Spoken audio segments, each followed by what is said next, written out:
Hello, everybody, and happy Derby Day. Glad to be here spending it with you all.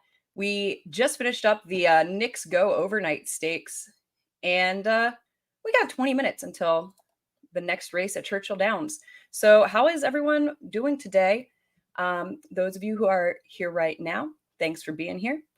And yeah, we got a lot to look forward to with the Kentucky Derby, as well as all kinds of other great races. I'm personally excited for the American Turf.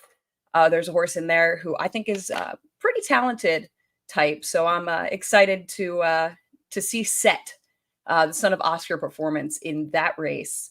But to start off, anybody have any major picks that they like today? Any who's everyone's Derby horse? We'll have time to talk about the Derby in depth later, obviously, as the post times begin to drag on and on. But until then, we could ask if anybody has anything in particular that they're looking forward to playing today.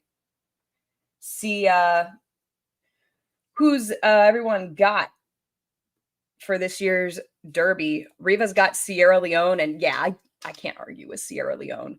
Absolutely not. He looks like he's one of the most talented horses in the field. Him and Fierceness kind of seem like the two that are the most just raw ability of the horses in the Derby field this year.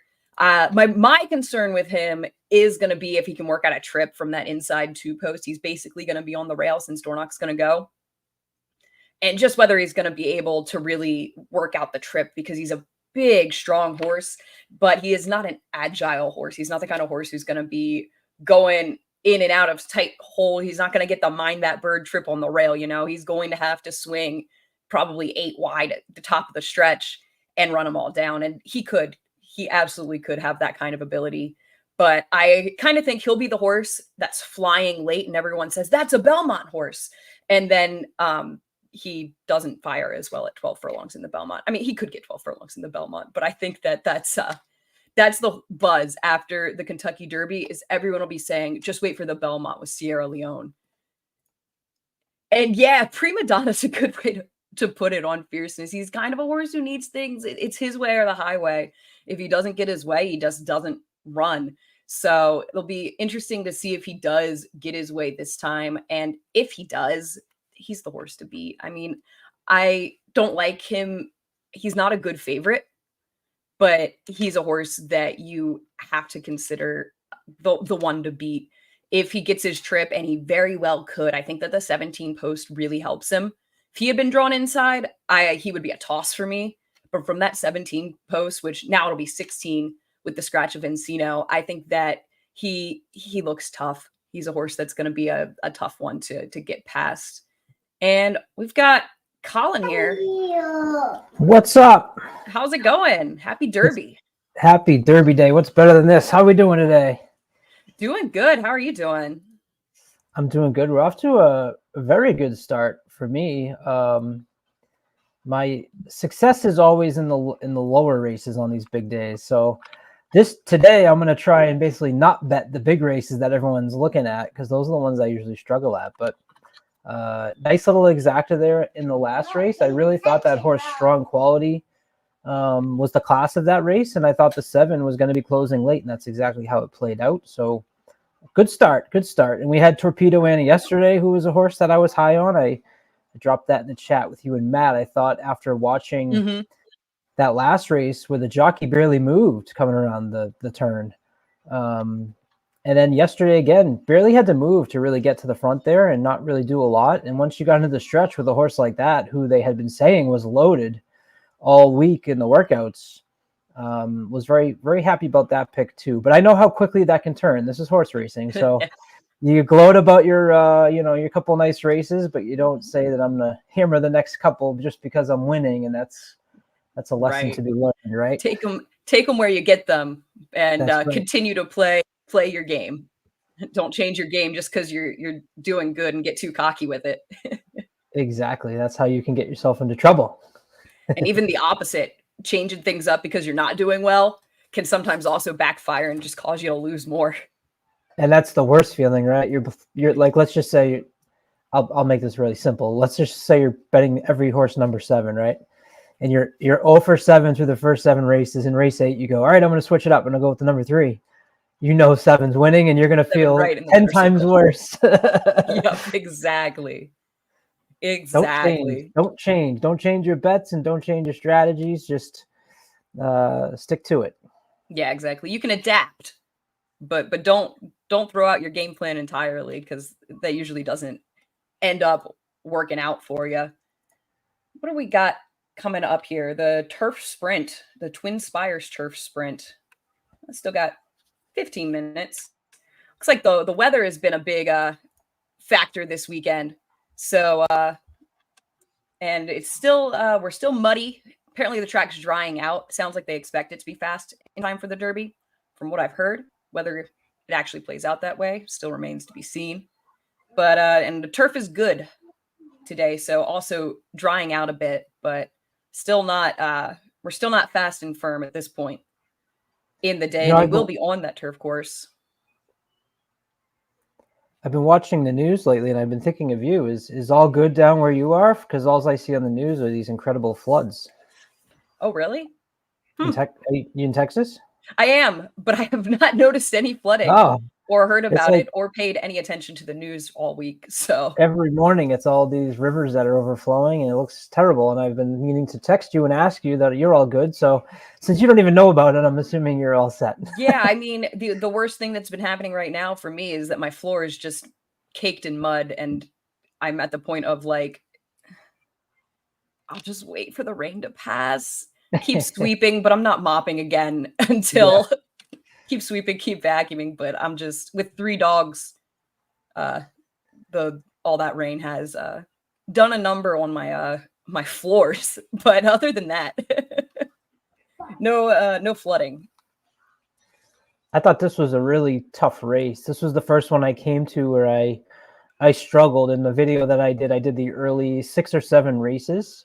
1 through 4, I felt good, and my success has been good so far. This race, I had a hard read, and I always love the number 8, Mischief Magic. That's just a horse that's in my, one of my favorites. He won big with me and Brian El Hombre on the Breeders' Cup feed a couple years ago.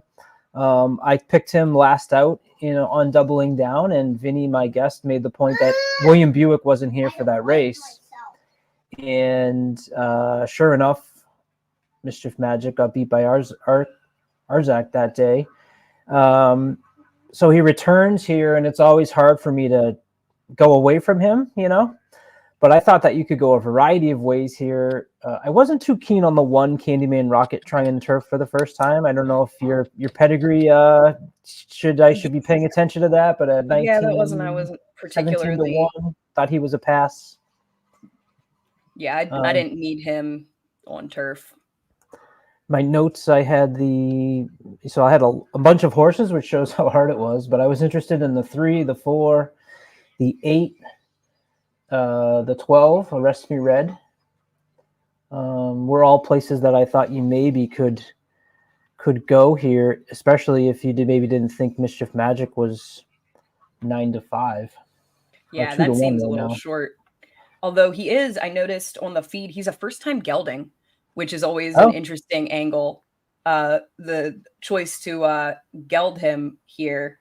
And just to show how wide open this race is, I like 2 horses that you didn't mention. The 10 Big Invasion and the 14 Cogburn, I thought were really interesting in here. And one of the interesting things about this race is that for a 5.5 furlong turf sprint, there isn't a whole lot of speed. There's some. There's, Mo Stash will go to the front.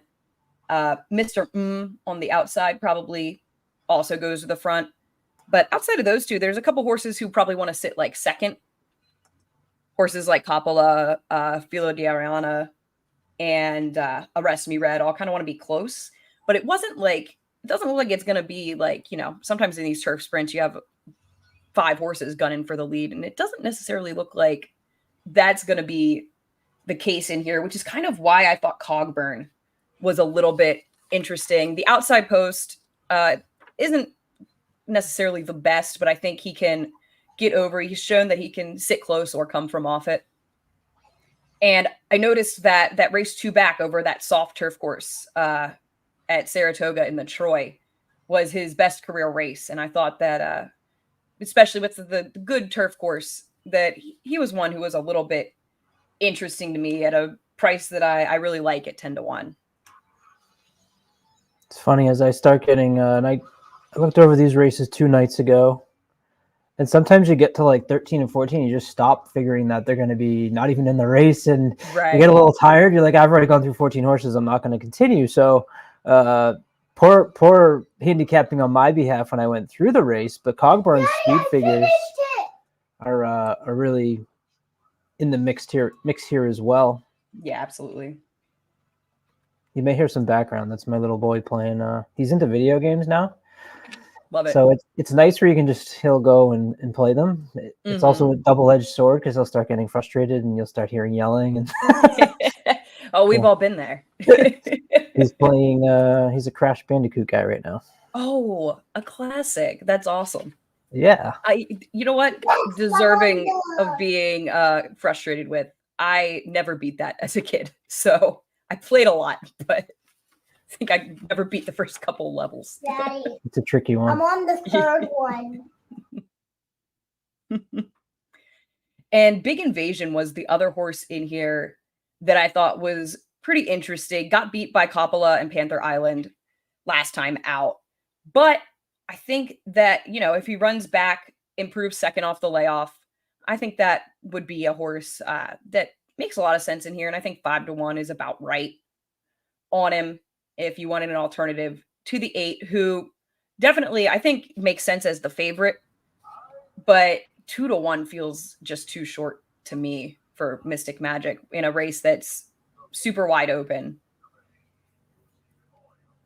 And with a horse like Motorius, who's, if he goes back to those 3 races in a row where he ran triple-digit buyers, that's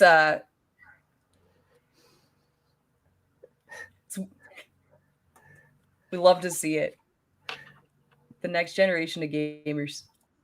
Hopefully, next generation of horse players in the future as well. I try. He'll watch a little bit of it. We'll get him there. Right. We could ask for his opinion. For anybody that was on this stream last year, I was with Matt and the guys from On the Wrong Lead, and I said, all right, guys, I got to go, and I'll be back in a little bit. And so I left my computer streaming. I just came off of the stream with you guys, but my computer was on, and we're all outside and didn't realize that the little guy had come downstairs and he's into hockey, and he had a hockey stick and comes by on the stream, and they see him, and they put him on because they thought it was funny. And suddenly he's swinging the hockey stick at my computer equipment. And they're like, maybe you should go get your dad. So I was joking with Matt yesterday saying it's not a true stream on Naira Bets if you don't have a little 5-year-old swinging a hockey stick at the camera. That's great. I love it.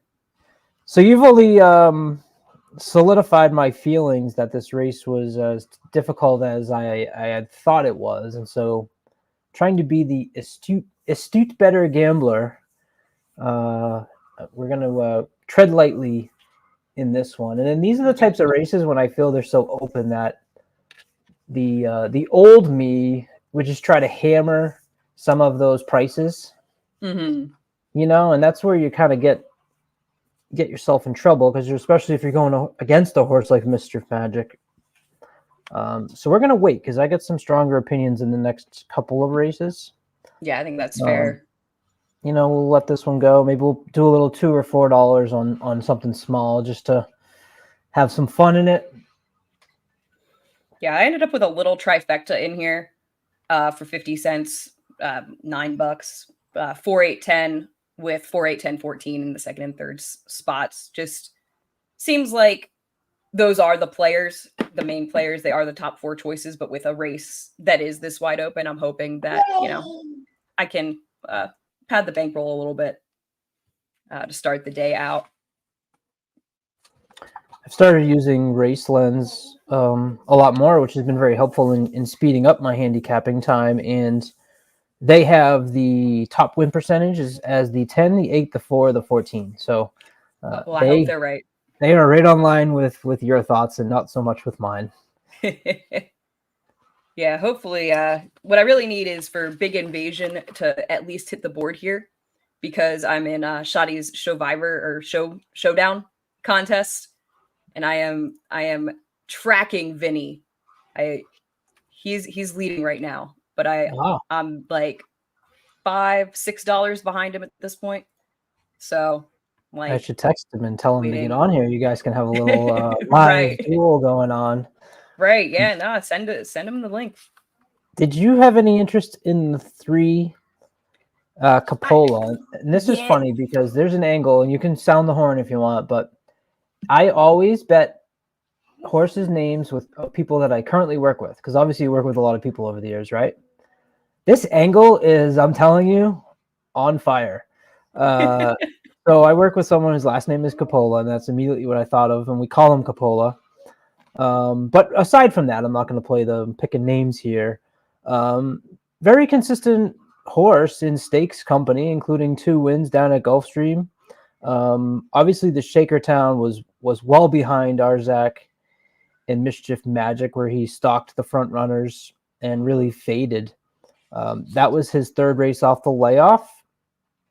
So a little concern in the drop there, because maybe these first 2 off the layoff were the reasons that he had such a peak performance, putting up a 103 and a 110 if you're going by Equibase.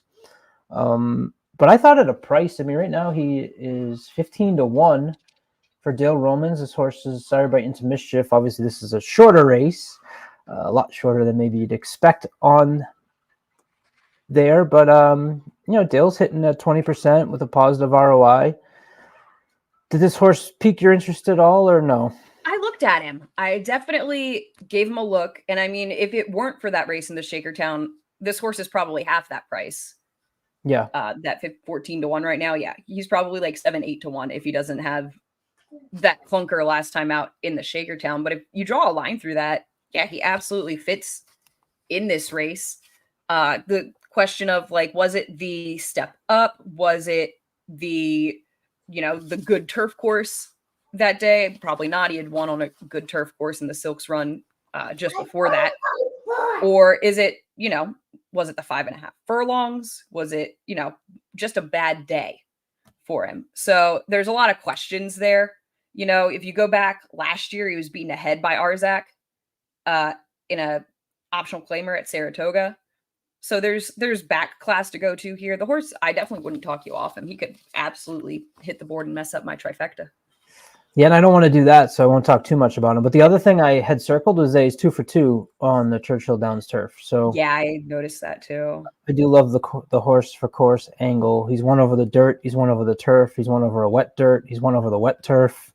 Over $500,000 in winnings, 7 for 19 lifetime. So I'm not making a case here that he would win, and I don't want to mess up your super or try. So let's say maybe he's a superfecta horse, and he can get up for 4th at 15-1 and be a little bit of a price. Right. Yeah. No, that horse makes sense to me. Is definitely one of the other scary ones in here that definitely wouldn't totally shock me. Same with the Rest Me Red, who you had mentioned earlier. Another horse who's just real consistent. His best races, I just wonder, might be behind him with a Rest Me Red. You kind of have to go back to 2022 to find his best form. He ran real well in the Shakertown, and is coming in off a win, but that was a win against, optional claiming 50 company at Turfway on the synthetic. So not sure if he's as good as he once was, but another horse that I think makes some sense in here. And I definitely see why you considered him among your picks. Yeah, I liked the ad of Jose as well. Mm-hmm. Source, obviously, it was riding under IRAD prior, but no disrespect to Walter Rodriguez and Turfway. I was just thinking that maybe Wesley Ward and Jose combo at 11-1 was something that would be nice. Mm-hmm. Yeah, definitely. Got 2 minutes to post. So who does everyone in the chat like in here in the Twin Spires Turf Sprint? Got a lot of different directions you could go. And Mischief Magic is kind of floating up a little bit now, up to 5-2. Still a little bit, he can win. And the first time gelding is definitely an angle that makes him even more interesting to me in here, because you can see a lot of times significant improvement with that change. Yeah, But he's my boy. I'm gonna go. We'll do a little exacta here. I am gonna key Mischief Magic, and I'll put him over the 3 Coppola who I mentioned. That's currently paying $64, and I will put him over. Who is your top pick? The 10. Yeah. So I'll put the 10 in there as well. That's paying 16. So that's a. I'm gonna do 8 over the 310. 14. Because you made me aware of the horse I didn't handicap in the race. So that's a $3 exacta, 8 over the 310, 14 for me. Nice. Yeah. Makes sense. Hi, Marla. Stay small. Marla likes Candyman Rocket going on to the going around the turf for the first time. I'll admit I didn't do a deep dive in the pedigree, but just at first glance, I mean, Candy Ride can get a turf horse, but he would need to step up, and I'm not. I don't need him. I'll let him beat me. Looks like we are crossing on the turf course and loading into the gate. We won't be able to show the feed on here, but pull the feed up, mute us if you want, while the race is on. Then you can come back. Yeah, I'll try my best to. Well, what's better than looking at us instead of the race? We can do a perfect play-by-play.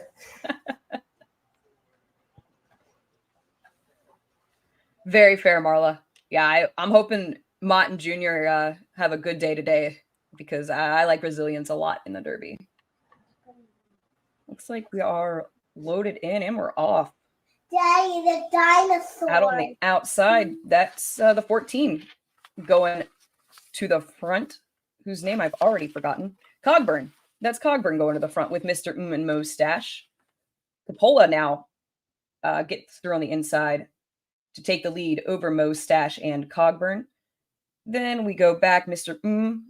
Is in the mix. That looks like the 6 Filo di Ariana in behind them. Slow for a turf sprint at 22 and 3. Yeah, kind of as we were saying. Magic is a big closer, but the last race was 21 and 3, so it's closing into a slower pace. He's got a lot of work to do. He's on the rail with the white face. He's starting to come up, but that's Cogburn taking the lead now. It looks like someone's coming on the rail. Coppola is in second.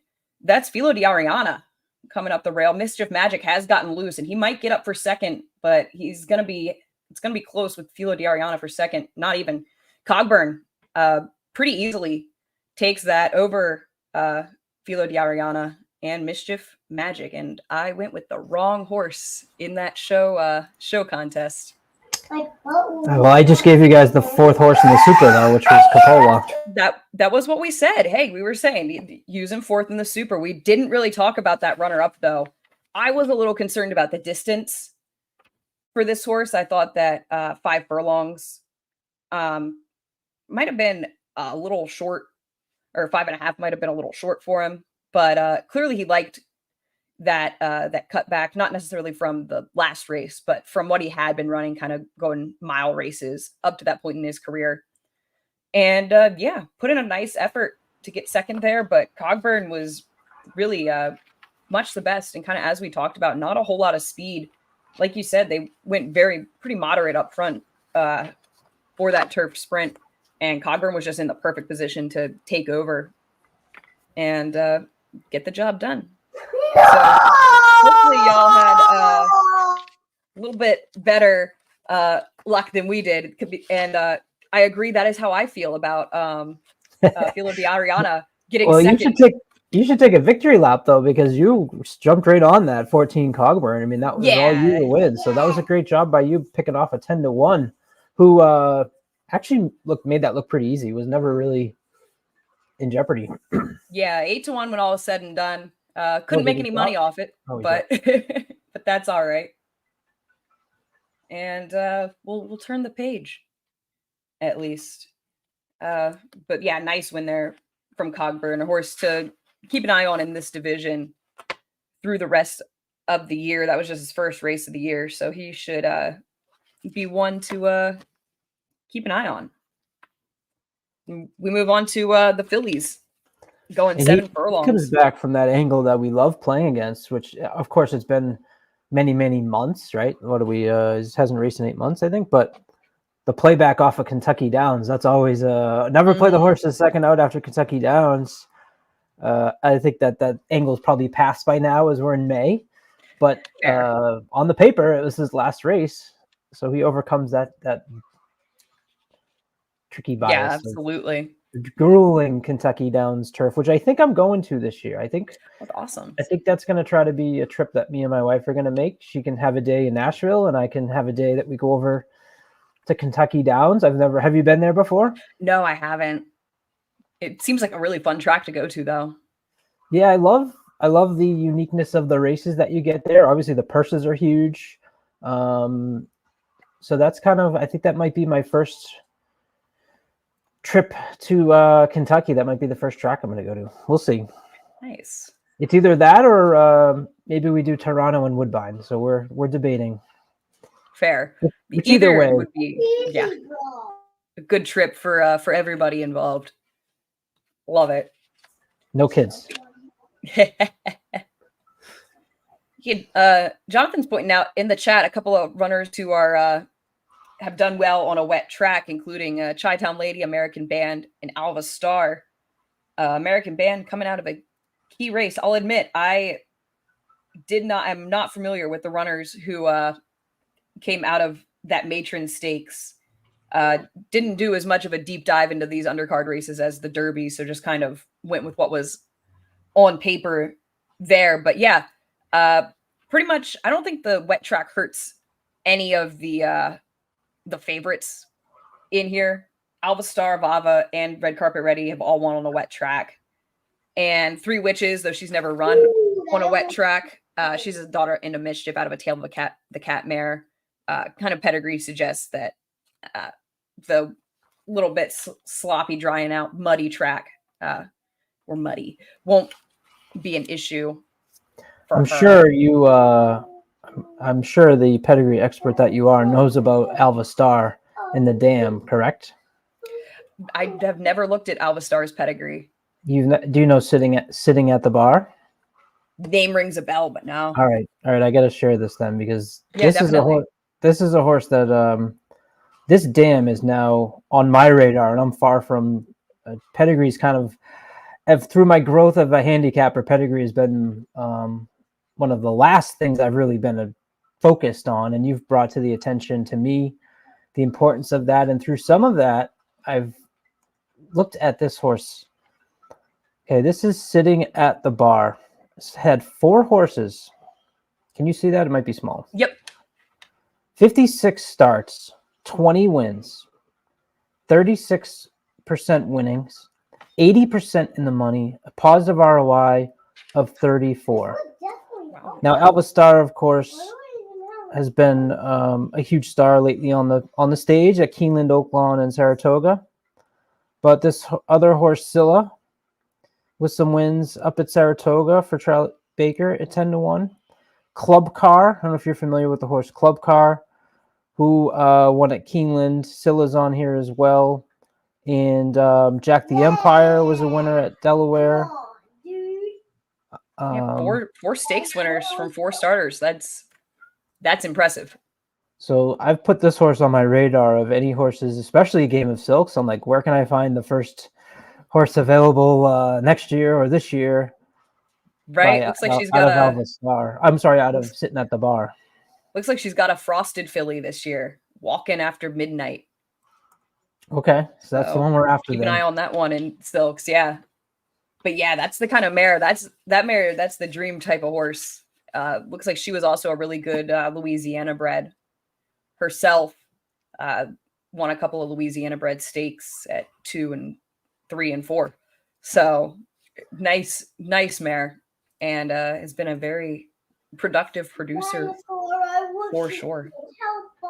Gavis, I assume you mean of the races themselves. You could probably find them on your ADW, wherever you're betting, either FanDuel or TVG.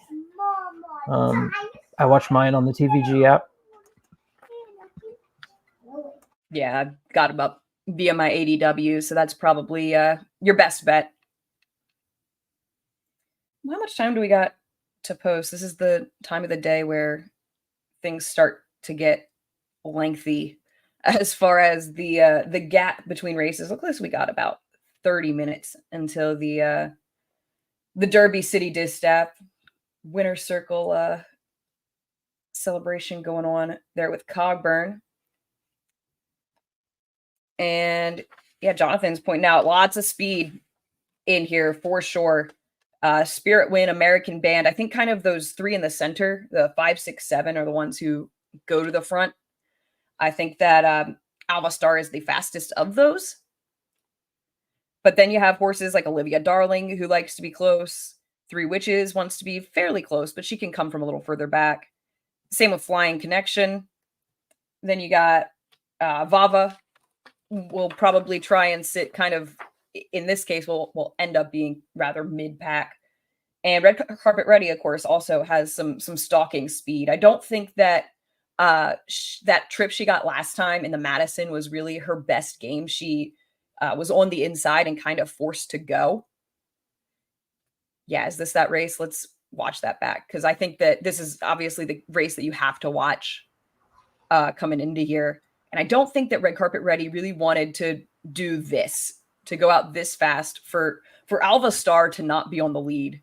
That kind of tells you how quick they were going.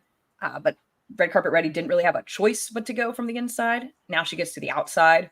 And I also think that Irad Ortiz, it was his first time on Vava, and he kind of let Alva Star get away from him.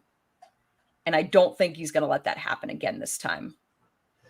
Yeah, Vava's the 8 in this race. Alva Star is the 6. The 8's coming up on the outside of the 6 here. The 6 is the yellow. And you see Red Carpet Ready on the lead, just giving up the lead there in the purple cap. But Vava just had too much to do, and Alva Star had too much left this time around. And I think that we might see it go the other way this time. I'm leaning toward Vava in this race today, I think, as kind of my key, the horse that I want to try and get first or second for an exacta. And I do think that, you have to respect Alva Star. She's a very talented horse and showed a new dimension in that last race, being able to sit back, because prior to that, she had just been kind of speedball in most of her races. She did break her maiden from off the pace, but was pretty speed happy for a stretch there, and showed a new dimension. So that might come into play here if horses like Spirit Wind and American Band want to go crazy on the front. Jonathan chimes in. There's a ton of speed here. Possible pace meltdown. Chi-Town Lady could steal this.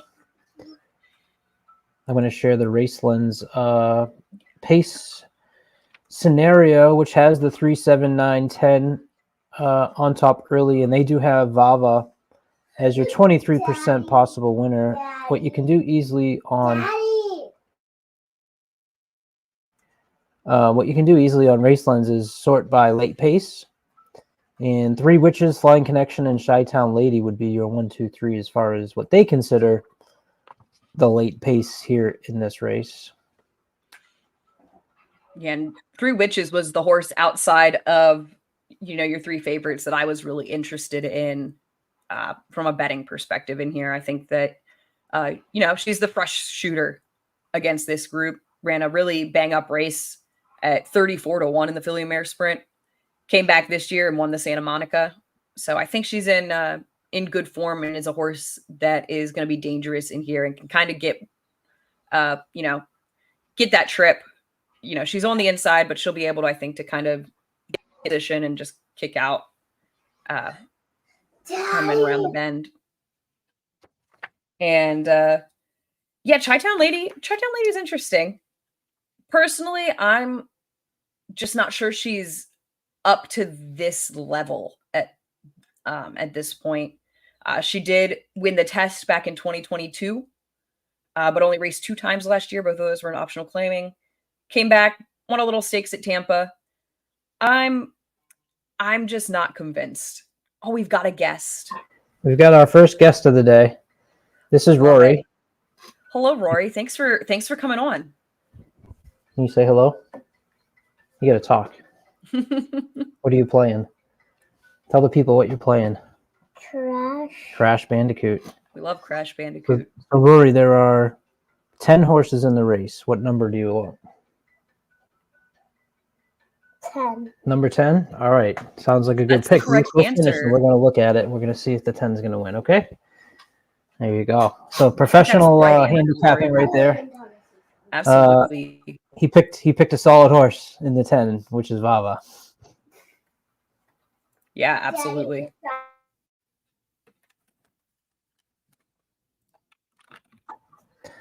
Well, Hunter, welcome to the stream. Hope you're all enjoying your Kentucky Derby Saturday. Yeah, absolutely. Thank you for being here and spending it with us. Yeah, I mean, what else is there? We got 23 minutes to this race, so why don't we do we want to switch gears and kind of talk Derby a little bit? Why not? I don't know how long I can hang around, so we can get that out of the way. Yeah, exactly. While we've got you. I've spent a lot of time thinking about it, right? You're driving to work and you're playing scenarios through your head, and I've always wanted to. You always have horses you fall in love with early in the season that you tend to get drawn to, and sometimes that can be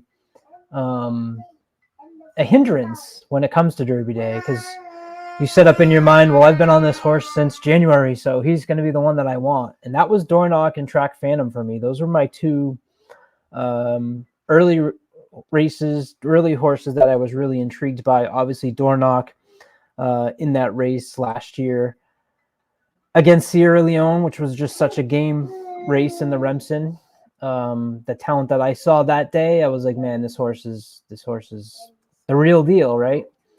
Obviously, the Fountain of Youth fell apart, and I think that was detrimental to the thoughts on Dornoch. And I'm like, this is perfect. People are going to fade him because the Fountain of Youth was what it was. Then they tried to rate him in the Bluegrass, which in a way was positive, right? It's like, hey, we've got an extra race in here to kind of do what we want. We don't need to win. Of course, you want to win for the money. Such a cool story, being the brother of Mage last year. I mean, has there ever been a sibling to run derbies back to back? Is that something that I didn't find one, but I could be wrong. Yeah, I didn't look that hard. I couldn't think of any off the top of my head, but I know that there are mares who have had multiple Kentucky Derby starters, but I don't know if any have ever happened back to back. Yeah, and well, not only that, but is one of them a winner, right? Like winner, yeah, exactly. Then have won the very next year. So yeah, exactly. Such a cool story there. I think he's also got the benefit of just Sias knows what he needs to do. It's just go. Mm-hmm. There's no, you know we can't rate. You're in the one hole, so you go and you see how long it can take him. Obviously, the distance based off last year, there were obviously different horses, but the pedigree is there to handle the mile and a quarter. So very interesting there. Track Phantom, like I said early in the year, was a horse, I remember early in this Derby season, we were talking about how much early speed there was. And Track Phantom was another one on the front end in many of the races, including in that gun runner. When I remember after the race, Steve Asmussen said, I thought he was done because of how fast he went on the backstretch, and he was able to come back with something to finish off that race, But then we saw in the Louisiana Derby, maybe the extra distance just isn't going to be there for Track Phantom. So I've matured enough to come off of my early two picks of Dornoch and Track Phantom, and I have landed on Fierceness. And I know doing this, I've been on podcasts this week and shows this week. You want to be. It's the one time of the year everyone's coming over to you going, hey, who do you like for the Derby? I had 4 people at my desk yesterday. Hey, what do I bet? What do I have to do? What's the box? And you're excited that they're excited, but you want to be right. You want to get it for them, And I've gone through many scenarios, and if Fierceness, who's run the biggest races on the biggest days, which is the Breeders' Cup and the Florida Derby, comes back and does that, I don't know that any of the other horses are in here that have enough to surpass what his best effort could be, right? Yeah. Now, people say he needs to break well. Well, every horse needs to break well. So if that's going to be the reason Fierceness doesn't win, you can apply that reason to every single horse. Hold on a second, bud. Do you like Fierceness today? What does that mean? That's the horse. Yes. Say Fierceness. Go Fierceness. Go Fierceness. There we go. So that's where I've landed, and coming out and doing this publicly on podcasts, you don't want to land on the favorite. And if you do land on the favorite, you need to be right. And so there's that stress and anxiety of, hey, I've got at least I had Torpedo Annie yesterday. It took a little bit of stress off today, knowing, at least I got one out of the two. But Fierceness from a speed figure, to me, it's Mystic Dan over a wet track that had the other triple digit buyer. The other ones are hardly even in the mid 90s, and it's going to take 100 to win the Kentucky Derby. Daddy, Yeah. I know. And that is the problem with my top pick, Resilience, is that his buyer figures aren't there. And realistically, Fierceness is the horse to beat. He is the most likely winner. I ended up on Resilience just as I think he's the best value in the race. I think that he is quite possibly the most mature horse in the race. He has the ability to stop and start in a way that I think is really important for the Kentucky Derby. He showed in that Wood Memorial that with the blinkers, he was a little more eager early, but Johnny Velasquez in that race was able to ease him back, get him to settle, and then tip out and come with a run. He had a great trip in there, but he made that great trip, and that's what good horses do. And obviously, he's going to have to beat a whole lot better than Society Man in order to win the Derby. He's going to have to really step up, and Fierceness will probably have to not run his race. But I think that Resilience is really interesting, certainly as a horse to use underneath, but I'm going to put him as my top pick just because I think he's the value in the race and because I didn't want to pick Fierceness. But yeah, you can't argue that Fierceness makes a lot of sense. You know, if he's feeling good, if it's his day, he probably beats this field by open lengths, realistically. I think that the 17 post helps him a lot. I think that he can get a very good trip from out there, although Epic Rides drawing in does kind of put a little bit of a thorn possibly in Fierceness's side, having to have that horse coming at him from the outside that also has a little bit of speed. But yeah, Fierceness is the horse to beat. He's the one that, you know, if you are, you know, mattress macking it, then Fierceness is the horse that you probably want. And they're going to need him to not run back to that Florida Derby or Breeders' Cup Juvenile if they beat him. Or someone's going to need to take a just absolutely massive step up. And I'm not sure that anyone has quite that much improvement in them, but we'll see. Sierra Leone is another one that people are obviously interested in talking about. I don't love the inside post for him. I think that the odds of him getting a good trip are pretty slim, and I'm not sure that he's better enough than some of the others to overcome what's going to end up inevitably being a wide trip. As far as when he'll be able to save ground early, has to tip out. I don't see that horse splitting horses. I don't see him trying to, continue up on the rail. He doesn't have as much acceleration, or he has acceleration, but I don't think you can stop him. He can't stop and start. So that's the thing that I'm worried about with Sierra Leone. The one positive about Sierra Leone is he has proven the ability to do that, come out wide, because he's finishing in the center of the track when he races. But this is a whole different can of worms. You've gotten me on Resilience. I've paid more attention to him since you kind of said I think he's your top pick, and he'll be one that I certainly include underneath as well. There is that question of wanting to see a horse do something twice. Mm-hmm. And so you've seen Fierceness do this performance twice. You know what I mean? Like that it wasn't just a one-time thing in the Florida Derby. You know that he's had the ability to do it twice. And actually Mystic Dan, who Hunter Hill just mentioned as being a possible long shot. I was watching the folks over on Equine Edge today, and their Scotty long shot, or the long shot pick, was actually Mystic Dan. And I mentioned Mystic Dan having that triple digit by our speed figure in the mud. I'm done. Not yet, bud. But the Equibase, he's actually yet, put up bud. 3 100s as well. 100 in his second race at Churchill Downs, so that's over this track, which is nice. The 110 in the mud at Oaklawn, and then a 106 in that Arkansas Derby, which was obviously far behind Muth. But for you, Hunter, I think that Mystic Dan's not a bad horse that I'm not going to have underneath, but I think he's one to certainly that is intriguing. And some of the horses that you talked about are needing to take a step up. Just a Touch has put up over 2 100 Equibase speed figures, 100 and 105 in that Toyota Bluegrass. And the thing about the Toyota Bluegrass is that was on a track in which Daddy, it was a front speeding bias. 1 minute. He was able to hang on to that. So yes, Sierra Leone ran him down and blew by him. But I think that Just a Touch, obviously, he's getting a little bit of love. Didn't run as a 2-year-old. That angle can kind of go out the window because of his sire, Justify.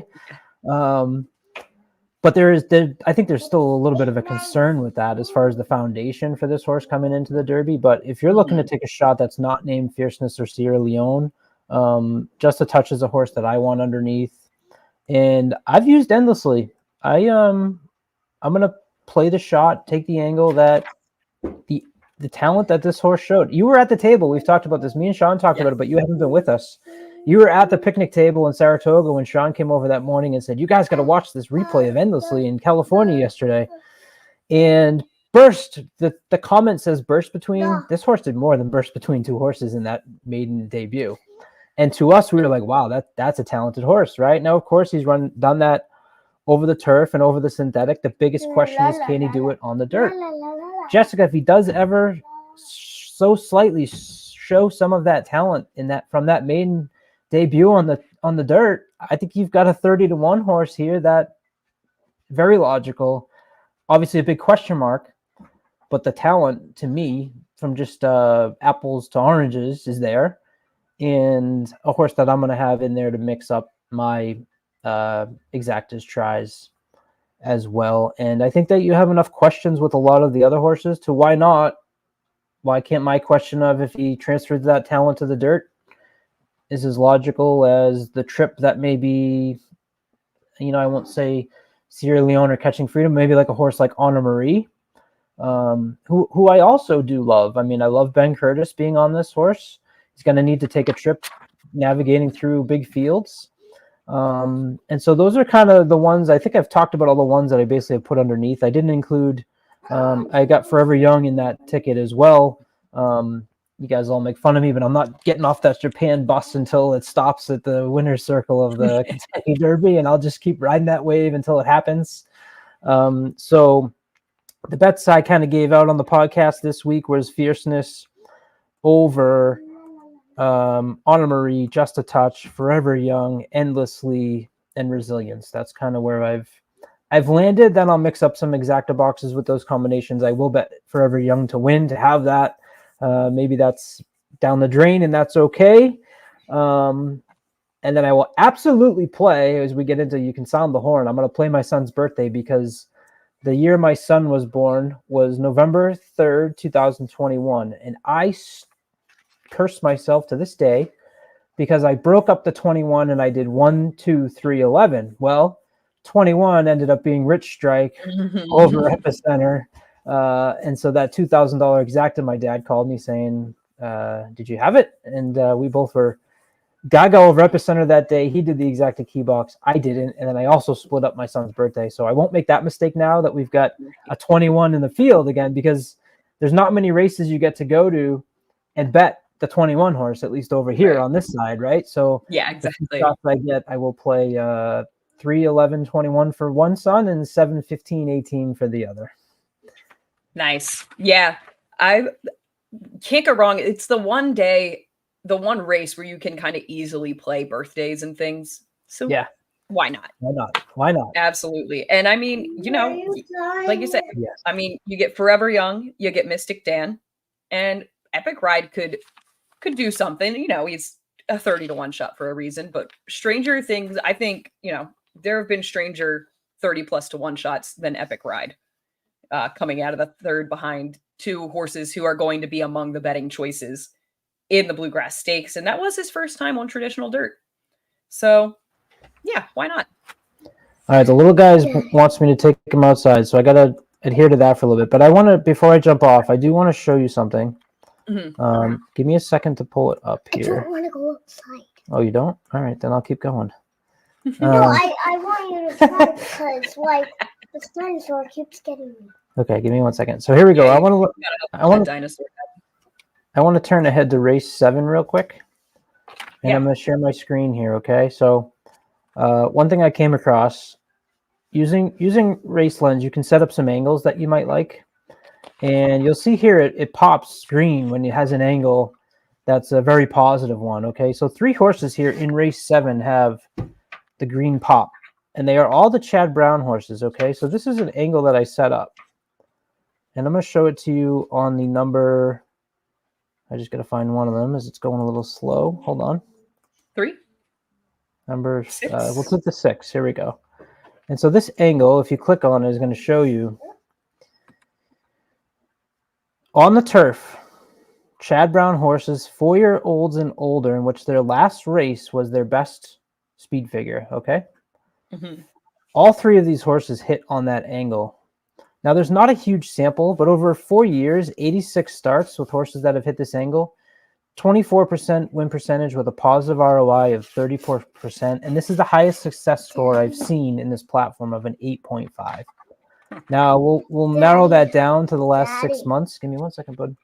4 starts, 50% winners. Over the last year, 11 starts, 27% winners with an ROI of 239%. So literally what I think I'm going to do in this race is whichever of those 3 is the highest odds is going to be probably, hopefully they have the money back bet. And I will put the $10 on that horse because it will be the other Chad Brown. And there's an angle there to play all 3 of them. So if anybody's walking into that race looking for something, that was something I found with Copice, Chili Flag, and Delahaye. Yeah, great information there. That's a really interesting angle, and like definitely something to keep in mind. And I noticed in that I think it was the last 6 months, one of those, it was 4 starters, but only 3 races, and he had won 2 of them. So he'd won 50% of the 4 starters, but he could only possibly have won 75% of those. So yeah, definitely an angle worth keeping in mind here. If I go to, no, never mind. 1 month, if you do it to 1 month, like you just said, 2 starters, so obviously very small sample, but a 1,242% ROI. So it was probably the other Chad in that race. It was definitely the other Chad. Daddy, you just found my So, all right, I leave you for a few. Yeah, absolutely. I got a kid that's driving me nuts, of course, and I don't want to get shut out. No worries. I'll be back, Jessica. I'll make sure you're not by yourself. Good luck, everybody. Have fun. See ya. All right. Hunter likes endlessly as well. Taking a quick look here at the chat. Paul has Anna Marie, Resilience, and Epic Ride. All right. Yeah, Anna Marie is one of those that I would never talk anybody off of, but he's not going to make my tickets. I'm not convinced that the Kentucky Derby is going to be his race. To me, that's a Travers horse. That's a horse that come Travers Day, I might be very interested in him, depending on how he progresses from here. So, but I definitely wouldn't talk you off of him in the least. And we go from the child to my neighbor's dogs. Awesome. Love it. But thanks for tuning in here anyway. We got quite a nice little audience here, and we got 5 minutes to the Derby City Distaff, and it looks like everybody is on Vava as the 7-5 favorite right now. Alba Star 3-1 second choice, and Three Witches also getting a little bit of play at 7-1. Red Carpet Ready is floated up to 8-1 off that 9-2 morning line, which I think is definitely a price that has me curious about her. She's a really nice horse, and I think that she'll get a better trip breaking from the outside today than she did in the Madison. But I do like Vava. I think that Vava would be the horse that I would key in here. Something like 179 with the 10 exacta key box. But at 7-5, I probably am just going to pass this race. I kind of thought, I figured she would go off favorite, but I was thinking we'd get more like 2-1, 5-2 on her. But we've still got 4 minutes. They're circling out in front of the gate right now. What's everybody got in this one for the Derby City Distaff? Take a look and see what everybody's betting in here. Paul, three witches. Yeah, that I think that's the horse that you kind of, if you want to try and get a price, that's your horse that you're looking at in here.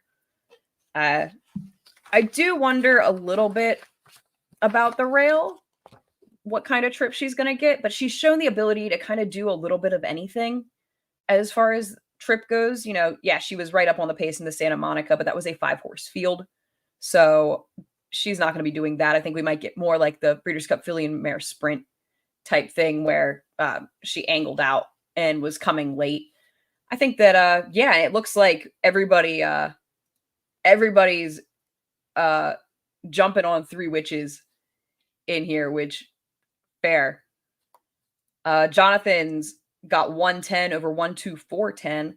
And yeah, going back to Chi-Town Lady, who you mentioned before, as well as Olivia Darling, who is coming in with some nice races.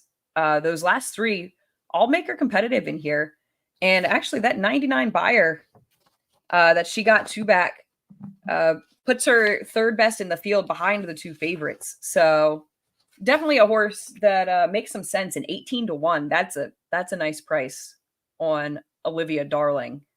So definitely good luck with that. I think she could certainly make some noise in here. I will admit that 8-1 on Red Carpet Ready has me a little bit kind of wanting to play her in here.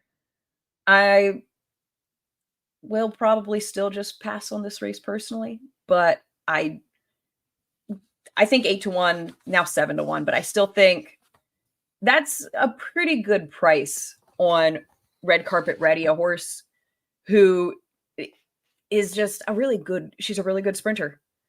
And I think that she's coming into form. I think that, she needs to do better than that last race. But like I said, when we first started talking about this, I don't think that was her ideal trip. She was kind of forced to go from the inside and just went too fast.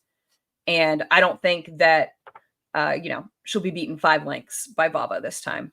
I don't think she's, 5 lengths worse than Vava. I think that they're a lot closer than that and a lot closer than the odds boards indicate with Vava at 7-5 and Red Carpet Ready at 7-1. So we shall see.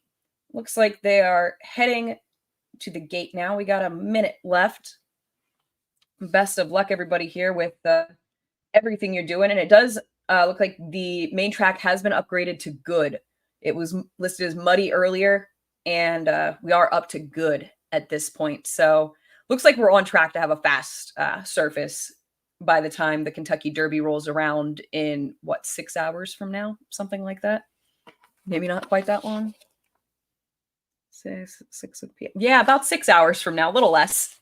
So we still got plenty of time for that track to dry out and get a nice racing surface for everybody for the Kentucky Derby, much to the dismay of Mystic Dan backers, I'm sure, because I think that if you like him, you're keying in on that wet track performance that he had. But doesn't look like he's going to get that kind of track unless we have rain coming, which I haven't checked the forecast. So who knows? Maybe there's more rain to come as they're loading into the gate for the 6th race on the card, the Derby City Distaff. Let's get my papers out here so that I know what I'm looking at as we attempt to call the race. and give you, at least some commentary on what's going on as the race happens rather than just sitting here in silence.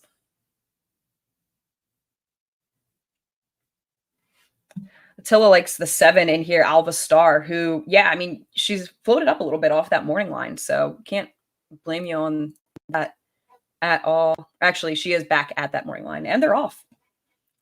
And Vava going out to the front, it looks like. I cannot tell what's happening from this head-on angle, but there's horses running. Yeah. All right, yeah, we got Spirit Wind, Alva Star, and Vava out there. Spirit Wind and Alva Star. Then on the rail, that's Olivia Darling. Vava on the outside. Back to Flying Connection. American Band on the rail with Red Carpet Ready to her outside, kind of mid-pack. Sterling Silver behind her. Three Witches toward the back.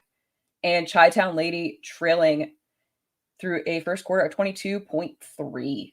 And Spirit Winds got the lead here. Alva Star tracking second. Vava just behind her, but starting to get under a ride now. Here comes Red Carpet Ready with Sterling Silver kind of going with her on the outside. A long shot there as Alva Star takes over, turning for home. Vava's still going. Spirit Wind is hanging in there at the rail. And that's Sterling Silver, the 8 on the outside, trying to come with a run. Here comes Chi-Town Lady, like Jonathan was talking about, as Vava does take over late here from Alva Star. It's going to be a close for third. Looks like Flying Connection got it over Chi-Town Lady, but it did chalk out there with 10-7 up top. So a formful race, kind of, did what we kind of expected. Three Witches didn't seem to really run her race. I'm not even sure where she finished. And Red Carpet Ready, I'm glad I didn't get drawn in by that price. She just didn't have it today. But Vava certainly did. And like we said, Irad didn't let Alva Star get away from her as much, didn't give her as much to do this time. And she ran her down this time. And got the job done. This is a nice horse. And I'm looking forward to seeing what she can do this year as a 4-year-old. She's a daughter of Gun Runner, so that's a horse that you kind of expect to get a little bit better at 4 than maybe she was at 3, and she was a very good sprinter at 3. And I got to root for her because she won the Charlestown Oaks, and Charlestown's my my home track. So good to see Vava get the job done there for Cherie DeVoe and Irad Ortiz, Belladonna Racing, and company. And yeah, Three Witches just never really didn't really run a race. She was second to last early, and then I didn't even notice where she finished. So, but Vava looked good. That was in the end a couple lengths. She kind of was drawn away there from Alva Star at the finish. And yeah, Three Witches, I think that's her at the back. Yeah, just not her day. Whether that's, the company or just an off day for her. Who knows? We'll see. But hopefully, if you played this, you just hammered that straight, or you managed to come up with Flying Connection in third, who went off at 13-1 and was cutting back in distance. So if you like that angle, you might have had her in there for third. But pretty formful. We'll take it. We'll move on. It's a lot of times these big days do end up being a little bit chalky. You have horses that you think you're clever about, and then either they don't do anything or everybody else is on them later in the day. Who is it in the Pat Day Mile? That Houdet. That's the horse who is 10-1 morning line, and I don't think we'll get half that. At least if the Twitter buzz is anything to go on, I think that horse is going to definitely be an underlay from that 10-1 morning line. But we'll see. And until then, we'll keep trying to find winners. And yeah, I mean, sure, Vava was the horse to beat, but she also ended up being 8-5. So can't be Can't get too excited about that. And yeah, it sure seems that way, John. Not sure where she ended up, but it was not promising. She might have finished by now. I think she might have finished at this point, but yeah, not her day, certainly. And but hey, you might get your money back on that exacta.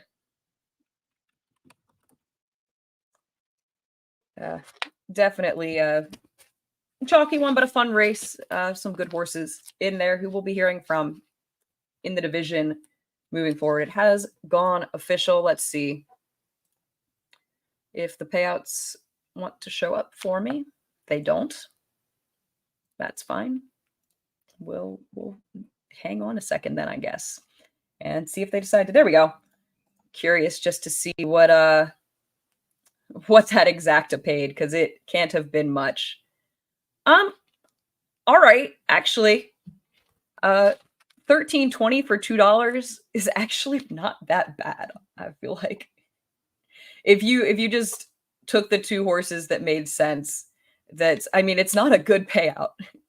You're not happy about that, but meh. And yeah, no, that was a decent pick there with Chi-Town Lady. She came running late, didn't quite get the wire there, but she ran her race. And yeah, Rory 1 for 1, 100% win rate on the stream this year. So we'll have to have him back and see if he can continue the streak. We got to ask him now. That's just going to be the angle. Is all right. Who does Rory like?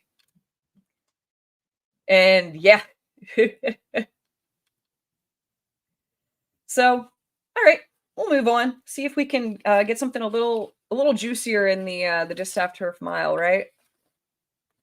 And this is another one that I think there are some interesting horses in here. You got 3 Chad Browns. So you have the Chad Brown angle, you have the other Chad Brown angle, and you have the other Chad Brown angle. And as Colin was talking about with that stat of 4-year-old turf horses for Chad Brown who are coming in off of a career best figure last time out, we got a 34% ROI and a 24% win rate in 86 starters. So definitely horses to keep an eye on. And for me, the one that interests me the most was Capice, the Kingman filly, the 11, who is coming in out of a race where she chased home in Spiral, who is a incredibly good horse. And she's been off for a while, but Chad Brown can get a horse to win off a layoff. He's 25% first time North America, 25% first time with the trainer, and 26% off an 180-day plus layoff. So I thought that was the Chad Brown that I wanted in there. But his other two also, you could definitely make a case for. Chili Flag, I think, was actually the morning line favorite at 4-1, which shows you kind of what this race looks like from a betting perspective. Pretty wide open. And right now, Capice actually is the 4-5 favorite, which is going to come up. But that's where the early money is in this race, taking a look at the odds here. So everyone's interested in the horse coming over from Newmarket in Great Britain. And she makes a lot of sense in here. Chili Flag coming in off 2 nice efforts. Won the Honey Fox not last month. We're in May now, sorry. Back in March, it's been a long week.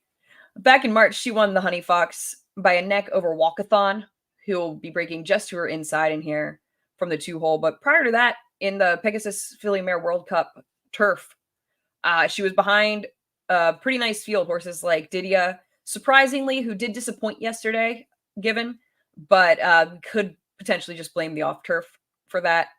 And Ruby Nell, a horse that I personally am pretty high on and think is a pretty nice talent And Chili Flag was only 2.5 lengths behind them. She put up an even better figure coming back into the Honey Fox. That was her career best. So, like Colin said, she's eligible for that angle. And there's a horse that makes some sense.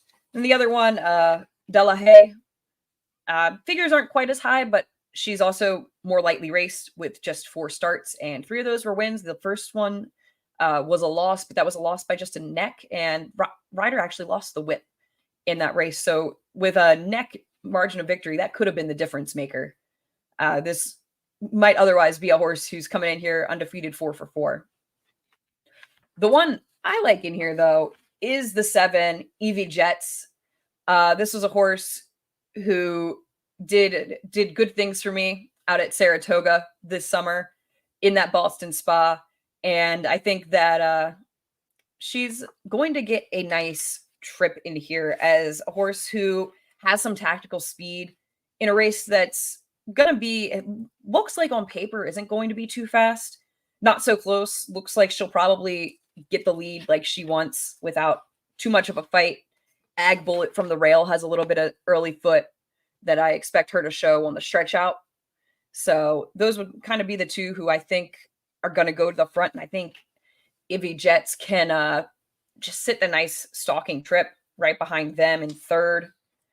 And her figures are just kind of better than the rest of the field. She's coming in off a career high 98 buyer, finishing behind Gino Romantica and In Italian at Keeneland last October.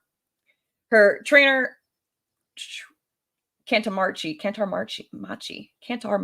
I'm sorry. I have never read his name before. 1 for 3 off of this kind of layoff. It was with this filly. So I think she makes a lot of sense. And yeah, who's everybody got in here in the Distaff Turf Mile? We got a lot of directions you can go. On the outside, Grand Motion has Mission of Joy, who also makes a little bit of sense in here for sure. Coming in out of that same race in the Pegasus Filly Mare World Cup that we talked about with Chili Flag. She actually beat Chili Flag by half a length in there. Bumped at the start. And yeah, Mission of Joy has just been facing really good horses. Even before that, she was in the QE2 at Keeneland for finished third behind Mauge and Lindy. So again, some very nice horses, company that Mission of Joy has been keeping. And I think she's actually gotten bet down a little bit. Yeah, she's down to 7-1 from that 10-1 morning line. So a horse that a lot of people are keying in on here, it would seem. Capais at even money still. Alex has the 5, Cairo Consort. Curious what you're seeing there. I mean, nice horse, certainly. Has races that sort of make sense, but I'm assuming you think she's going to improve in here with a little bit of a cutback, getting back to that mile distance after kind of trying a mile and 16, mile and 3/8 in the very one. 5 for 5 on the board at the distance. So is that the angle you're looking at here, Alex? With the 5 horse Cairo Consort? She does have a win over a good turf course, which is something that could be worth noting after yesterday. And that's something else that maybe that's why people are leaning toward the European shipper in here. Like in the progression with her coming in. Fair enough. Yeah, good luck. 15-1 is a nice price. One of the horses that's floating up on the morning line with all of that money going to the 11, who is still continuing to float up kind of as we expected, but will probably, you'd have to think, go off favored in some capacity. So let's see here.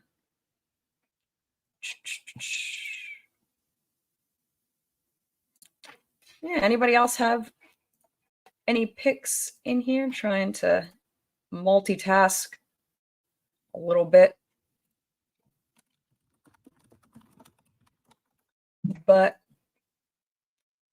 And yeah, right at the wire likes the alternative as the 11. Yeah, that horse who is favored in, I guess, is the Chad Brown at this point, with Chili Flag being the other Chad Brown and Della High being the other Chad Brown, if that's the angle you're looking for. Hopefully my connection is working. I am showing it as unstable, but hopefully that's lying.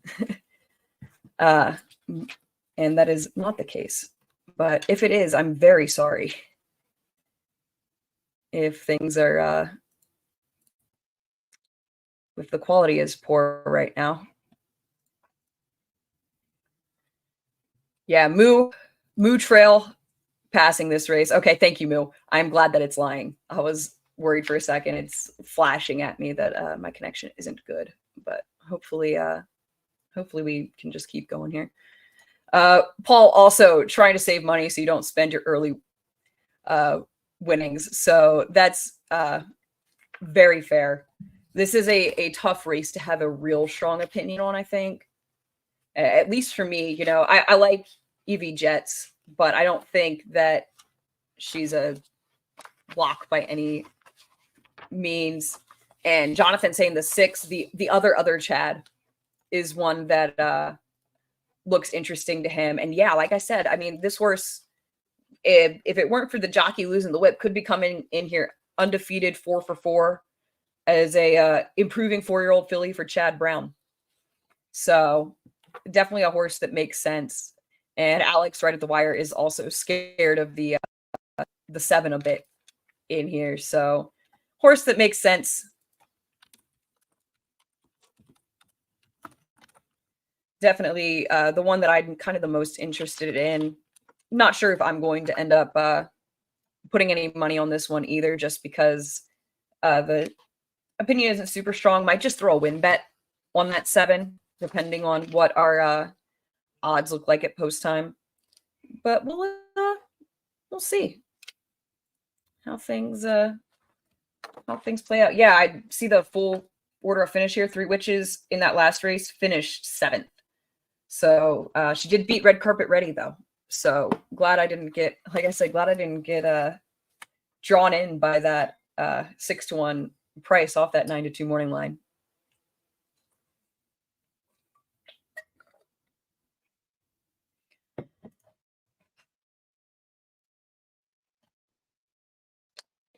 All right. Oh no, did I not set the stream up properly?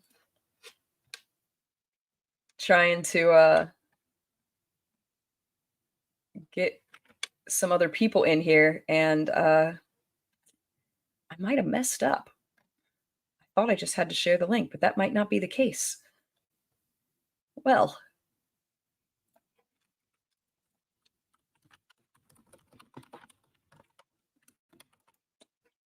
I'm gonna try and troubleshoot while we wait for this next race. How much time do we have?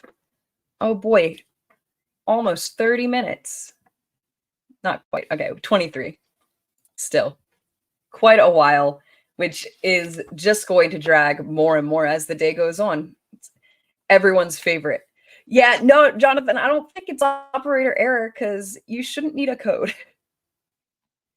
So it might be me.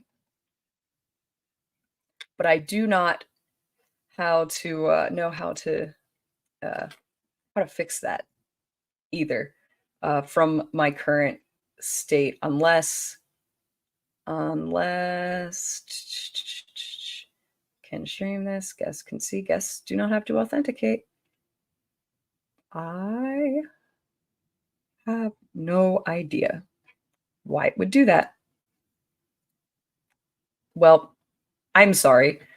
If I can get someone else on here to help cover who does have access, then we can probably troubleshoot and make something happen. But until then, I will keep seeing if there is something that I can do.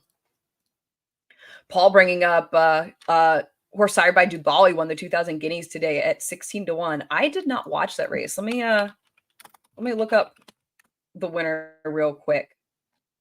So City of Troy lost.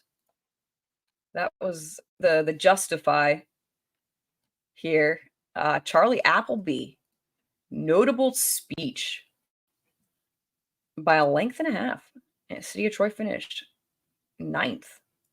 So an upset in the Guineas, and when we get an upset in the Derby as well, who knows? We'll find out. All right, well, someone's working, so maybe it is user error here for John. I don't know. Huh.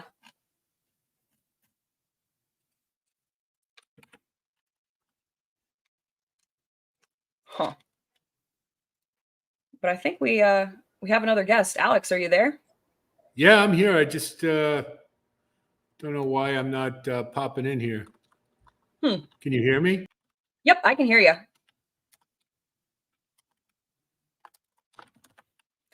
So, yeah, talk a little bit about your picks in this race, because you went. Oh, he ran away. He's gone. Device not connected. Let's try again. I think he's back. Still no video, but Wait a minute. still don't have a video, but we can hear you. Hang on. I got to disable the camera and all this other. Gotcha. All right. We'll wait then and see if we can figure things out elsewhere. But we got time at least before this next race goes off. So thanks for hanging around during all of this troubleshooting, folks. Thrilling stuff, I'm sure. Incredible content. This is why you are subscribed to Trust the Profits. And if you're not subscribed, you should be. You should be doing that, because it helps us out a lot, and it'll make sure that you don't miss any of our streams or content moving forward. And yeah, let's see here. Trying to get Jonathan on the stream as well, which is why I am very distracted at the moment, trying to figure out why StreamYard is taking him to the main site instead of my link. But we'll find out if we can get John on here for the first time. And aha, we have video. We've got video. Hello. Thanks for hopping on and helping out. I'm partying up the Derby Day. I'm still in the garage. All of you know I smoke cigars, so I'm banished to the garage. So very fair. Prime Kentucky Derby watching place. And yeah, I'm doing good. How about you?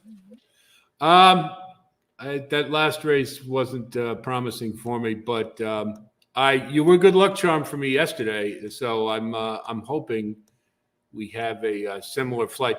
This race is a corker. There's no question about it. Looking at it, to me, there's an awful lot of speed, and consequently, but Chili Flag just doesn't do it for me. Coming off the layoff, I'm a little concerned. And then the other thing is that, as you mentioned, Chad Brown, it's always the one you don't expect. With what was that French horse who just won at 30-1 at Keeneland, the Jenny Wiley, I think. So I'm looking at the three of them, and it perhaps may set up well for Chili Flag with all the speed. Delahaye, I think I don't like horses coming off of big efforts like that and then jumping up in class, which is kind of my problem with Delahaye. Very well may be a good horse, but and we've seen Chad Brown do it a lot of time. Cairo Consort is appealing for this reason. First of all, Fastest Flight just won yesterday at 20-1 and finished second in the Sand Springs at Gulfstream. So, and Cairo Consort, to me, last year was a horse who, that ran that amazing Swedish Chan and then just never built on it. But at 4 seems to be trending upward, and I think is looking pretty good. I love Rosario on her for this one, because I think it's going to be a late runner, and the price is right as an alternative. Coppice or Coppice or whatever it is has had some nice back class and certainly is logical. But in this big a field, it looks kind of like the race may fall apart. I would rather look for value. And that's really what it comes down to more than anything else. I just want value. Fair. Yeah, and it's interesting that you're seeing this as a race full of speed, because I kind of saw it as the opposite. I kind of thought that like the 1 and the 9 were pretty much the only horses that were really going to be going too quick early. Maybe the 6 in behind them. But I I'm curious I what can you're see seeing. that too.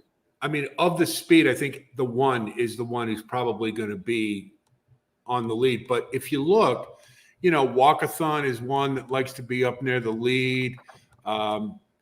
Just going to Delahaye's probably going to be just off the pace. Evie Jets, I guarantee you, will take back in this race, even though because she proved it at Saratoga in the Boston Spa when ran that huge race to win. Certainly not so close is definitely going to be on the lead or up near it, and Coppice probably will be that right around it. So I think there's enough horses who will contest whoever gets on the lead to give you the feeling that certainly the front runner is not going to get away. And secondly, that it will be, the fractions will be pretty decent. And, on a big stakes day, a lot of times horses freak.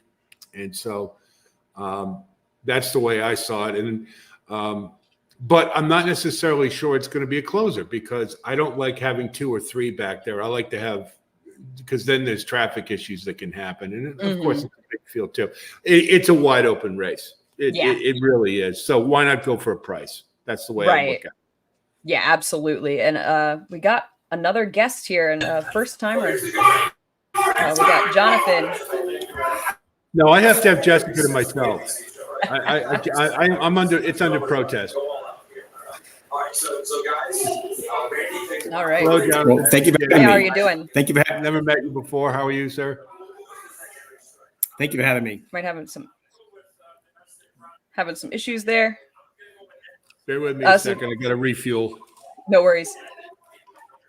So Attila likes the 11 in here. Yeah, Kingman, who will appreciate the good turf course that we got going here, and that the class coming in here out of that race behind in Spiral absolutely towers over this field. It's just a matter of if she shows that, being 6 lengths behind in Spiral kind of puts her in the mix absolutely here. So what did you think in this race, Jonathan? Where were you leaning? Number 6. There's an echo. There. I'm having a hard time hearing you. Oh, okay. Yeah, might not be.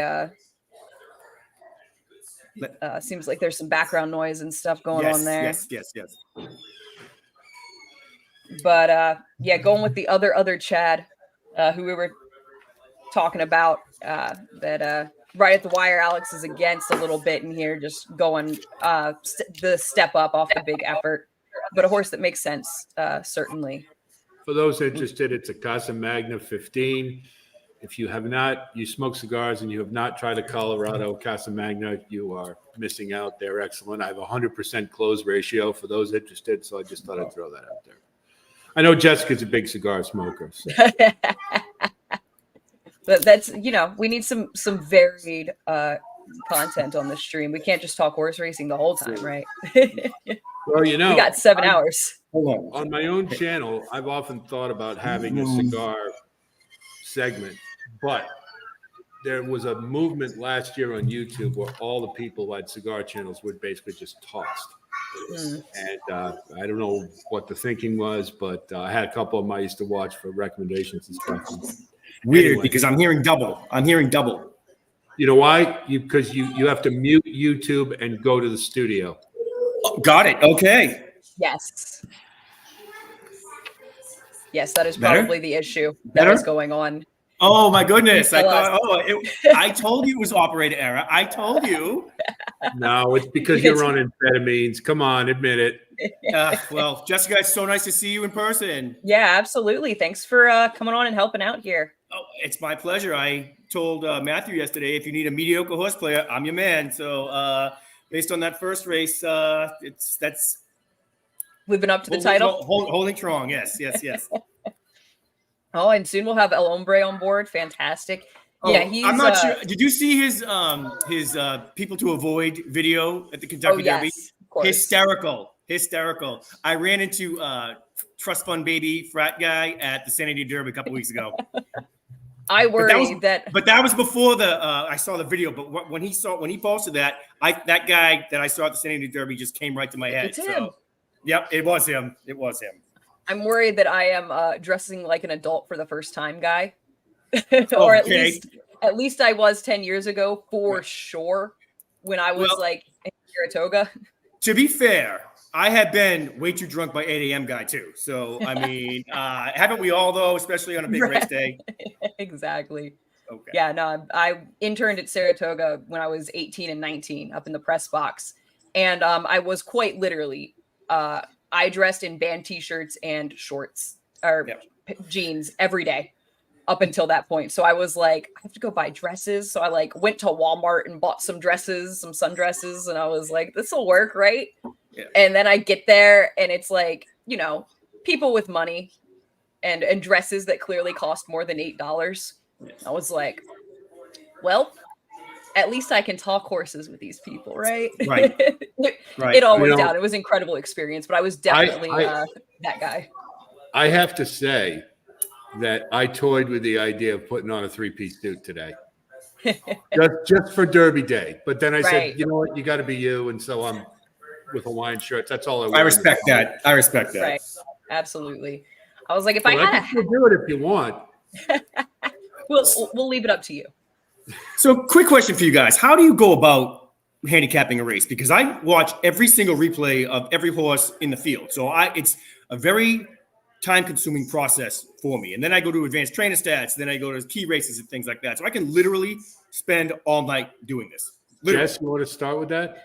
Yeah, for races like the Derby, I'm watching every replay. But honestly, for a race like the undercard, I just don't have that kind of time. I'll watch some races that seem like key races, handicapping that last race. I absolutely went back and watched that Madison to see how things go. If there's a trouble note or a really weirdly bad effort, a lot of times I'll go take a look at the race, kind of see, okay, this horse ran terribly here. Even if there isn't a trouble note, what happened? What was going on there? But for the most part, I kind of look through. First thing I'm looking for is what's the pace in this race. That's kind of what my first scan of the past performances is who's going to the front, who wants to come from behind. What are the general pace speed figures that horses in the race are running, just to get a vague idea of, if one horse has figures that tower over the field. Turf especially. Yeah, absolutely. Looking at, the distance, I kind of go through with my highlighter and I write my horse pace and I highlight numbers that pop out to me. And then I just go horse by horse and try and figure out what this horse is going to do today in the context of this race. That's kind of my quick overview of the way I approach things. How about you, Alex? Well, the way I always learned it, and this is something that, I kind of took for granted with handicappers, but I'm not sure everybody does this. You start from the bottom up with each horse. And the reason being is they all tell a story, if you can think of it that way. So chapter 1 is their maiden race, and then you go up. And what you're looking for, and I use Brisnet, that's my primary source. I'm a formulator guy. Okay. No, that's fine. Formulator is great. I use it in conjunction. Formulator is great for the trainer angles. Yeah, that's why I use that type of stuff. But do you have to watch every race replay? If it works for you, absolutely do it. But I feel if I don't, I'm going to miss something. That's what I'm afraid of. The one time that I don't do it, that's what's always in the back of my mind. No, that's fair. But what I would say is, I think Jessica hit it on the head. I look for those key races, where in particular you've got a number of different participants. Certainly, the last race, if you got 3 or 4 coming back into it, you want to watch that. What I look for is my big thing, and Jessica's probably heard me mention this on the stream many times, is I look for class. And what I look for is progression in class. I look for potential moves forward. That's one of my hugest things. So in particular, Brisnet is great because it gives you the class rating and the race rating. So one of the most important things I look for is if a horse is entering a better race and their class rating goes up every time they step up in class, that's a horse running against themselves.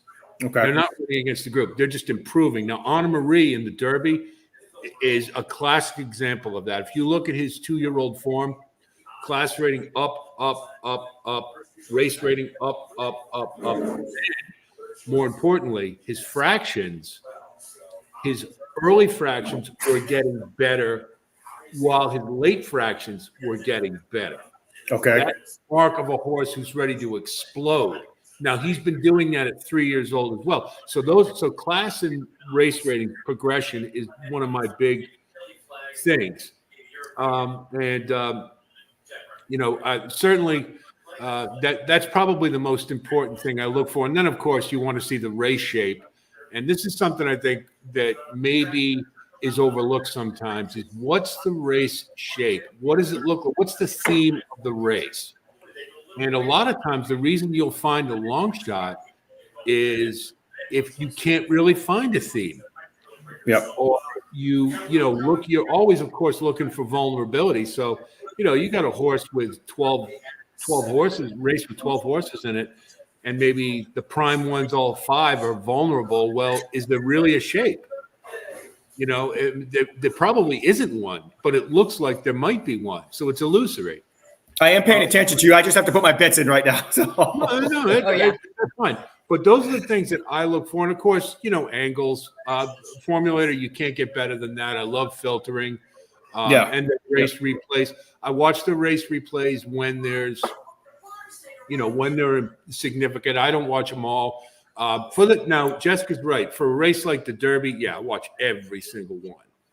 Every one. And, and then it's what I try to do is when I watch them is, and again, you guys probably know this, but I'll just throw it out there because I'm old and been doing this a while.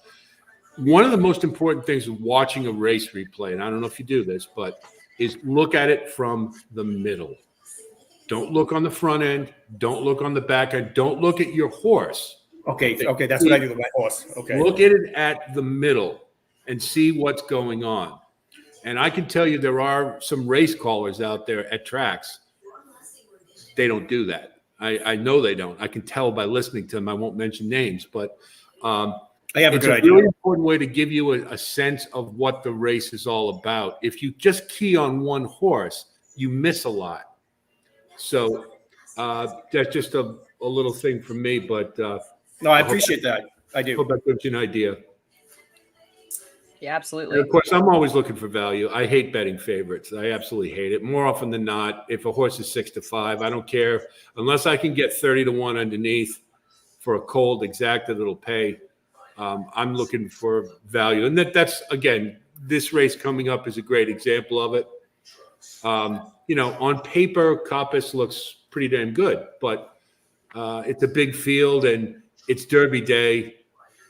Well, I have 10 to win, 20 to place on the 6, so fingers crossed.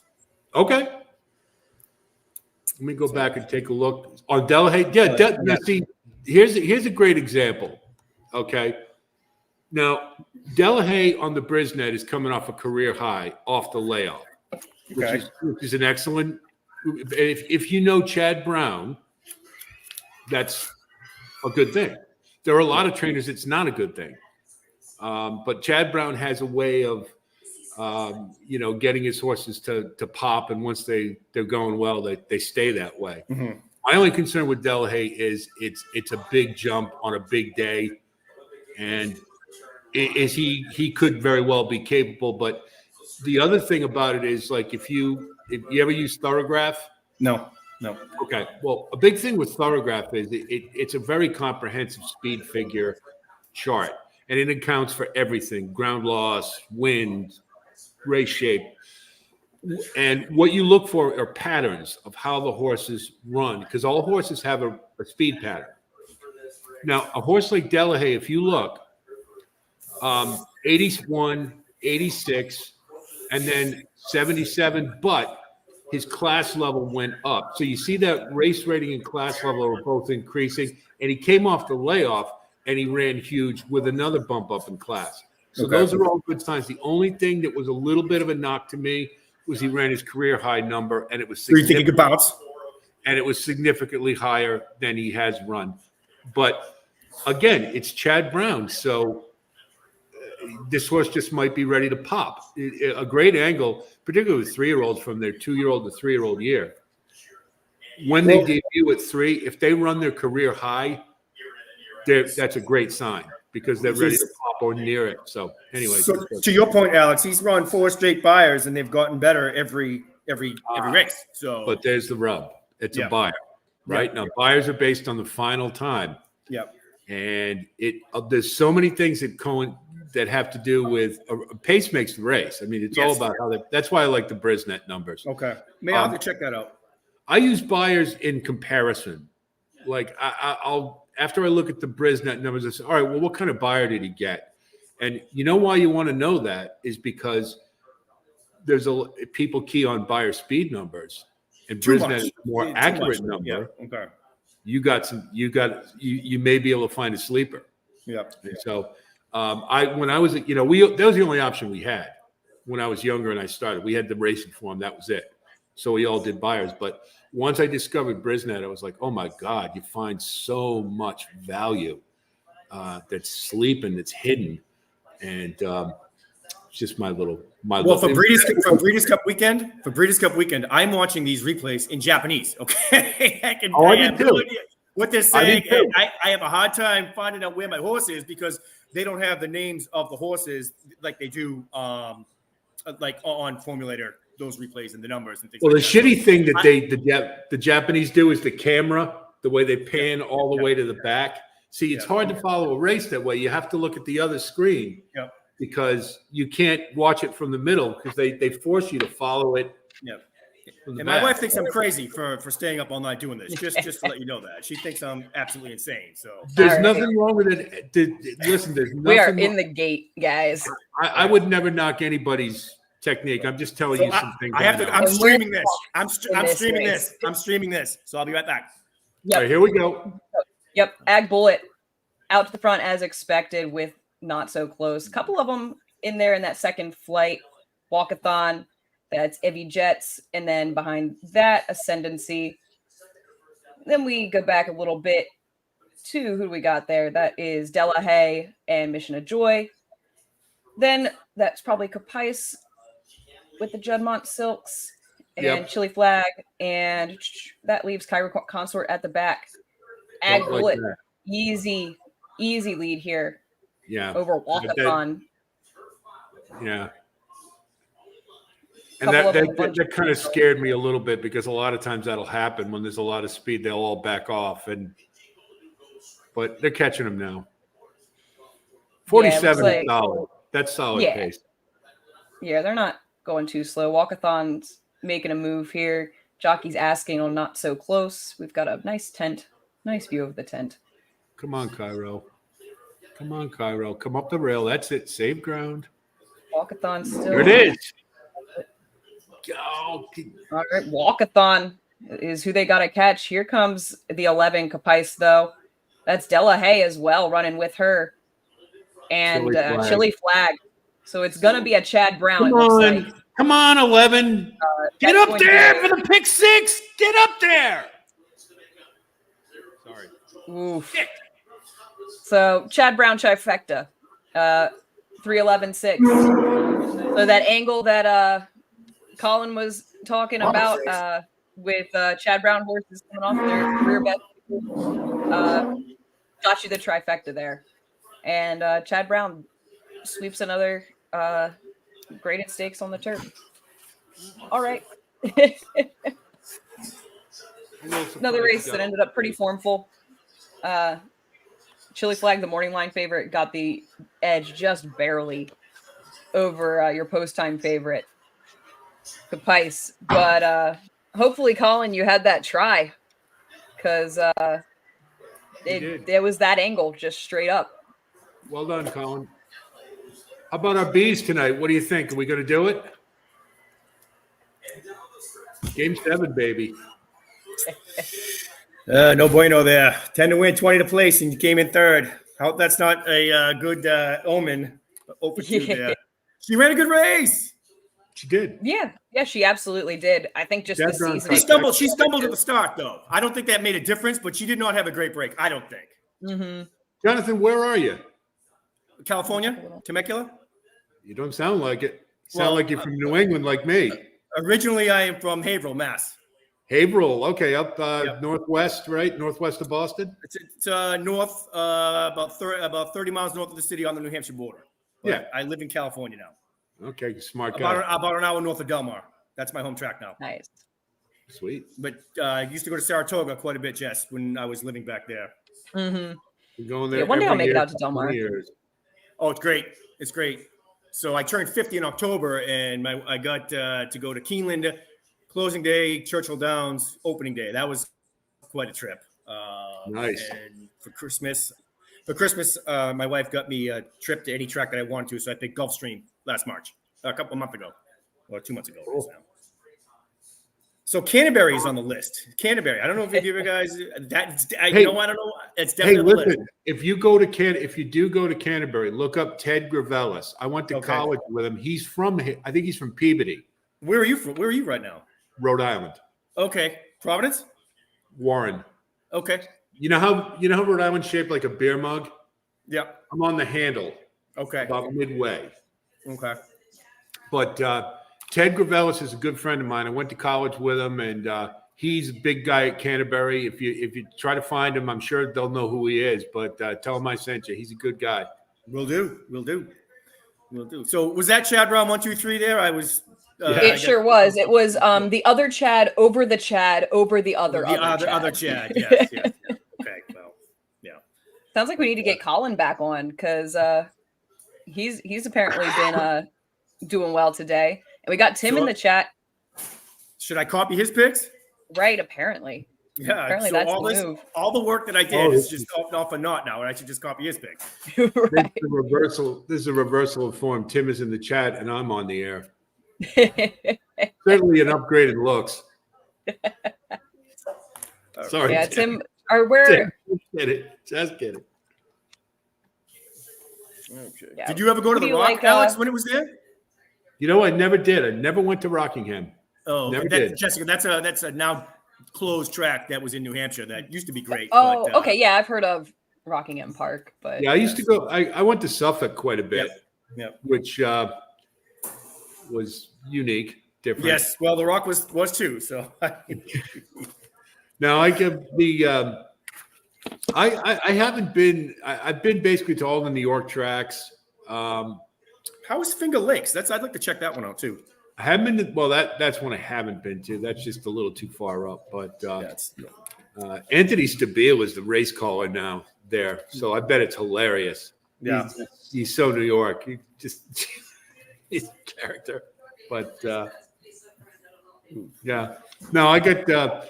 No, there's quite a few on the bucket list. I'm the kind of guy. Usually, what happens is, I'll have Santa Anita, Del Mar, Churchill, Keeneland on the list, and I'll end up going to Royal Ascot before I hit those. It's just the way it works. Just the way, or Hong Kong, or just the way it happens. But in any event, Yeah. Okay. Where's my notebook? you go to Lone Star, Jess, or you go to Sam Houston. Nah, I keep wanting to get out to Sam Houston because my fiance's family is out near there. I'm only like 20 minutes from Retama, but also have not been there yet. So I haven't been to a track in Texas since. Lone moving Star is there. good. My best friend Yeah. lives in the Colony, Texas, which is 20. It's in the Dallas Tri-City area, and it was good. They have dollar beer day if that floats your boat. I know it does mine on Fair enough. Saturdays. Dollar beers, dollar dogs every Saturday. So That can help me get my fiance to be like, let's do it. right. Dallas is a little bit of a trek, like 4 hours, I think. But You're in that's San Antonio, close right? enough you can do it. Yeah. Okay. So, but it's close enough you can do it in a day. It's a long Yeah. day, Yes. but you can do it in a Have you day. ever been out to the Don Strange Ranch? Never heard of it. Okay, he's the biggest caterer in Texas. And I went to San Antonio for a wedding. I told you that story when we were at Saratoga. But I tell you, we went out to that place, and oh my God, that was the best Mexican food I have ever had. And so if you ever go to an event that says it's catered by Don Strange, you can have some good food. Noted. I will keep that in mind for sure. I mean, we, as you might expect, we're kind of limited to like old El Paso up here. Yeah. Yeah, that was. Providence is number one in the nation in restaurants because we have everything. We have Johnson & Wales, a culinary school, and they all graduate and open up restaurants. So there's not a food I can't eat around here. But Mexican. It's not the North End in Boston, though. Here's what I always say, Jonathan, for the uninitiated. Providence Federal Hill is the best Italian food. However, wait a minute. North End is 1A. Okay. And it's on your preference. And one thing North End has that Providence does not, they have those little mom and pops with the checkered tablecloths where they just kill for you.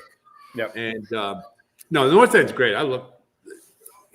You can't go wrong either way. But Providence is, if you haven't experienced it, it's pretty damn good. No, I have not been to Federal Hill. You know, I moved out here when I was when I was 38. So we never really spent much time in Providence ever. Well, it used to be run by the mob. Federal Hill does. It was the safest neighborhood in America. It was so quiet and dark. The little old ladies walked the streets at night, didn't worry about it. Now it's a carnival. Okay. It used to be Camille's, the old canteen, and the Blue Grotto, and that was pretty much it. And when you were on the hill, you were on your best behavior. Okay. It was like, I better be good because if I'm not, I end up in a trunk somewhere. But it's not like that anymore. But the old places are still there. As I always tell people, there's a big arch as you walk over it with a pineapple.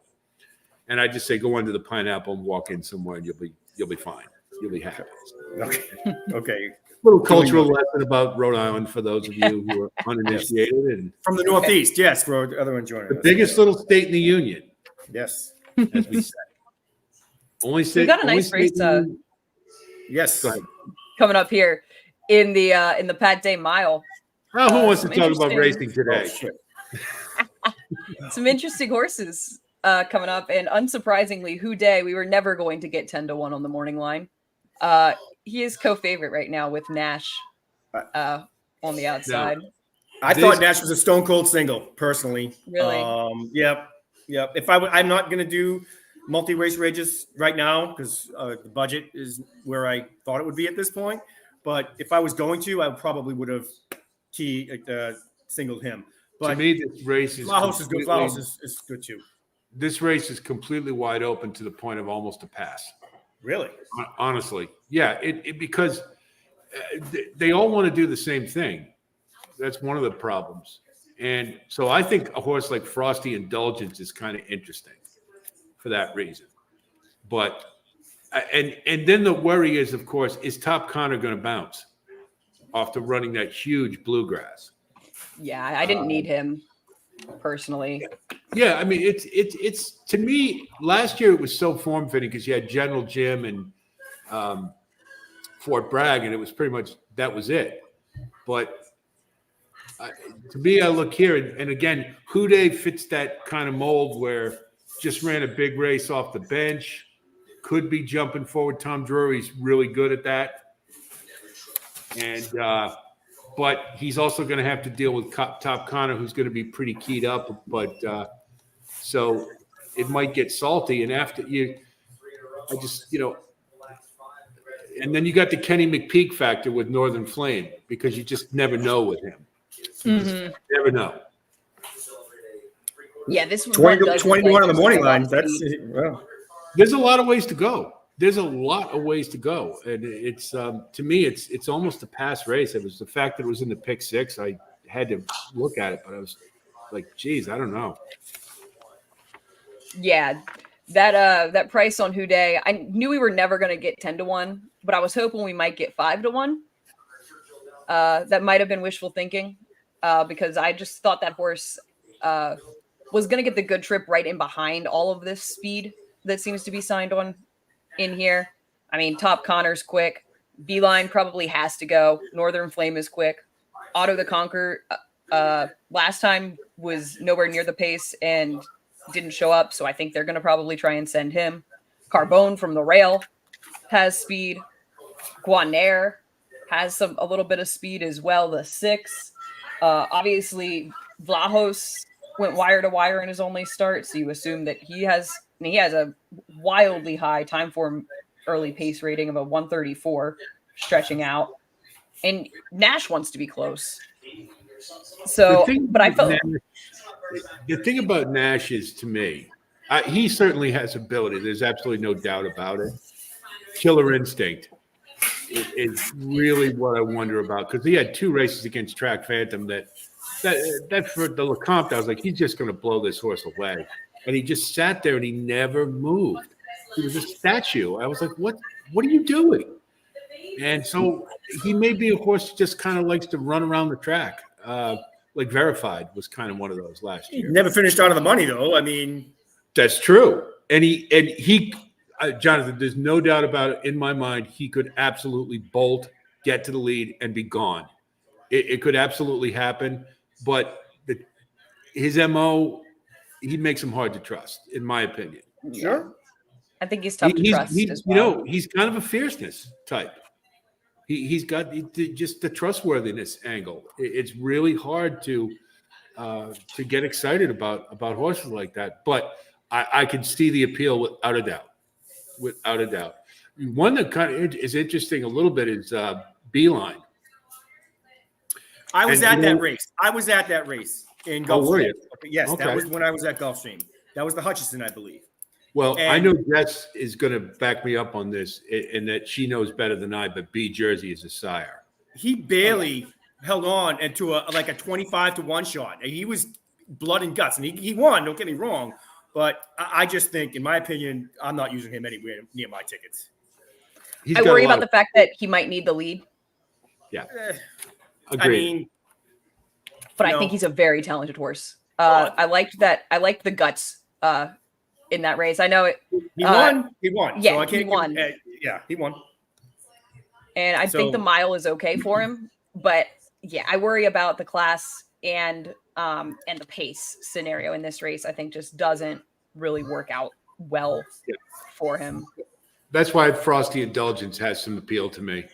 I didn't look at him that hard, but I see what you're 30 to getting at 1 on the there. morning line. You want it, one of the other thing about it, Jess, and you'll like this because it's Pedigree. Frosted, they're gritty, they fight, Mhm. and so I'm thinking, okay, he's got that. Who was the one who ran in the Southwest last year? Frosty, the Kenny McPeak. Name escapes me, but Frosty showed a lot of Departure. grit. Yes, that's it. Frosted Departure. And so ever since I saw that horse, I said, I'm starting to notice these Frosteds. They like to get in a fight. And so with this type of scenario, again, this is probably a better case for looking at value than the last race was. Well, to your point, Alex, the Christopher Davis, the trainer, has a 40% win percentage. It's a small sample size from sprint to route, so that's a pretty decent angle if you wanted to. Well, go he's that way. a sneaky good trainer. I've never heard of him. No, he's very sneaky. Okay. He's at Oaklawn most of the time, and he was at Turfway a little bit. He's sneaky good. Okay. He's kind of like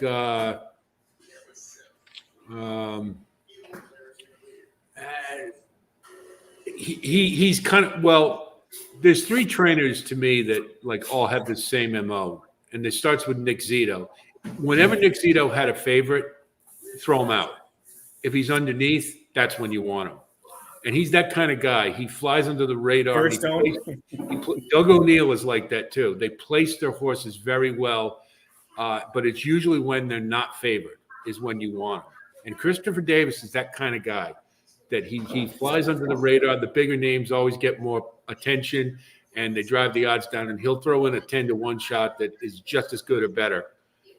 So he's sneaky good trainer. So that last race, that was like a blanket finish at the end. I couldn't see lead changes. I couldn't see anything like that. I have a note saying I don't even know what to think of that. His last Frosty and Gulch's last race. I think that was a decent horse that beat him. Well, obviously I like Houdet, and I think Glengarry is a nice miler in the division. And Tim's pointing out here, Top Connor, that those fractions were quite quick, going 46, 110. And he faded, but he had every right to set in that pace. He gets to cut back again now.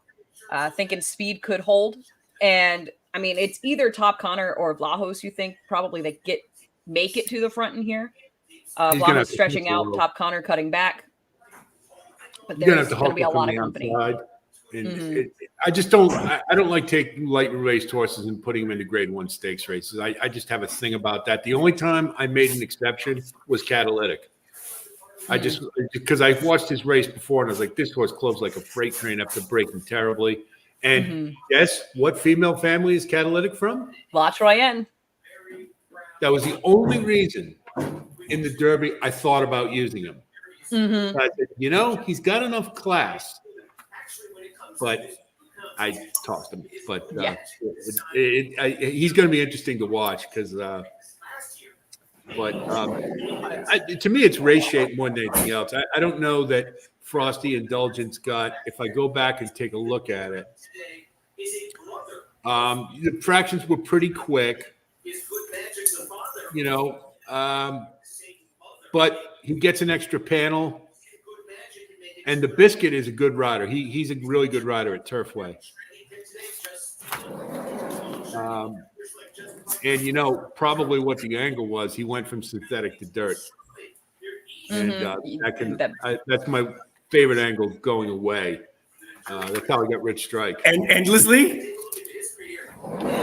Could be. But you know what? But Mike McCarthy, I love that horse, by the way. Not saying he's going to win, but I like him.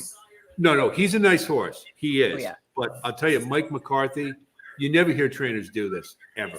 And he was like, I don't know if I like those works on dirt. It's the owner. Sure. And I can't blame. I guess they're in their 90s, and they've never been in the Kentucky Derby, so yeah. You got it. I don't blame them at all. Stranger things have happened. The track was, now they've been, a lot of people have been saying that the turf horses run well on Churchill's dirt track when it's wet.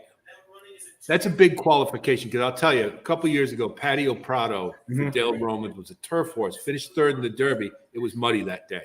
Yeah. When it's muddy, turf horses can run on dirt, and you're not going to get that today. I don't think. Track's drying out, and so he's up against it. I'm going to put him underneath.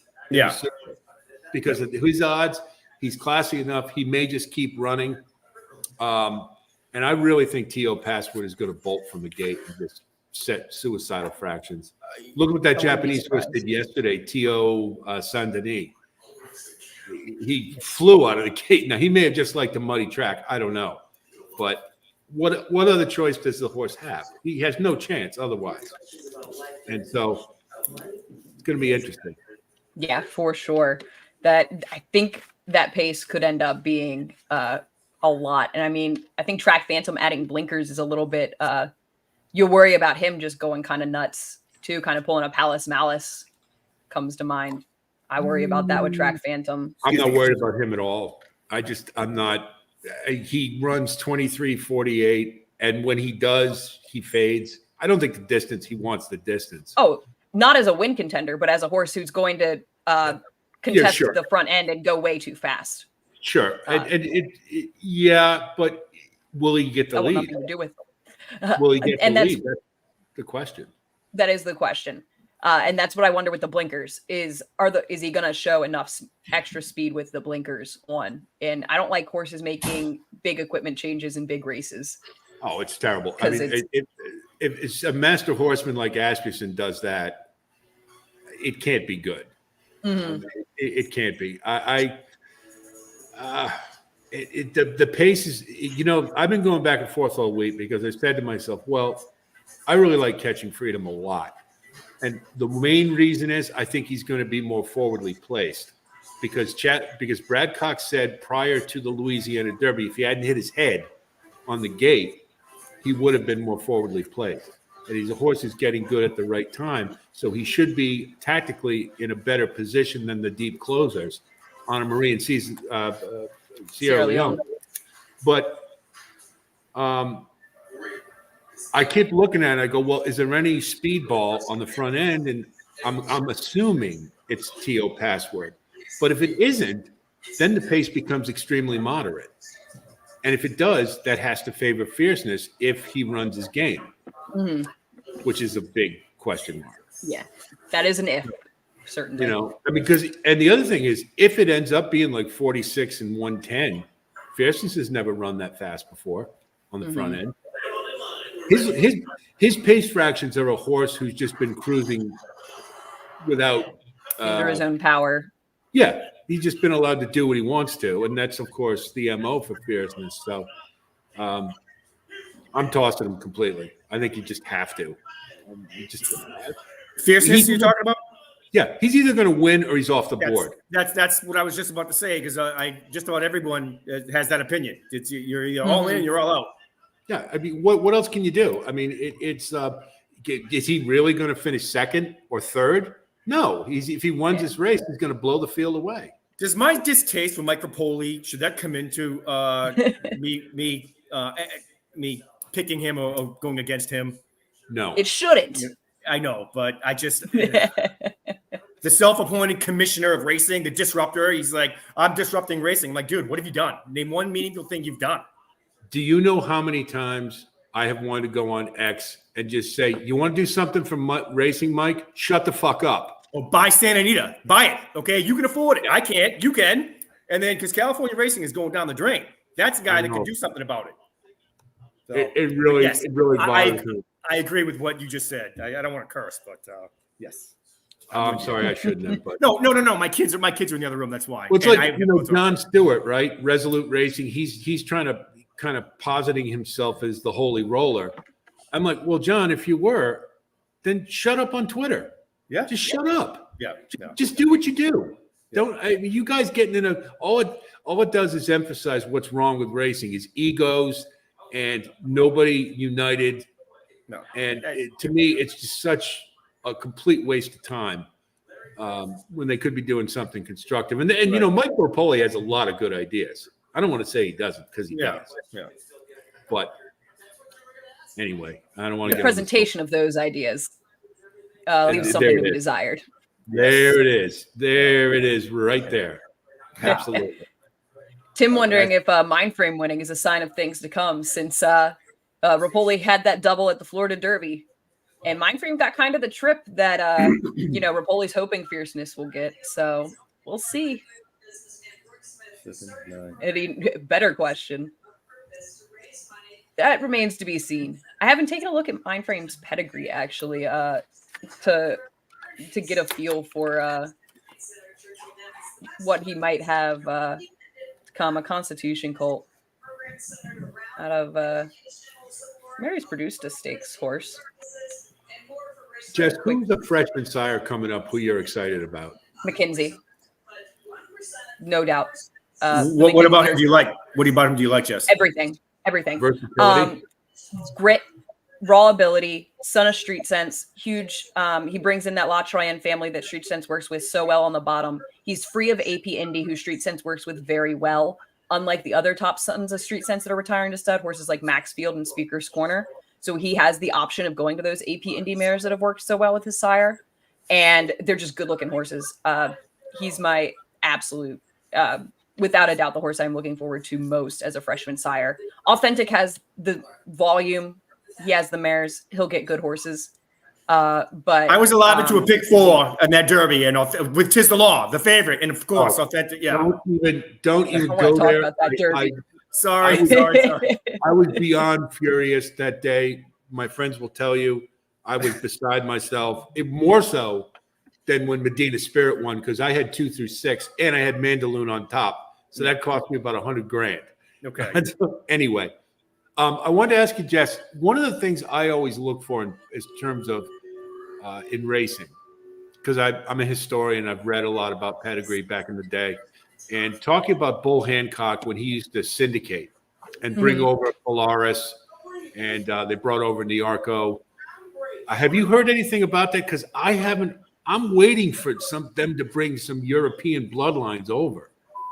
I think I haven't heard anything about anybody planning to do that. Although, really, I mean, all the European bloodlines are still the same bloodlines here at this point. I mean, they're all still Northern Dancer over there for the most part. The Byerly Turk line, though? Who do they have from the Byerly Turk? They use it, is my point. We don't. Yeah. I do not know of any stallions from the Byerly Turk line off the top of my head. Okay. I know that we got one last chance for Man of War out west with Tiz a Magician, who I think could be a useful state-bred sire. I don't think he's getting a sire son and continuing the Tiz now line. But so the Godolphin line is dying out too? Oh yes, it's it's all Phalaris nowadays. Everything is Phalaris, no matter what. Pretty much everything. The Commando line is like the non-Phalaris line. That's Include, I think, was the last from there, isn't it? Yeah, and he didn't have any real sire sons that moved on. On the bottom half of pedigrees, I love seeing Include mares. But yeah, nothing really there from that like broad brush line.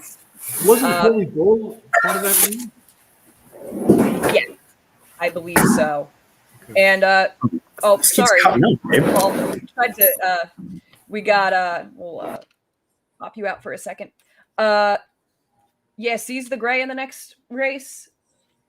I mean, you can't ever completely discount Dwayne Lucas, but I don't need him. Hope you see it in a bit, Paul. He's run too much. Mm-hmm. He's run too much. I mean, I heard Wayne, actually I was watching an old clip from the Derby and somebody actually asked Wayne Lucas, said, you seem to run your horses quite a bit, Wayne. What's up with that? And he was really was not expecting to be put on the spot like that. And he just said, well, if you want to make money for your clients, what better way to do it than run them? Okay. That's why I'm throwing up that deal. I thought I'd been saved for 2 starts. I thought that horse needed it. Well, syndication is always an interesting thing. I think Mike Rapoli is trying to bring some Japanese mares over. Sounds like it, and yeah, that would be great. And it seems like every time we try, it just doesn't work out. They tried to bring Lonhro into Kentucky. He didn't really catch on. Didn't really get very many American horses that were very good, aside from Isotherm. Jonathan, do you think you could turn down the TV in the background on your end? Yes. Hold on one second. Thank you.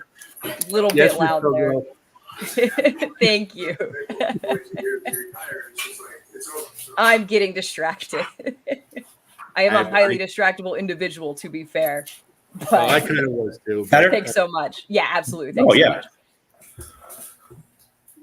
much. I would love to see some horses coming in from overseas, get some infusion of new blood, even if it is only a few generations removed new blood.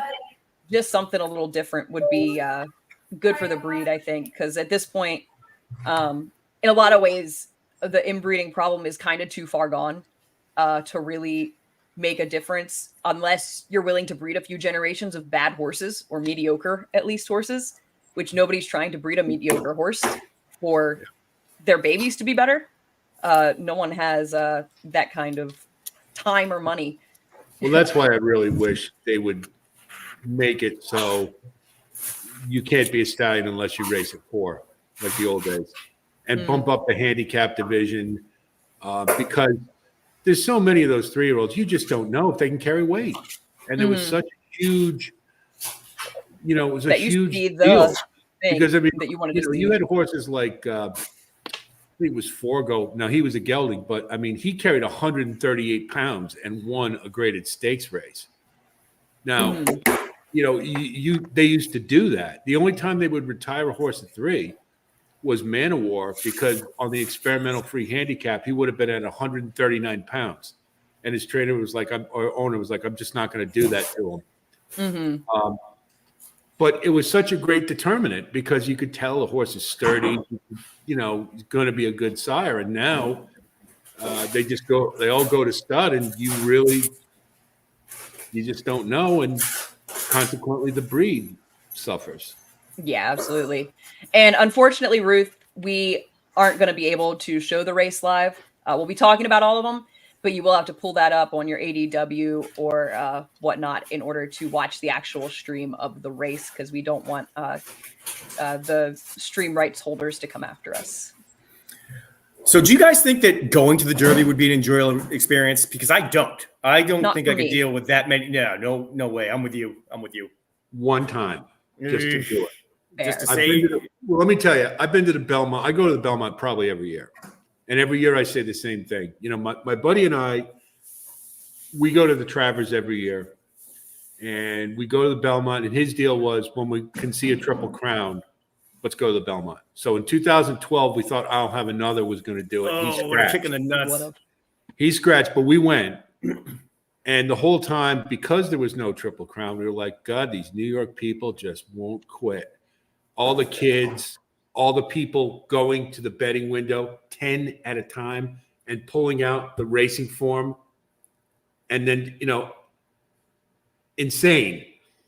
And every year I say the same thing. We went and Justify. I did see Justify get it. But every year we say the same thing. Why am I doing this? It's nothing but aggravation. Belmont is better now because they've got a backyard. So they've got this huge open area in the back now. If you haven't been there, there's so much land there. It's insane. They put the arena, the Nets and the Islanders play at is right next to it. And it's really nice now. It's really, but if they didn't have that, it would just be a zoo. And you're waiting in line, literally. Well, how do you go to the bathroom? How do you go to the bathroom? I mean, that's a fair question. I mean, you know, especially for girls. It's just, I mean, it's a shit show. I mean, it is. But you got to block out your 15 minutes because you're going to be waiting that long to get into the bathroom. to get a drink, I waited 2 hours to get a drink. Oh, I literally did, and I was like, I could be betting on races. And you get two at a time, I hope, just to cut. Right. Double fisted. Well, I mean, that's kind of what you resort to, and they don't hire real bartenders, so they have just people who they teach them how to make the drinks, and they take out the shot glass and don't get me started. But anyway, I just don't think that, because when I was there, it was just a normal Saturday, and I'm thinking this is more my jam right now, you know. And I was talking Belmont's to great. I love Belmont as a track. I love it, but it's just during the big event days. The Breeders' Cup is a bucket list thing. You got to do it once. I've been to four. I will tell you this. I went to the Preakness 2 years ago. I'll never go back, and here's the reason. My mother's in a wheelchair. I took her because she had never been. Mm-hmm. I look up on the map. Handicapping access, they say here. None. I literally had to carry my mother's wheelchair across sand. Yeah. I had needed 3 people to get help, and then she needed the bathroom. They only had one, and it was up an elevator. And we get there, and now I've got to beg somebody to help her. Yeah, you can't go in the ladies' room, yeah. And the people couldn't have been nicer. They were very helpful. And then you buy a ticket to go. You can't sit in the grandstand. You got to sit inside the track. You got to pay extra to go into the grandstand. So Baltimore's a nice town. I will give you that. And the people are nice, but I'll never do the Preakness again. Yeah, growing up in Maryland, we always went on Black Eyed Susan Day. Only Preakness I went to, I was paid to be there. It was when I was working in the racing office. So I basically spent that Preakness in the racing office, and I would go straight to the winner's circle. That's where I watched the Preakness from. I don't want to go to a Derby, and I'm kind of in the same boat for the Derby. I don't want to go to the Derby unless I'm going to be paid to be there. That's what happened when I saw American Pharoah. I was at Pharaoh's Preakness too, I guess. But I was working with TVG, so I got to go up to the press box to watch the Derby. The Preakness. I didn't have to deal with the crowds. So that's my thought on the Derby, and I'd like to do the Breeders' Cup, but I'm kind of leaning toward that too. Maybe if I can get a job so that I can be in the press box for those big races in a way. Santa Anita is a bigger racetrack. So it's Yeah. you're not packed in, like from what I've heard. Like, when I was at Keeneland, I've never been to a track ever more crowded than I was at Keeneland. And as I mentioned, I've been to 4 Breeders' Cups, all at Santa Anita. So so I think the Santa Anita would be a more enjoyable experience for a Breeders' Cup, at least from what I've heard. It's at Del Mar. I'm not going to go there this year. It's just not worth $600 for a seat because my wife likes the seats, and I would rather just bet from home. Do my own thing. Can you imagine the throngs at Churchill Downs if they knew Jessica was going to be there for the Derby? They would have to build that goes without saying, right? Section on the backstretch just to accommodate the overflow. Right. Yeah, no, they should be paying me just to go so that other people will go. No. There you go. So have we decided who's going to win this race yet? Yeah, we haven't talked about this race at all. We got Nash. 10 minutes, 11 minutes. Going Or yeah, we Nash. have talked about it. Never mind. I forgot. It's been I'm like going with Nash. 30 minutes since we talked. To be honest, I think I'm either going to go Frosty Indulgence or just pass this race completely. Here's another little thing. Here's another little thing right here. Look at the betting line. 5-2 and then 2 at 7-2. That almost cries for a long shot. Because whenever you have 2 short-priced horses in a big field, you have to go long. That's how I got Rich Strike, is because Epicenter and Zandon were 5-1. And I was like, well, you have to find a long shot here. Have to. And I wouldn't have looked otherwise. If it had been if Epicenter had been 4-1, I probably would have bet Epicenter. But anyway. Yeah, I am passing this race. I'm not interested in I think I'm going to betting it. I like Houdet a lot. I don't bet a lot. So I mean, okay. Well, here's Jonathan. Here's the thing. One of the things, the key to being good at horse racing is not betting every single race. Yeah. Because it and don't take it from me. I mean, I've heard experienced guys they're like, if you bet every single race, it's a recipe for destruction. First of all, the takeout kills you, but also you want to wait for those real opportunities where you have a strong opinion. Now, if you have a card where you have a strong opinion in every single race, okay, go for it. Nash is my opinion in this race. Yeah, you got to like him a lot. Yeah, I mean, even you could. Some of these guys have the discipline to not bet races like the Derby because if they don't have an opinion, they won't do it. But I think we do enough work to have a strong opinion on races like the Derby. But there's just a lot of times the everyday cards. I mean, there's so many races where if you can't decide between 3 horses, I mean. Well, if you like Frosty Indulgence, I just saw the odds. He's 18-1, man. So you're going to get paid. You're going to get paid. You're going to get paid. If I was going to bet it, that's what I would do. Okay. But again, I don't have a strong feeling on this race. So it looks more like a pass. I put in a pick 6 ticket, so I had to, and I put Frosty Indulgence in with a couple others, but I don't have a really strong opinion on the race. Top Connor really bothers me. He could wire this field or be gone. It's just it looks like a really tough race. It looks like a race where the pace is going to melt down. Mm-hmm. That's what I keep thinking, but I don't know that I like anybody who's going to come from way back out of it, which is where I ended up with Houdet, who I think is going to be at least like mid-pack with all the speed in here. Yeah, and you know what? A mid-pack runner is a great place to be tactically because if they're all backing up, there he is. He's got the jump. Mm-hmm. He'll inherit the lead. I like that. I don't think there's anything wrong with that at all. I would like at least 4-1, 5-1, and 7-2. I'm like, it's not worth. Well, you moved betting the change at that price. Yeah, clearly it was just me, not all the other wise guys on Twitter who also had this horse. I've been hearing about a little this horse stream since that yesterday. goes over the jumbotron that says Jessica likes, right, and everybody goes gasp. Yeah, they probably shouldn't if they do. My picks have not been doing too great this weekend. Hanging in there. But this is the hardest form of gambling, and it's the best, but it's the hardest. Yeah. It's not even close. I mean, people want to sit there with just ding, ding, ding, ding, ding, and a trained monkey could do that. I don't get how believe it or get not, enjoyment out of that. believe it or not, the Breeders' Cup in some ways is easier than this is because you have the whole year to look at. And it's easier to, I mean, for me, the last Who's couple going to of have Breeders' borrowed Cup, gold, though? See, I disagree with that, Alex. Who had borrowed gold? That's why he paid you 60-1 when he won that race. You know, I mean, you could have had 10 years looking at his races and never picked him. well, no, certainly you can always have a monster come in. There's no doubt about it. Archon at 99-1, Sure, you know, sure. but on the whole, because you have the whole year to look at them, and they've all been racing against each other, it's very similar to the Derby in that respect, is that you have an idea who the pretenders are, who the contenders are, and it's a lot easier, in my opinion. It's still challenging, mind you, but it's easier than an everyday where you're not looking, you know, you don't put quite as much elbow grease into it. So it's just, we had a great Breeders' Cup.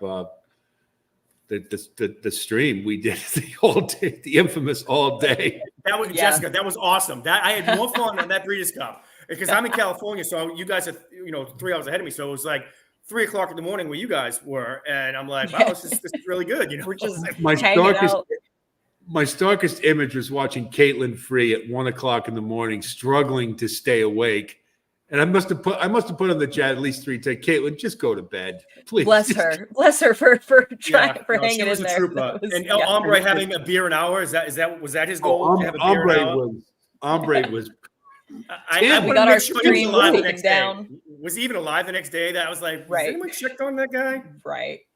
We got our stream kicked off by YouTube because we streamed copyrighted music.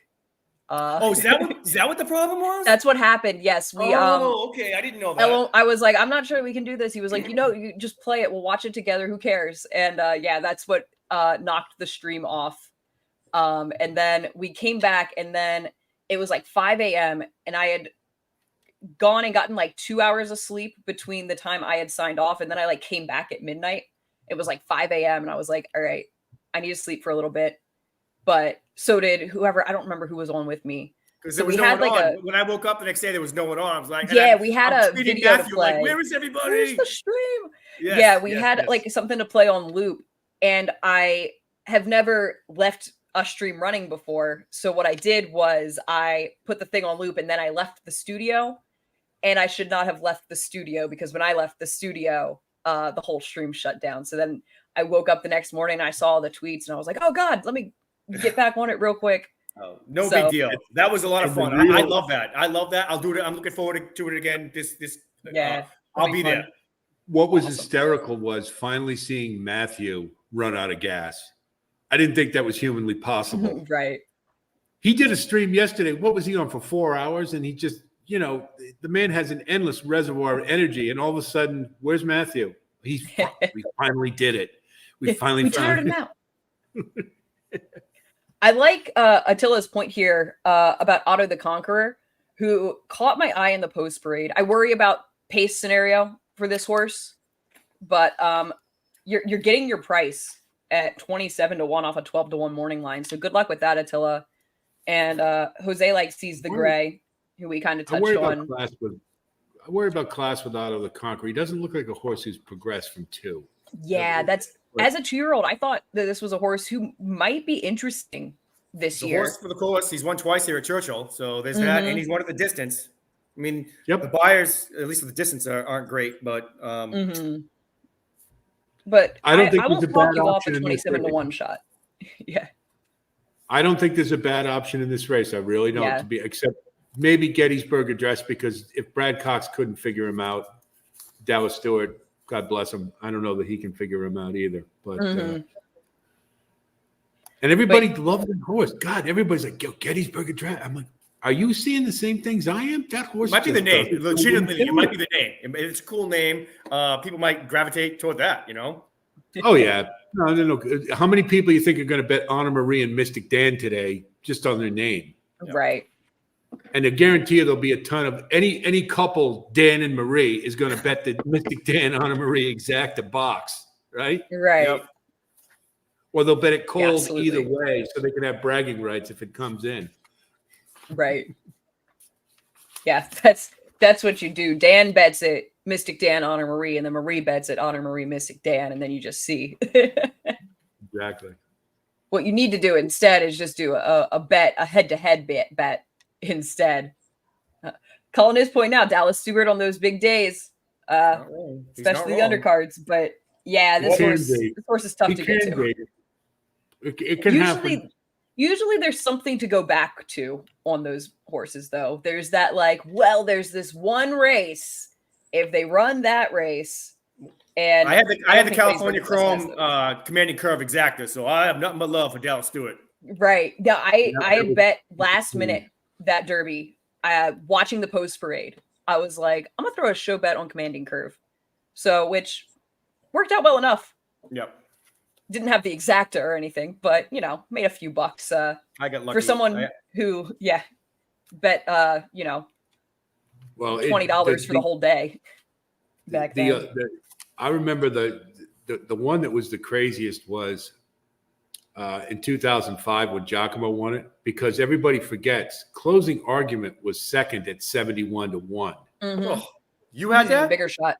Oh no, God no! I had a Fleet Alex, of course. Was one of my all-time favorite horses, Fleet Alex, and I couldn't believe he couldn't win that race. They had to use him so many times, and that goes to show you the best horse, the traffic trouble.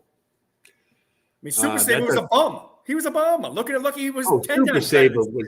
I don't even think I used him in that year. I can't remember. Skenderea would have won the Triple Crown that year. I took Looking at Lucky because I just said, look, he's the best horse, and I don't care if he's on the rail. He's good enough. And, he got killed traffic-wise. But. Super Saver would have won the 2010 Triple Crown. Or not Super Saver, Skenderea, if he had not gotten hurt. That horse was a monster. That Wood Memorial, I remember we were watching that, and my buddy was like, I think we got a Triple Crown winner here. And I was like, if it wasn't for Aqueduct being a little suspect, remember there were years ago, though, they would put out I Want Revenge got a 114 that same year. Mm-hmm. And Achilles of Troy got like a 116 buyer in I'll be back and watch this race. Yep. Fingers crossed. Rooting for you, since I don't have a whole lot here. So no, I'm going to put a little bit down on Frosty Indulgence. Woo! Who got a bump there? Frosty Indulgence, actually. Of course, I bet on out of the great gate. I think that was. All right. As soon as you say it, that was him. Let's see Jess call this field. Getting out there. Let's see. Yeah, no, that's Vlahos and Nash looks like out there. This angle here, I'm useless. I'm not studying the silks. I'm looking at numbers. Right. Vlahos on the front, and there goes Otto and Beeline on the rail. Nash is getting that nice outside stalk and trip. There's someone in between there. Houdet, right up there is who. Carbone on the rail. Then Top Connor, he's back today, and does not look necessarily happy about it. He's coming up now on the outside, and they are bunched up in here. They're going quick. But they are all 44. Bunched. 44 and 2. Frosty Indulgence is starting to make a little bit of a move from the back, but he's out of horse, it looks like. Vlahos is still hanging in there. Nash is trying to get to him. Houdet's coming. And Top Connor on the outside also still a little bit of bumping in the stretch there. Look out. Who's coming up the middle here? Is that Seize the Gray? Houdet. That's Houdet in the middle. Seize the Gray on the inside is coming for him. Come on, Houdet. I need Houdet to get up for third here at least. Come on, for Houdet. my contest. But Seize the Gray, we were wrong. Because Seize the Gray got the job done over Nash, and it was very close for third. I am not sure. So credit here to Jose and to Paul, who also had Seize the Gray. Well done. I did not have him in that one, but he ran a nice race. The coach, how the hell did he get that horse to run on four straight races in the course of like 2 months? Jeez. Yeah, and it's set up for him, but he ran a good race. Honestly, Vlahos ran huge to hang in there, and he might have gotten third. It was tough to tell because you had the horse on the inside and then 2 horses and then the horse on the outside in that photo for third. I'll Really say hope it. Seize the Gray. I think Nash got up for second. 12, 11, no, 5, 11, 12, 7. I think. It was definitely 5-12. I think it was 5-12, 11, 7. I really hope it was 5-12, 7, 11 because I'm in Shoddy's showdown contest where you have to pick horses to show over the 2 days. And I'm in second, and the person person in front, Vinny, has the 11. So I really need 5, 11, 12 definitely got second. It's just 11? a matter of who got third. 11 got second? No, the 12 got third. 12 got third. I think so. I thought the 12 got up. I thought the 12 was I thought the 12 got up for second pretty clearly. Yeah, so did I. It's not an easy angle, but yeah, it was tough to separate those 3. My guess is 5, 12, 11, 7. If I have to call it, I definitely think 5, 12. I won't be surprised. You know, the other thing that we didn't talk about when it comes to Seize the Gray is the fact that he's my racehorse. He's an automatic underlay because of all the owners. Yeah. Because he should have been 20 to 1 plus. Instead, he was 9. Yeah. But they got they winner circle photo though. So yeah. And he came through. Yep. That cutback in distance might have helped him there. Yep.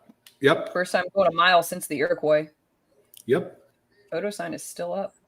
And they are taking a long look at it. And it's tough because you have those 2 horses on the inside and outside separated. 5, 12, 11, 7. Yeah. All right. My first ticket cash, baby. Yeah. We'll take it. Yeah. It's not much. I tend to win 20 to place on him, but that'll be all right. Yeah. Oh, for Nash, not I thought you meant Seize the Gray. I was like, that's good. No. I was like, mean.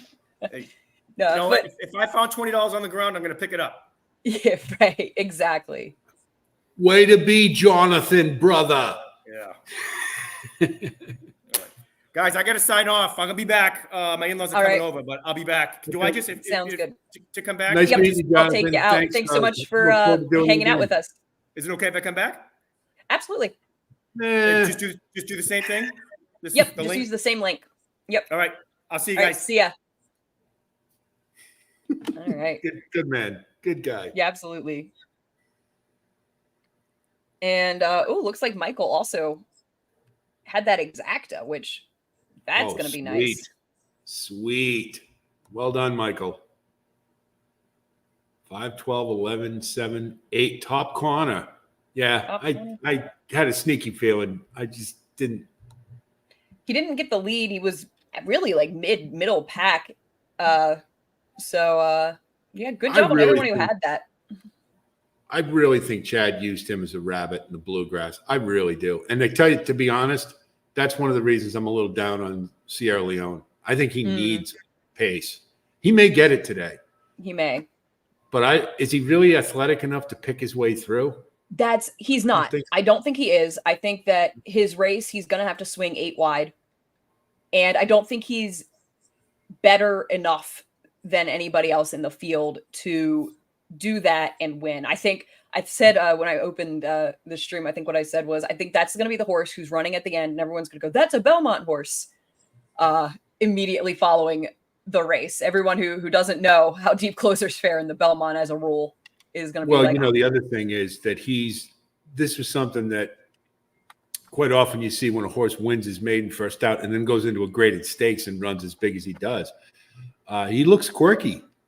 Oh, yes. Very. That has come to the fore most, and I've been listening to some backstretch people say, yeah, and one of them did point something out that's interesting. It does mark intelligence because he didn't want to go in the gate. And because of, I forget the circumstances for the bluegrass, the circumstances where a smart person would have gone, wait a minute, do I really want to go in there? And so it's a positive to a degree, but you've done this enough. Get in the gate. Yeah, and he's also like, he's not the most efficient mover. He's got that infamous paddle to his stride, which doesn't I'm glad you said help that him. because I'm really glad you said that because I heard somebody else, and I've asked a couple people who were really high in Sierra Leone. I said, "Does the paddling action bother you?" Because of it makes him lug in, doesn't it? Mm-hmm. Yeah, And that's a little bit of a concern for me. Also, just getting the distance, pedigree wise, style wise, it shouldn't be an issue. But you do kind of wonder if, with that inefficiency, if that starts to catch up to him in that last 16th even of a mile. And it makes you wonder, and in today's day and age, most of these horses are not really truly bred for 10 furlongs. No. Like Fierceness, there's definitely a question mark. 10 furlongs could be too far for him. It's not enough for me to completely say, I don't want him, or he can't get the distance. Well, it's one of the things I do, and I only do this for the Derby, but on my channel, I put a lot of content out. And one of the things I do is just pace study for all the horses. And I use the Brohammer method. And any horse that has over 53 feet per second usually is going to get the distance without a problem. Fierceness was at 54. And the reason I'm on Catching Freedom probably more than any is that he leads an average and sustained pace, and horses that do that win the Derby most of the time. So I like him. At 54 feet per second at a mile and an eighth, mile and a quarter should be fine. Yeah. Now, here's the question. If he's pressured and has to run a little quicker on the front end, it still probably won't matter. I think he'll still get it. Yeah. Because his fractions were, if you look at them, like just as a frame of reference for those who don't know, horses who run on the front end in a sprint, let's say, they'll run 60 feet per second, first call, like 55, second call, and then maybe like 51 or 50. So horses on the front end, their first couple fractions are always going to be like 56, 54 for a two-turn race. But then they'll finish it like a 52. Any horse who can run on the front end, who can get a 53 at the end, is going to be tough to catch. Now, Fierceness, in the Florida Derby, he basically went one paced all the way around the track. 54, 54, 54. So he has a very high cruising speed. But the rub to that is, of course, can he do that when he's getting pressured and has to keep up? And big question. It's really the thing that turned me off. I said, yes, if he was just allowed to run a mile and a quarter by himself, he'd probably run 158, but he won't. So anyway. And no, with his style, that's in all of my videos when I'm talked about him. I'm not really worried about the distance for Fierceness. I don't know that he's going to improve with the distance, but I don't think it's going to be enough of a difference to bring him back to these horses when he seems to tower over them. I mean, I didn't even consider it.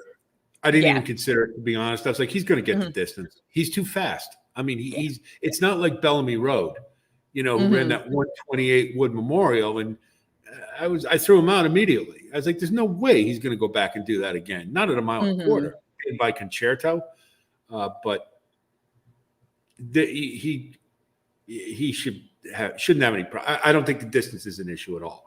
Yeah, the distance isn't what's going to beat him. Yeah, certainly.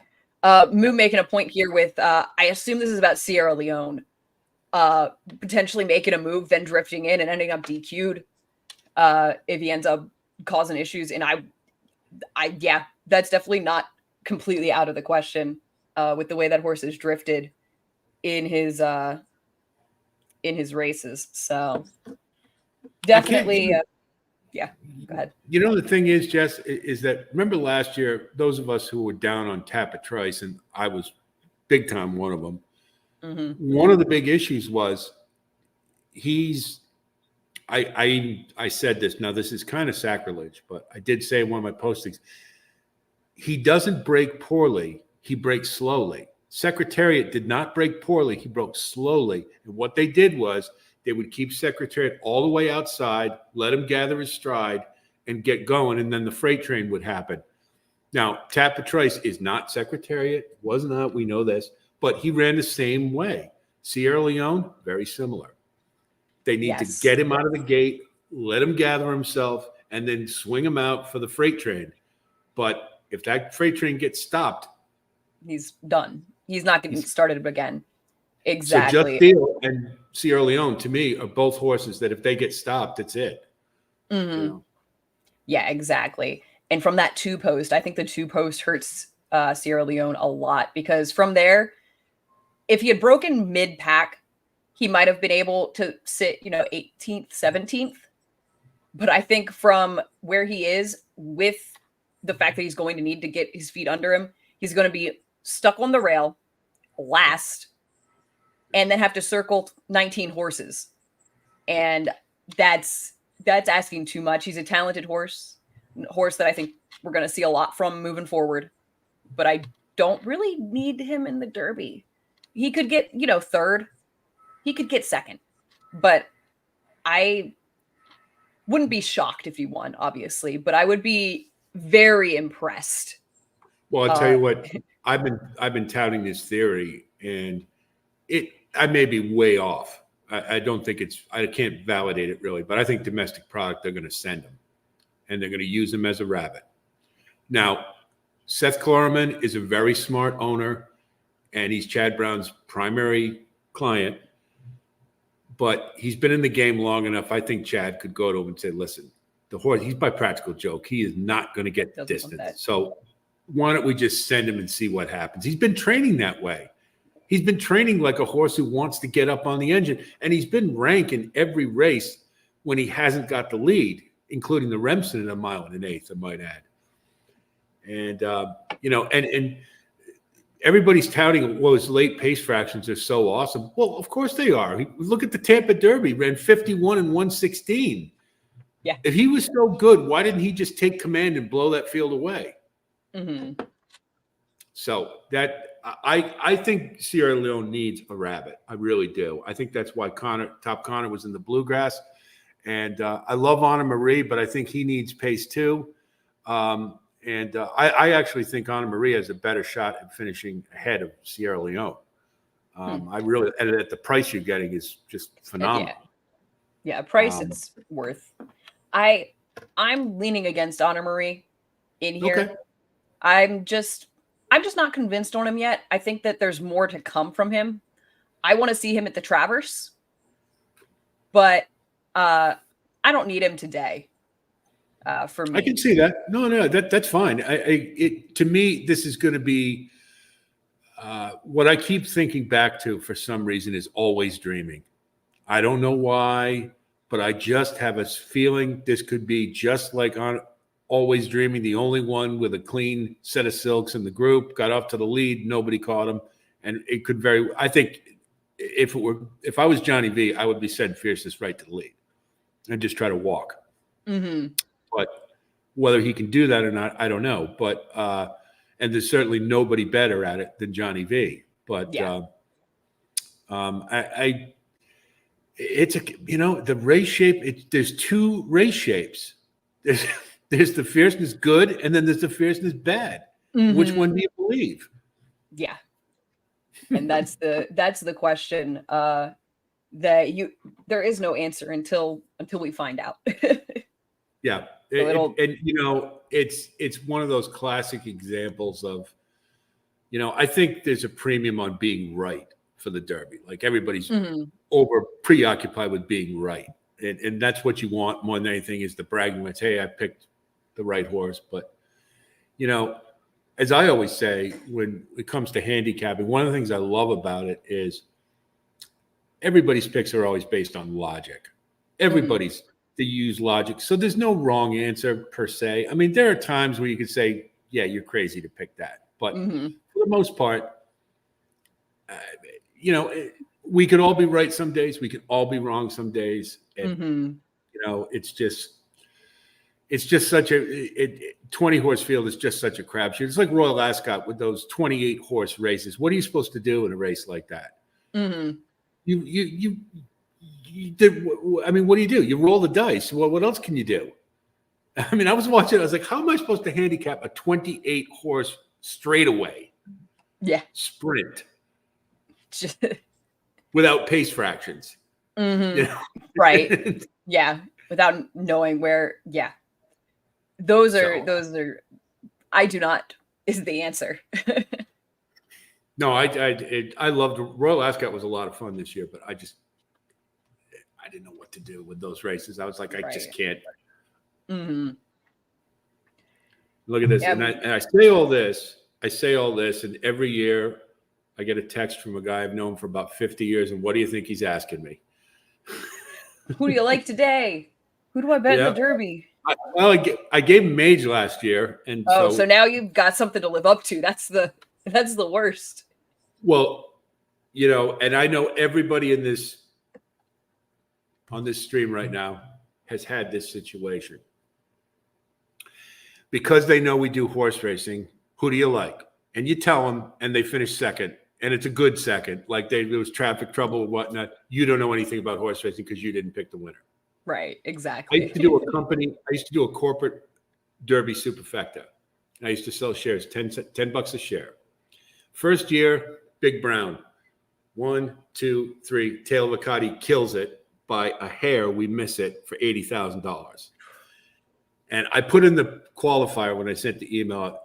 Oh, and by the way, no bitching because I'm betting too. So if I lose, I'm probably going to lose more money than you do. Yeah. 6 years, this close.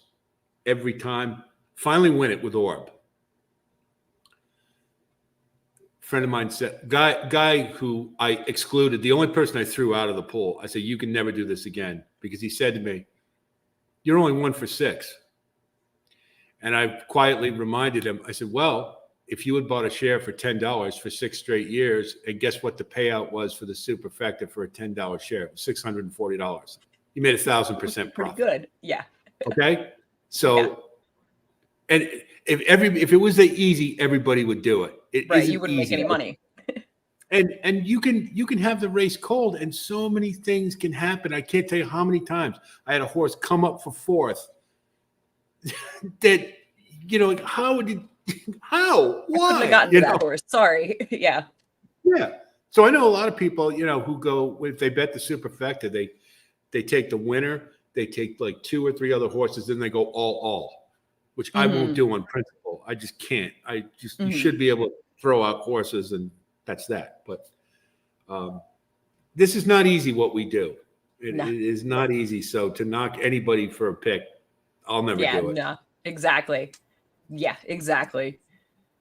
And look what happens. You get Seeds the Gray at 9-1. And right. You know, exactly. We were like, I don't see it, but not gonna ever talk you off your pick. I might tell you why I don't see it, why I'm not going that direction. But that's what a Cinnaboy Downs is fun for. Because it's just craziness. I'm excited for that to start back up. I jumped in like halfway through the season last year, and this year I'll be every week following, so that'll be fun. I lucked out. I just happened onto it last year, and I was like, God, this is so much fun. And there's such great people up there, and they make it so user-friendly. And Sizzler! Yes. Guy's unbelievable. He's so fun. And it's cool getting to see the thought processes sort of the connections in that small meet. It's kind of like self-contained a little bit. And it's really interesting. Way to put it. You're exactly right. Yeah, that it is very much a community. And because, you know, we really don't have that unless you go to like Finger Lakes or Sunland or some of these smaller tracks where they don't have shippers really coming in. Yeah. You have the horses that you might have claimed for the meet that you were like, all right, here's a $5,000 claimer from down south. We'll take them, ship them up north and see what they can do up here against some weaker competition. And you get a couple of those, but I know a guy who used to own horses who used to go up to Woodmine and claim them and bring them down and just kill them. And I don't know if that's the same because they're on synthetic now, but Hmm. Did I see that Paul Nolan rejoined us from Ireland? He's the Irish one, isn't he? Hello, I Paul. remember. You're We'll back, have to Paul. confirm How are that, you, Paul. lad?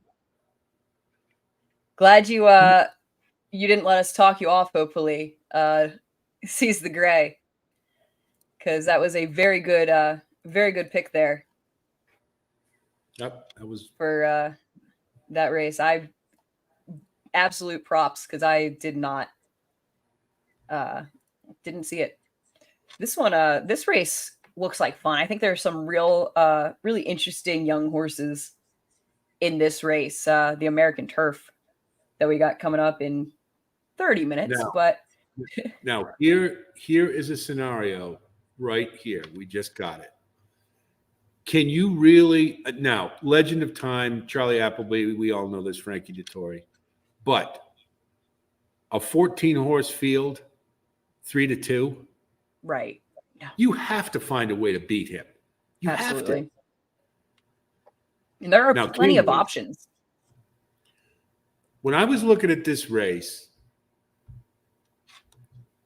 one of the things that's a bit of a problem is that I saw. I think Laganos is a little bit of a leap of faith, a little bit. It is good turf. That is, Cugino is a horse I think has second-itis. Seems like it, which is And probably then why they're putting the blinkers on. Yeah, and that there's another thing. You know, Shug is an old school guy. If he puts blinkers on a horse, you know, in the old days, if they put blinkers on a horse, it meant it was the last resort, trying to figure out what to do with him. Mm-hmm. But to me, it's like I want to find a way to beat him. But like neat, yeah. That's You know? one I was considering. Yeah, but look at he was tugging in his last race, and he did get up. That's true. And Raylu is a great long shot jockey. Mm-hmm. Love Raylu. And Atras has been really hot. But, you know, like Brisnet, he only got an 80 for that one. And that's pretty below par. And so I don't know how good – I don't know how good our turf crop is this year. I don't think it's really that great. Mm-hmm. Like Stay Hot. Stay Hot was on a lot of people's mind for the Breeders' Cup. Now, he looks to me like a horse who hasn't progressed since two, and he's running against California stock, which their turf division is dreadful. So he'd be a horse that you'd think about, but then you look deeper and go, well, I don't know if he's moved forward or not. Yeah. And Lord Bullington had a little bit of appeal because of Mike McCarthy. And third off the layoff, he's 23%. And he's got Johnny V aboard. But Quick work coming in. Yeah. That's kind of the horse's MO, it looks like, just now that I glance back, but that kind of caught my eye a little bit, that 46 and 3. Noted as a complete toss for me. Yeah, I don't need him. He's one definitely has not progressed. He has not gotten any better. Set was kind of interesting. And I like what's that? where I'm at. That's where I'm at. I think this is a very talented horse. This is a horse I saw a little bit of bias, but in a way that I think is legitimate. Is I saw this horse at OBS April, and he caught my eye and there just physically. And you know, I'm a pedigree person. I know how to look at a horse, but for me to see a horse and be like and really blown away and really impressed with the horse physically, it's a good sign usually. You know, something that doesn't happen a whole lot. So I think that horse is really legitimate. I actually have the I have one little thing here about Set that I noticed, and this is again a Brisnet thing. His maiden score, he got a 95 and he got a 115 class rating against a 110 race field. So a good horse should be able to do that, no problem. Mm-hmm. He also got a 115 in the Cutler Bay against a 113 race rating. That's a little bit of a concern, and only because his class rating didn't go up. it's a tiny little thing. And also Gulfstream, I kind of get a little, like, they don't carry their form. They don't take the track with them. And Gulfstream turf is kind of a screwy place. But aside from that, I think this horse, clearly has some ability. And in a race like this, Mark Cassie, Oscar performance, of course. Yeah. Yeah, he was a horse I did actually like his pedigree. I loved his breeze that day because, when you do these, the horses are going for he went a quarter of a mile, but still they're looking for that quarter mile time. And a lot of times what you really want to look at is the gallop out. But when you're looking at the videos going back, they don't have the gallop out, which is one of the advantages of being there on site. And this horse, full gallop out all the way back around the track, looked like he could have kept going, just tons of energy. He had just this presence to him because he was one who I ended up going back to see at the barn. I think that the extra little bit of distance won't be an issue for him. I think that he's got a lot of talent. I don't know if he is ready for this, third start, but like you said, the division doesn't necessarily look super deep.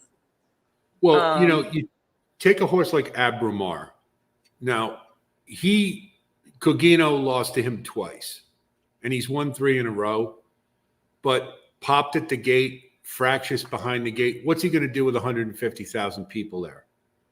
Mm-hmm. And and plus Safi shipping is never, is always a crapshoot. One thing I'll say about him, though, is late fractions are getting better, and his early fractions are staying about the same. So that is a horse who's improving, and his speed figures are improving. So he's got some appeal. Mm-hmm. 10 to 1 morning line, that's a pretty good price. I just started logically looking at the closers. And I don't like Agate Road as a horse. I think he's way overrated. I just don't like him. So I have some bias there, but I could see using him in this spot. But I think you'll get a better price with Can Group at 15 to 1. And 34 to 1 right now on Can Group. Oh, really? Yeah. And even Abramar on Can Group. And Abramar also drifting up here to 34 to 1. So those are some horses that you make a case, absolutely. What are Sets odds? He's at 11 to 1 right now. So people are kind of betting him as the morning line maker expected, but yeah, those prices on the 12 and 13 are make them a little interesting, over double their morning line for both.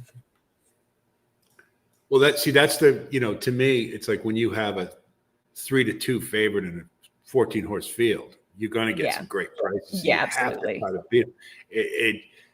I mean, you look at his back class. I mean, his class ratings are like 10 points higher than the rest of the field. However, I have noticed when those European races, that doesn't always tell a tale. Mm-hmm. They look like, oh my God, this horse is a world beater. He'll destroy this field. Well, not always. And he's coming from Meydan. So what's the 3-year-old turf division look like in Meydan this year? That is a question I honestly don't know the answer to, but is a question mark worth considering. He isn't necessarily.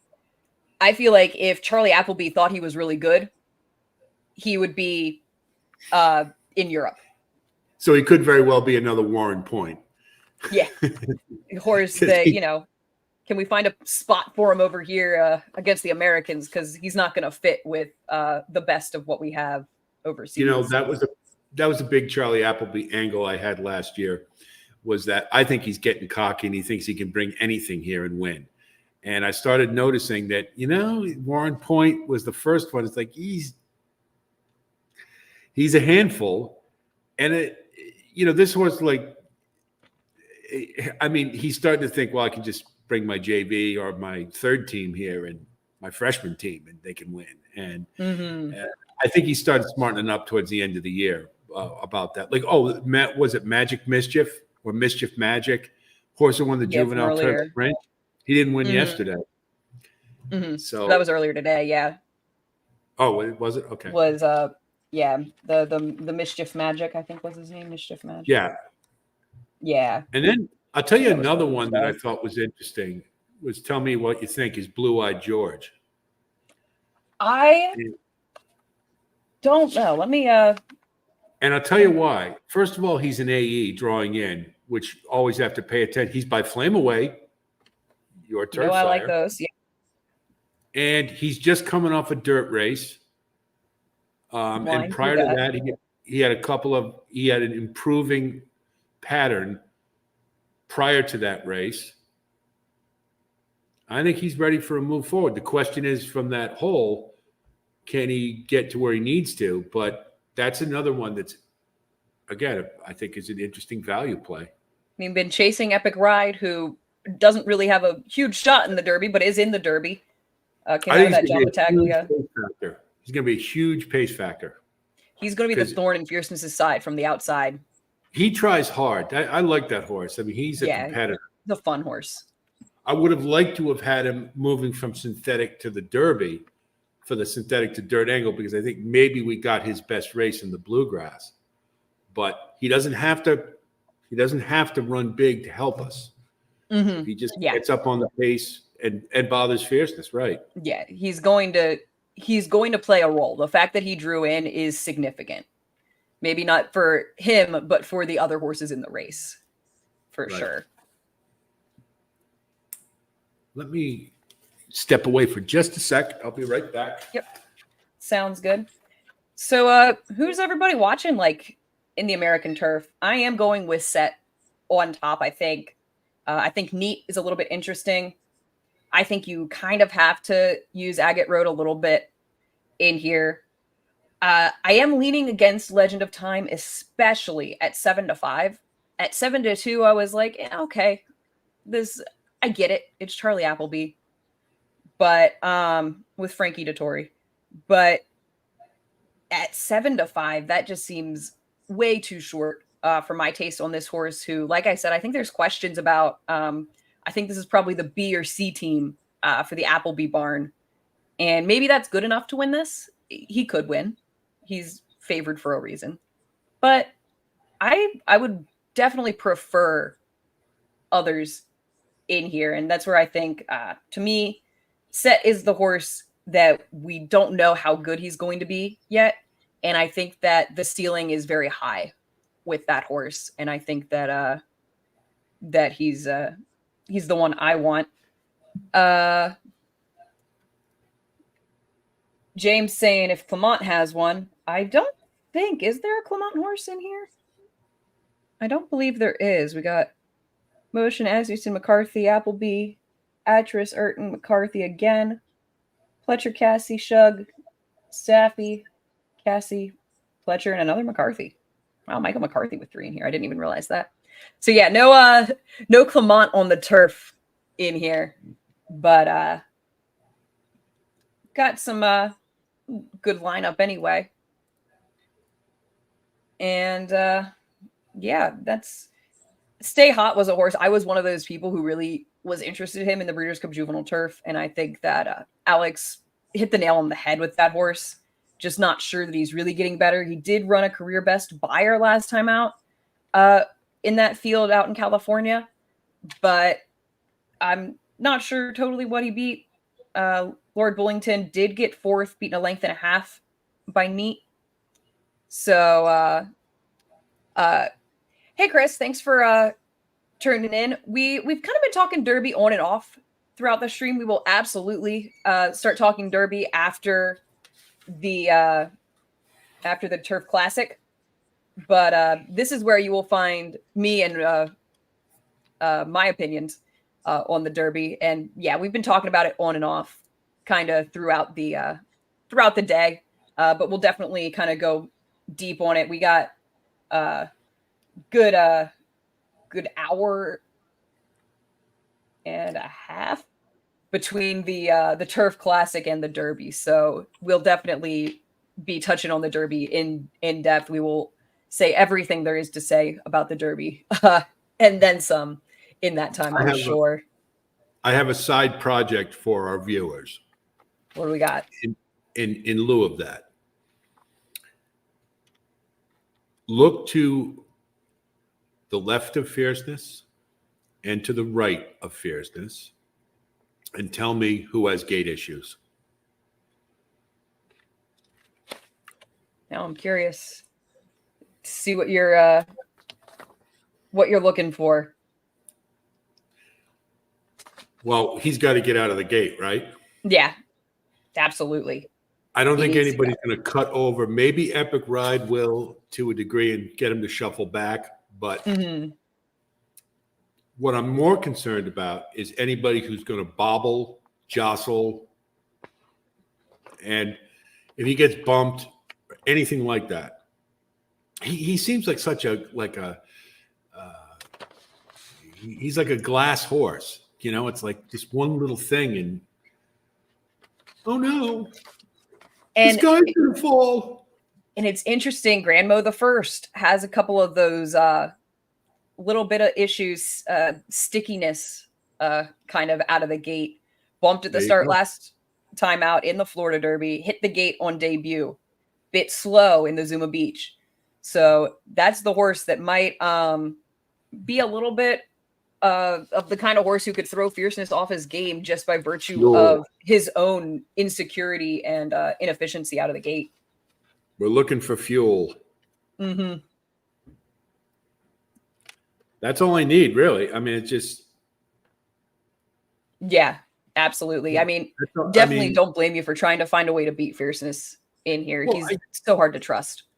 It's how many times have you seen the Derby where a horse gets creamed at the gate and it's over, and I can't think of one off the top of my head. I think Look at It Lucky he was on the rail, so that's not. He was on the rail before they did the changed the gate up and just got like shoved into the rail.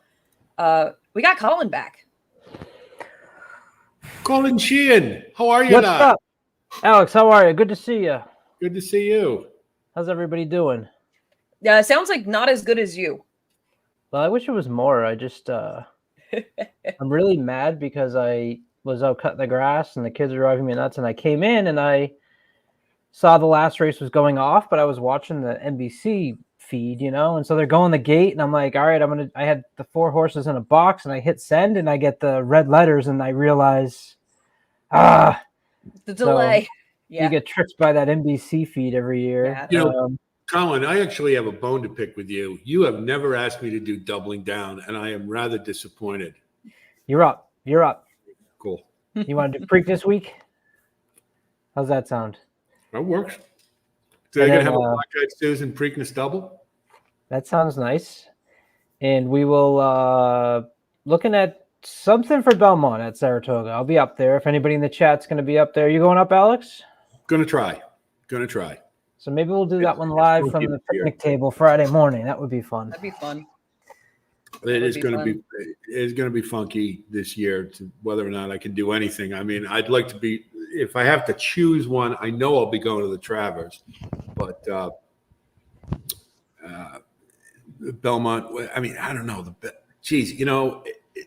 We just had a long discussion about big race days, and the Belmont, I go every year and I still don't know why. I saw Justify win the Triple Crown, and I was like, okay, now I don't have to do this ever again. Oh, nice. And yet I go every year. Yeah, you got to prepare yourself mentally for it, and I will. If I didn't love Saratoga so much, I just love it up there.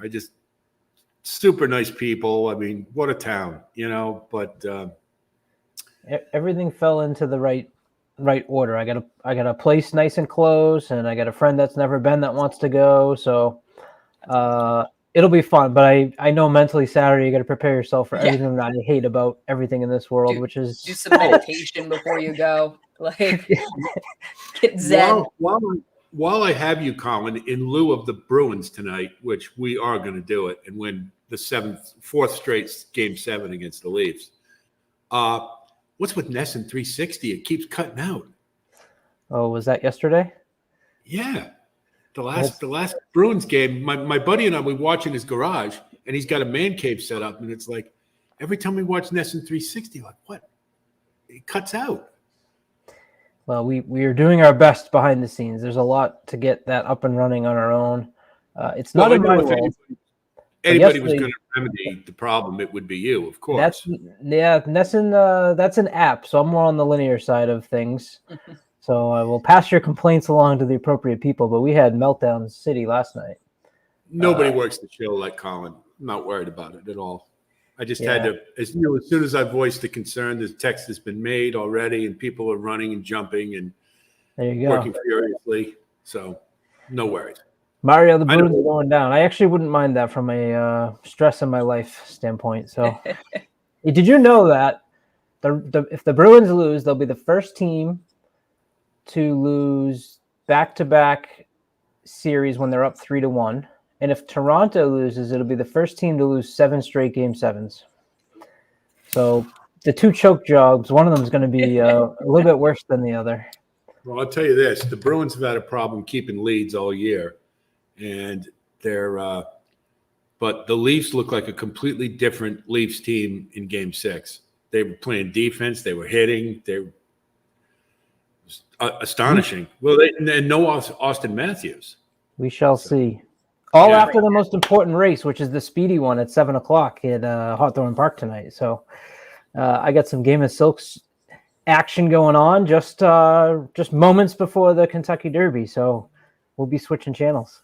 I haven't looked too much at this race, to be honest. I did a lot of work on the earlier card. So what do we got for time? Everything's going slow on me here. Where did you land? I wasn't able to listen to any of the thoughts you guys had prior to me jumping on.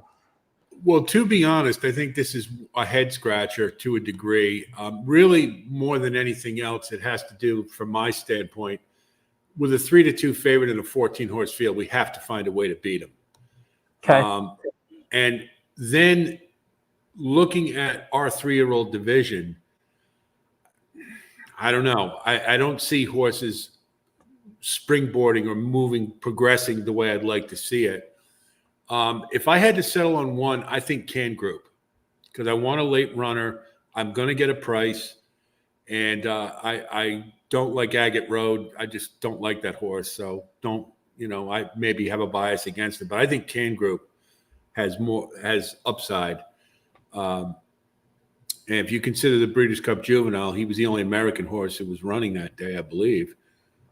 So I think that's a good sign. And now that he's back on turf, looks pretty good to me. I also think Blue Eye George is very interesting as also eligible drawing into this race, especially Mike McCarthy. He can be very dangerous, and you're getting the price you want.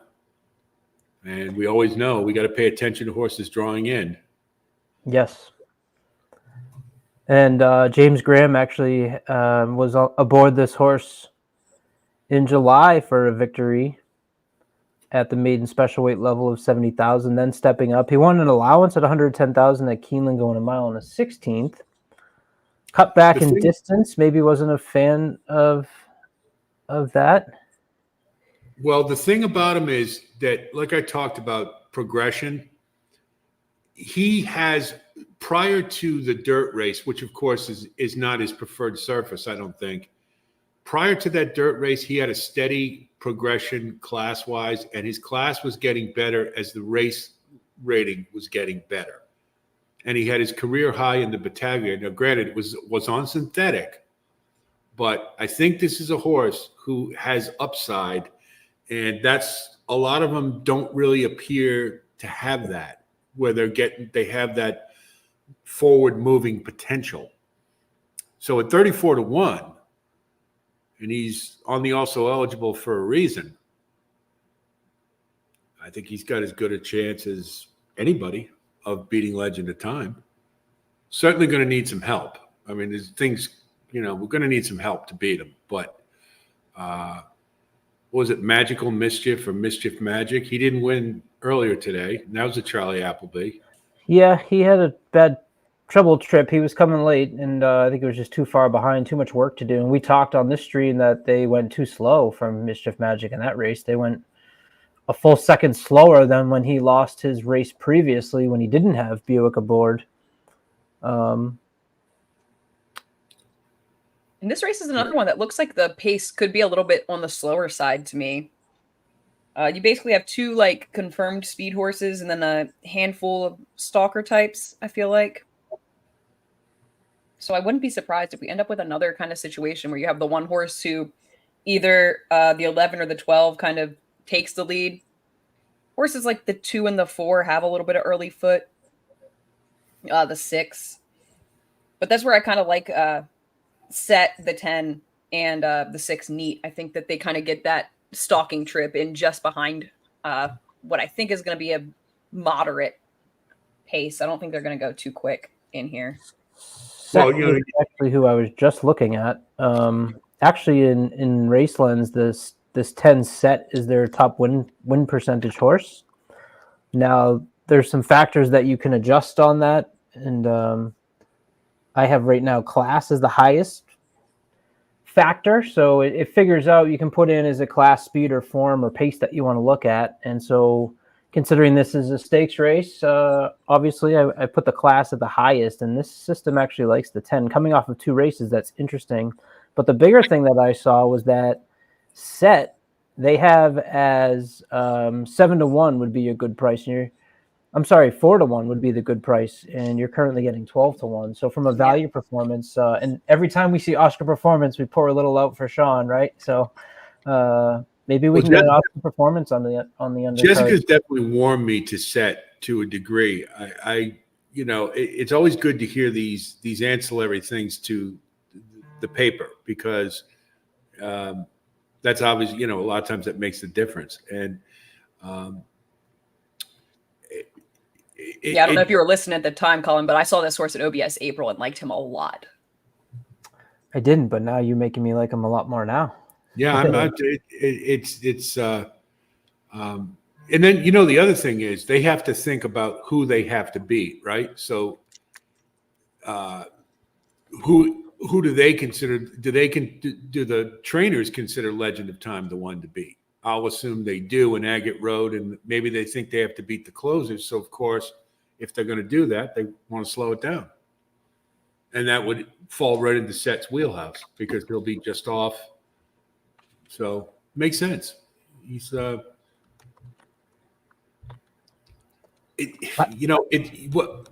thing I guess that bothers me the most about this field, nobody breaks away from the pack. You know what I mean? Like there's not one horse you can go, oh, he's and we could play that game that we love to play, Jessica, which is if you like neat, what's wrong with Laganus, who moved over to the turf and only lost by half a length to neat, and you're at 35-1 right now. And Laganus, a couple of those races, or at least that race where he finished 6th at Oaklawn, I remember after that where Asmussen was said, I gave the jockey the wrong instructions that day. And so I know you can cross a line right through that race. Obviously not good enough on the dirt, but the 2 turf races, broke his maiden on the turf at Kentucky Downs. Remember that angle from earlier, Jessica? Horse coming back from Kentucky Downs at 1. So 35-1. I'm thinking I'm going to do a little 3-5-10 exacta box. I think that's what I might put in. Yeah, some of these horses are definitely overlaid in here. These 30-1 shots should be about like that 15-1. I think the underlay on Legend of Time has given you some really intriguing prices across the board. Horses that I might not have really been looking at too hard when I was first looking at this race. At 15-1, I don't need Laganus. But at 35-1, well, like you said, why not? I think, I'm just looking at it. Neat is 3 for 3 at the distance. And one thing he did do that I always love to see is he came off the layoff and ran a big one. And when they're at 3 years old, that a lot of times is a mark of a horse who's ready to take another step. But it's just so hard to pin one down here. It really is. It's a tough race. So that's where I came with the idea. I just want to get as much value as I possibly can. And what'd you land on? The 15 might be the one. It's not a race I'm really keen on betting because I don't have a really strong feel for anybody, to be honest. Jessica makes a very good case for Set, and I can certainly see it. I can certainly see neat, but then the question is, are they good enough to beat Legend of Time? And but I think we have to try. if we're going to do it. So maybe the thing to think about is maybe an angle I would do is do a cold exacta, legend on time on top, and then put like Blue Eyed George or Can Group, somebody with monster rods underneath. So if you do hit, at least you get paid something. But I don't know. It's a hard read. All right, done. I put that in. Absolutely. So I am 5 over the 615, and then I'm 3, 5, 10 exacta box, and I did a 610 exacta box as well in case Neat gets out of in case the 5's out and the 2 that we get, I get an extra $1 on that one. So let's see what they do. Yeah, they're off. And That's that's how big the Ari field is. going to the front with Abramar on the outside too. And Formidable Man. Looks If like you look at Formidable the Man 15 and Abramar are going to be the 2. Nope. That is Neat going out there as well. And to his inside, Legend of Time right up there. 12 went way wide there. Formidable Man is the one who comes away with the lead here. Legend of Time in second. Abramar coming up into third. Tricari on the rail. Neat is right up there too. And then there's another horse in between them. I can't tell who that is. Set is all the way at the back of the pack. Frankie seems like he's really pulling on Legend of Time to kind of hold him down. Yeah. He looks like he's kind of battling him right now. He's sweated up, little almost rank. The 4's moving pretty easily. Yeah, and this getting away. He's starting to get away too. Yeah, here comes Legend of Time. It looks like as we take a few seconds to just admire the beauty of these tents. Yeah, there it goes. And yeah, there's Legend of Time has the lead now. Abramar trying to go with him. Oh, look how washy he is. Mm-hmm. 6. Look at that. He's somebody's going to get him. Yeah, 4 came back on him. Formidable Man is taking the lead. Tricari again. Look at this. Here comes Laganos. Get up. Tricari. And we said it was a prime race for an upset, and we got it.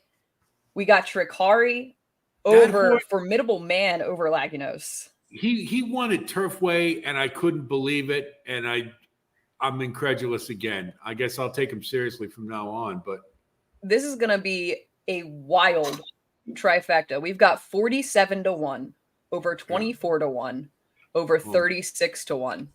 Wow. Monster. Hey, I got to give myself a little pat on the back for the Laganos train there. Yeah, absolutely. Totally deserve it. Pat on the back. Did you guys talk Tricari at all? I mean, this horse had the rising speed figures. Looks like you were in. I don't know that we did. I don't think we touched on the top 2 at all. No, I kept remembering that race at Turfway, and I remember that I didn't like him there, and he had rising speed figures until he ran on the Rushaway. And the thing about the Rushaway was the class rating was low, and so was the race rating. So to think he could step it up, I didn't think it was. I thought there were others. I just liked others more. That was really what it came down to. But he is by Oscar Performance. The wrong one. Damn. And by Graham. Trained by Graham. Where's the ombre? We need to get some of these folks who I sent the invite to onto here. Andrew Champagne and Chase Sessions both had Laganos and Tricari on their pick 4 tickets. Oh, yeah? So I'm like, these guys apparently... Did they have the last race? I don't know. Pick 4 starting here. Oh. Oh, the formula is listening in the car. How are you, Thomas? Formula's always in the car, it feels like. He just ripped up his ticket while he's driving. That's not too safe, Formula. What the hell are you doing? Yeah. Keith just texted Oscar Performance for Sean Patrick. Damn it, I went with the wrong one. The wrong Oscar Performance. The other Oscar.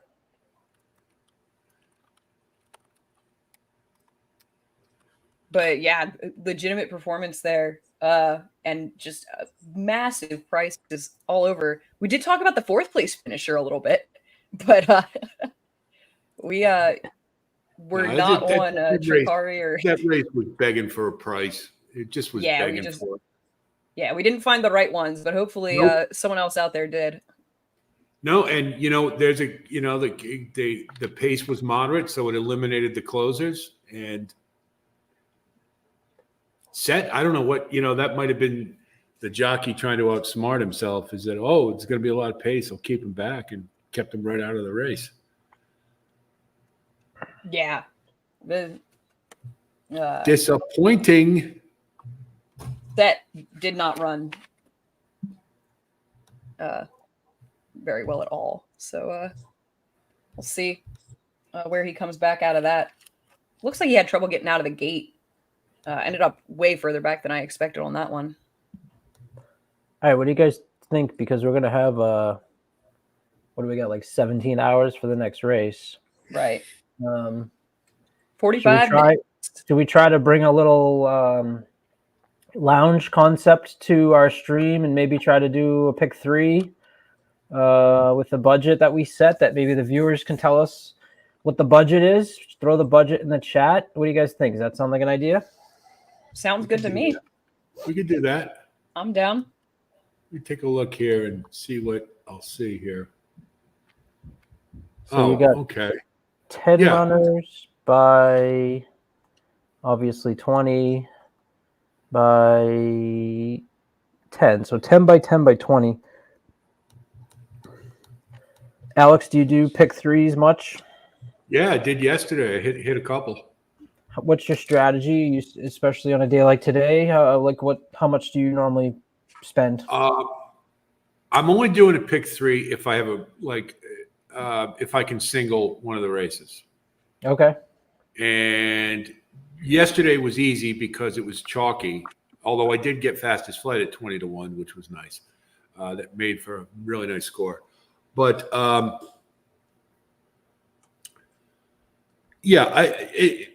I think we've got a race. Naval Power looks like a pretty obvious single to me.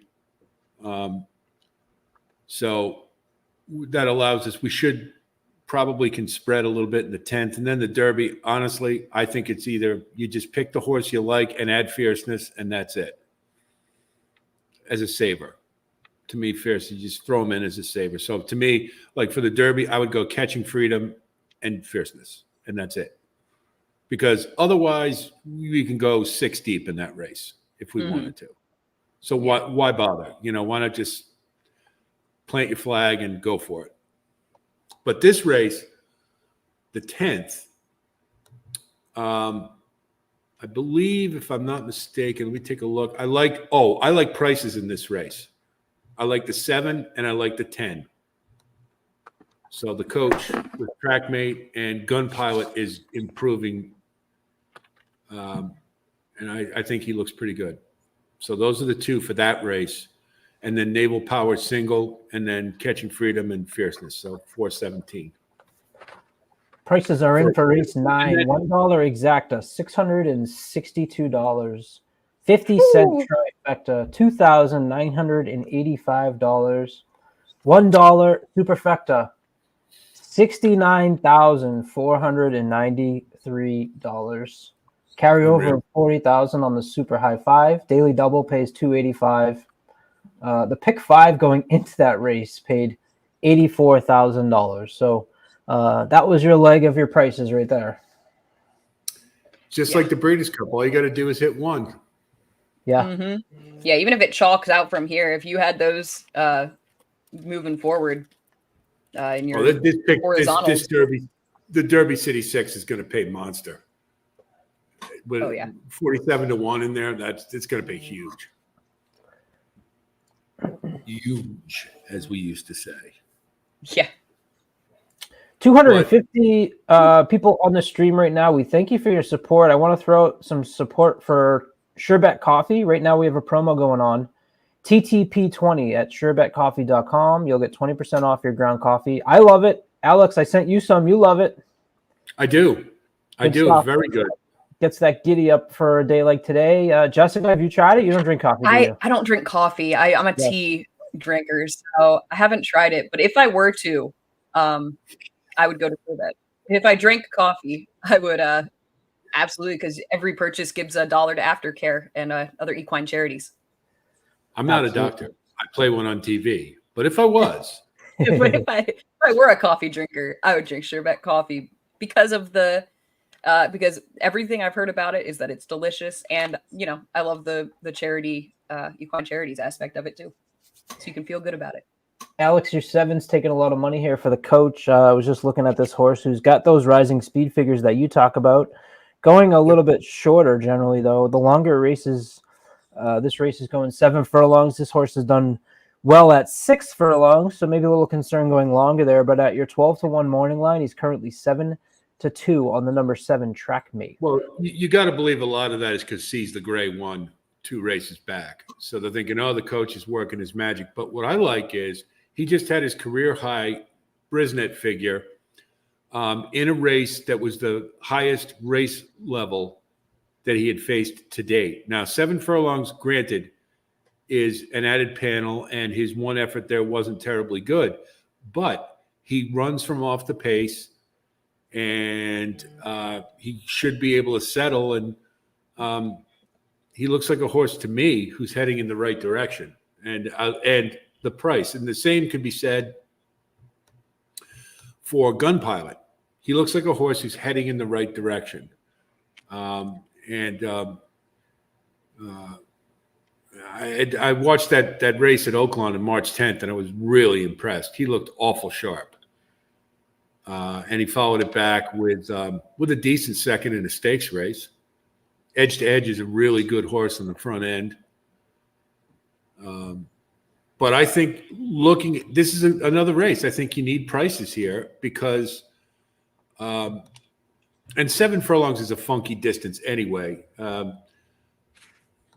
But like Ray's Cane would be one that if it was last year, I'd be interested. But his 2 starts this year haven't been terribly good. Tejano Twist is better at 6 furlongs, even though he's a closer. And he's had 3 seconds in a row, so and the price will be too short, especially you pay the IRAD tax. Boat Cruise is out. Mr. Wireless never wins. He just, I know he won his last race, but he never seems to get it done. And stepping up in class, I don't like horses like that. I do like Brett Calhoun as a trainer, and Ray Lou I love as a jockey, but I don't know. Mr.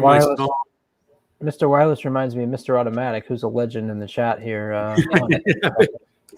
The first thing I thought of when you said Mr. Wireless, my mind was like, oh my God, is he in the chat? And then I realized you were talking about a horse in the race. I was just thinking of that earlier, and I meant to mention it. It's like, where's up Mr. Automatic? We haven't seen him in a long time. Mr. Automatic, it was a year ago you checked in and you told us that the feed sucks. So we know you were talking about the racing, but we thought we took it as talking about us, and we've had a joke about it for a year now. So if you're out there, please check in. We would love to hear from you. Well, and here's the other part of it. Zozos is the lone speed, and I'm sure I haven't looked at the line, but I'm sure he's taking a lot of money. You think Zozos is lone speed? I think he's going to be on the lead. That's the only way he knows how to run. I think Hoist the Gold goes with him. Well, I don't disagree with you at all, Jess. And I know Hoist the Gold wants the lead, but he's so far outside. It's logical to expect. I think Zozos will get it. Fair. But Hoist the Gold is a better horse, I think, and he could. Is that the Dallas Stewart horse that's going to win today, Jessica? You said you want a horse that at least in the past has done it. So maybe this is the one. Yeah, I don't know that I would lean on him here. The 5-1 is definitely better than that 7-2 morning line. Mr. Wireless is the horse that I was kind of thinking about because I think that once again, I'm looking for the horse that's going to be just behind what looks like a pretty easy pace. And to me, that's Mr. Wireless with these, coming in off that big number and a little bit of a stretch out in distance. He's kind of hitting that middle spot, 7 furlongs for the first time between what he had been doing and what he came back to do the 6 furlong kind of warm up race for the year off extensive layoff. So I think we'll get more from him. So he would be the one that I'm kind of keying in on in this race. He's intriguing. He's intriguing. I don't disagree with you at all there. I just the thing I look back on is I just remember last year so many times you looked at him, he looked good, and he just never seemed to finish the deal. Now who knows? The light bulb could have gone off at 6. I don't know, but it's more about the fact that he's stepping up in class. And when they step up in class, then that's when you see those bad habits or whatnot get more intensified. Yeah, definitely. So, and that was an option 80 claimer at the fairgrounds. And Kavod is a pretty good horse. Iron Clover is not a bad horse either. But this is a different level. Yeah, that's really what more than anything else, that's what I was thinking about. And I just, looking through this field, Minnesota Reddy's in pretty good form, but I don't know if the pace sets up well for him. He's going to have Joel, so Joel will drop anchor with him. 3 technique. So I'm just looking at upside. That's what I was trying to find. I think Trackmate and Gun Pilot to me look like they've got the most upside. That's fair, I think, yeah. But Mr. Wireless makes a fine bit of sense. I just worry about what he's done when he's been at higher class levels. That's really what it came down to. But field, maybe this isn't a true grade 1. Yeah, I mean, you got, I think, as far as a grade 1, this is, a nice grade 2 type field. It's a legitimate stakes field, but I don't think we have anything that's we don't have any world beaters in here or in the division really right it's like now. A grade horses that could field. be here. Yeah, it's like a grade 2 field. Exactly. I wanted to like Tejano Twist, but he was another one where kind of like 3 technique. I just didn't think there was enough pace in here to set up for him. No, I don't think so. And it's so funny, Dallas Stewart worked for the coach, and of all the trainers, he's the only one who trains just like the coach. Like you just never know what you're going to get. And not afraid of racing into form, which is rare for trainers these days. Yeah, but he could walk. He could get on the lead and walk in this field. That's what I kind of wonder. Easily do it. He could kind of get that same trip he got in the Cigar Mile. Yeah. Where he just kind of went out there and just kept going. Yeah. I'd like to talk about a longer shot here, maybe, as I look through. How about this 5 Hear Me song? Now, this horse actually beat Hoist the Gold back at Keeneland April 8th of last year. Had some pretty good performances from a speed figure. They were going up, right? Then went to Turfway. And I was just watching the replay, which I'll share with you guys, because the note says Antsy in the gate. Now, this horse is gray. Let me make this bigger for you. You got to watch the 4 as soon as I hit play, because you're going to see a horse absolutely kind of freak out. Leaping, jumping, right there. Look, jumps, is just not happy in the gate, and then they open, and he quickly just falls right behind this field, okay? So I don't know what was up with that day, but clearly in the gate, something was not happy, right? And finished 6th that day. Was never really in the race. Tyler Gaffleone gets aboard here. This horse is 16-1 right now.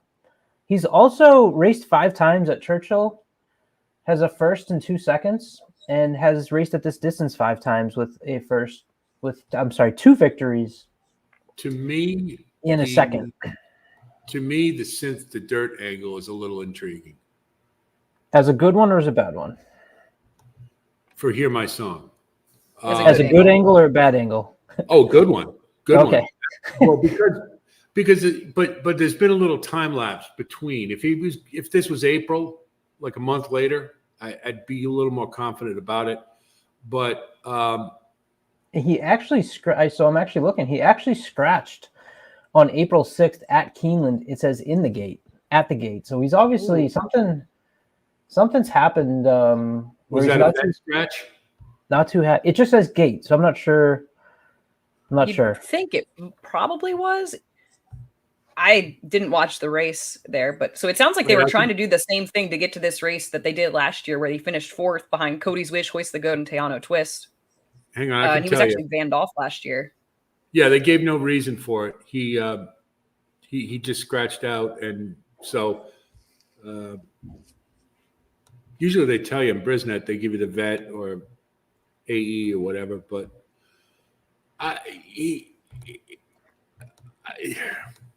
Island Lady, thank you so much. Welcome. Thanks for being a member.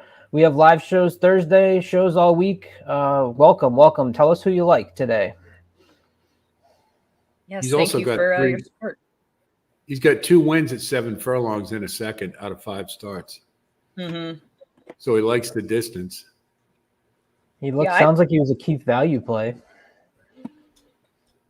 Getting bet a little bit too, 16-1 off that 20-1 morning line. So, okay, nobody really knows where to go in here. Now here's something that's interesting right here. Okay, go back in his form to March 11th of 2023 at Turfway in that same stakes race, the Big Daddy. And what did he do in his next race? He won the Commonwealth at 7 furlongs at Keeneland from synthetic to dirt. At 12 to 1. However, and that's go ahead. And that's what they were trying to do this year. Exactly. Then he came back and ran fourth in this race last year behind a field that included Cody's Wish and 2 of the runners in here. Exactly. So, but the only thing that bothers me is they obviously tried to do that at Keeneland again, and he scratched him. Forever young, I do believe is what that says. Look at you. Katakana is a little rusty, but I do believe that is Foi Ba Yang, which would roughly. I don't speak Japanese, but I know bit of katakana and hiragana. Bobby says you guys suck, but that's good. We'll take it for Forever Young.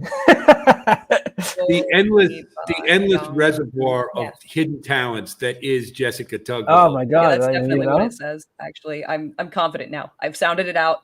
I sound like a toddler reading Japanese katakana, but that's what that says. Thank you, Ombre reading English. For tuning in. Arigato. Sorry, Ombre. I'm trying to get a rise out of you so we'll actually hear from you because we haven't. Yeah, he said he was gonna jump in. So hopefully soon. Okay, so we can put a scratch in here. We get so hear my song. The only concern I have is just that was such a dud he ran in the last one, but feels like a vertical horse. Yeah, I mean, I think he's on like our AE list, maybe. We'll call the 5. Okay, so we'll take him off for the pick 3. Now, all right, let's try to throw out who we don't like. Like we just all agree we don't like. I don't like Ray's Kane. Don't need him. Yep. I don't like Teano Twist. Hold on. I'm okay with dropping Teano Twist. I kind of like him a smidgen. He's in good form, but I don't think there's enough pace. Cycle though. Do you think Practical Joke, Jessica, going to 7 furlongs? This horse has been running at 6 furlongs. At 6.5, he finished 4th. At 7, he finished 3rd. Any concern on getting the distance? 7 should be fine. In theory, Practical Joke won the Allen Jerkins. Yep. But does seem like this horse has done better going 6 furlongs. Yeah. I mean, look at the Echo Base numbers, though. And I think all hundreds. I think he's starting a new form cycle because this is his 4th start off the layoff. Chris Hartman, though, good trainer, and he's got IRAD, so maybe they know some. I don't know. Maybe that he's ready, but it looks to me. Let's call him a B for right now. Let me hold on. Let me write this down because we're gonna quickly come back and go. Wait, what did we say? And I know how this time goes by fast, even though we have. Maybe 74 hours now, right? All right. Yeah. We're down to 72. We got about Mr. Wireless. We're going to put 2 as a B. So Mr. Wireless is an A, right?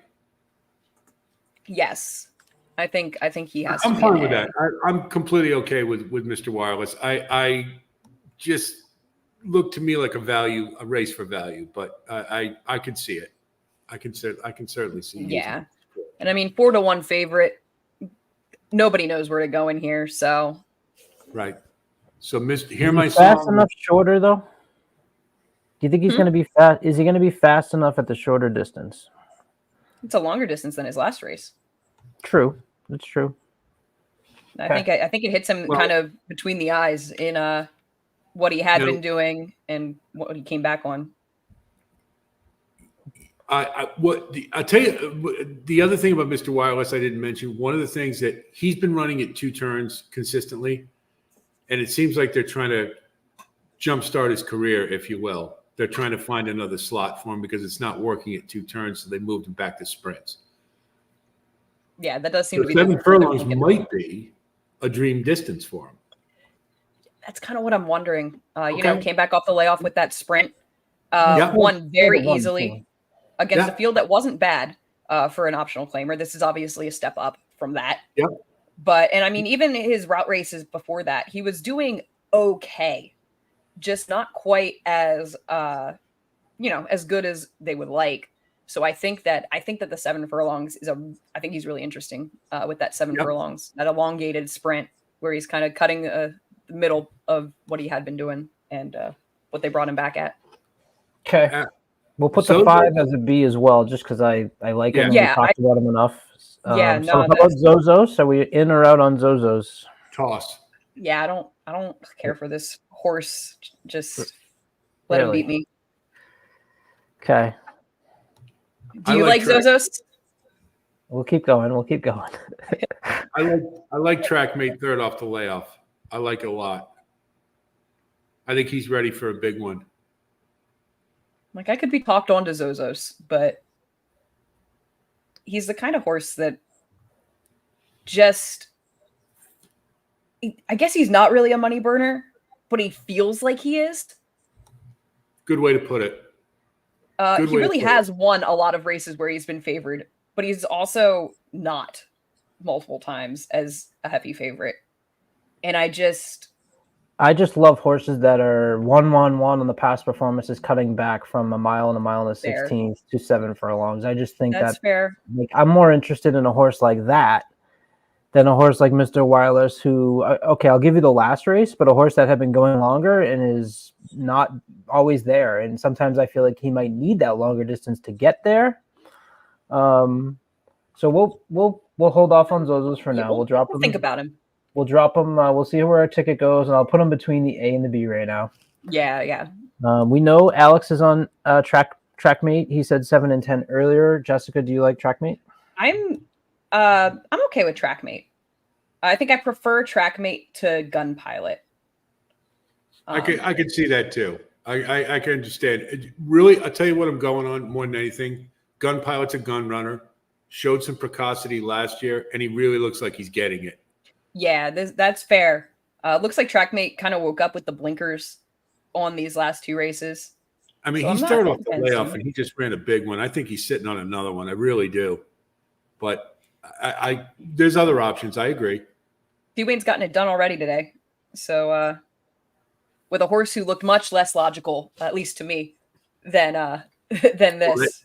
Well, you know what? That's if you want to start using circular logic, then maybe Trackmate doesn't look as good because he does look good. You know what I'm saying? If you know the coach, the way the Right. coach does it, like you never want the coach when he's expected to win. You want him when he's not expected to. Mhm. He's got that Nick Zito type of vibe. Yeah. You know, like we were talking about that earlier, Colin. There's a couple of trainers I never want as the chalk. Nick Zito, Doug O'Neill, Kenny McPeak, because that's when they're going to get beat. But if they're an overlay, you want to, or they don't look like they're going to run, that's when you want them. So anyway, but I still think he looks good to me. Trackmate looks good. The 8 Minnesota Minnesota Ready is ran last time, finishing second behind Bo Cruz in the Commonwealth furlongs at Keeneland. Any interest in this horse? Nope. I could Yeah, pass I on could him. make a case for him, but I don't need him. Okay. Let's put it this way. The only win that he's had recently was an off-the-turf race where the field is depleted, and it's not as Yeah. good. And he's been a money burner because I know there's been a couple races I was pretty high on him, and he's more likely to be in the money. I could definitely see that, but I don't see him on top. Mm-hmm. 3 Technique, your number 9, coming out of a couple key races, including 1 2-back. Obviously, the Breeders' Cup Sprint, you're going to have that. Gets Javier Castellano back aboard. Any interest in 3 Technique? Debut as a closer after a long layoff. Yeah, I don't need him. 10 Gun Pilot. We've talked about him extensively. Yeah, I like him. Yeah, you've talked me into he makes sense. Maybe a B. Well, think of it this way, right? In a race like this,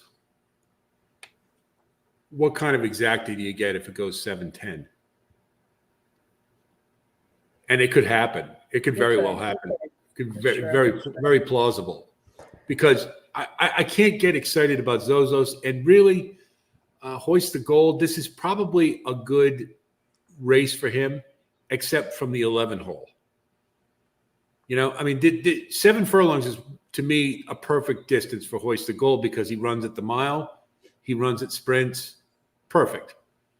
But he's going to have to hustle like hell to get. Got a lot. He's got time to do that, though. I feel like with the 7 furlong distance.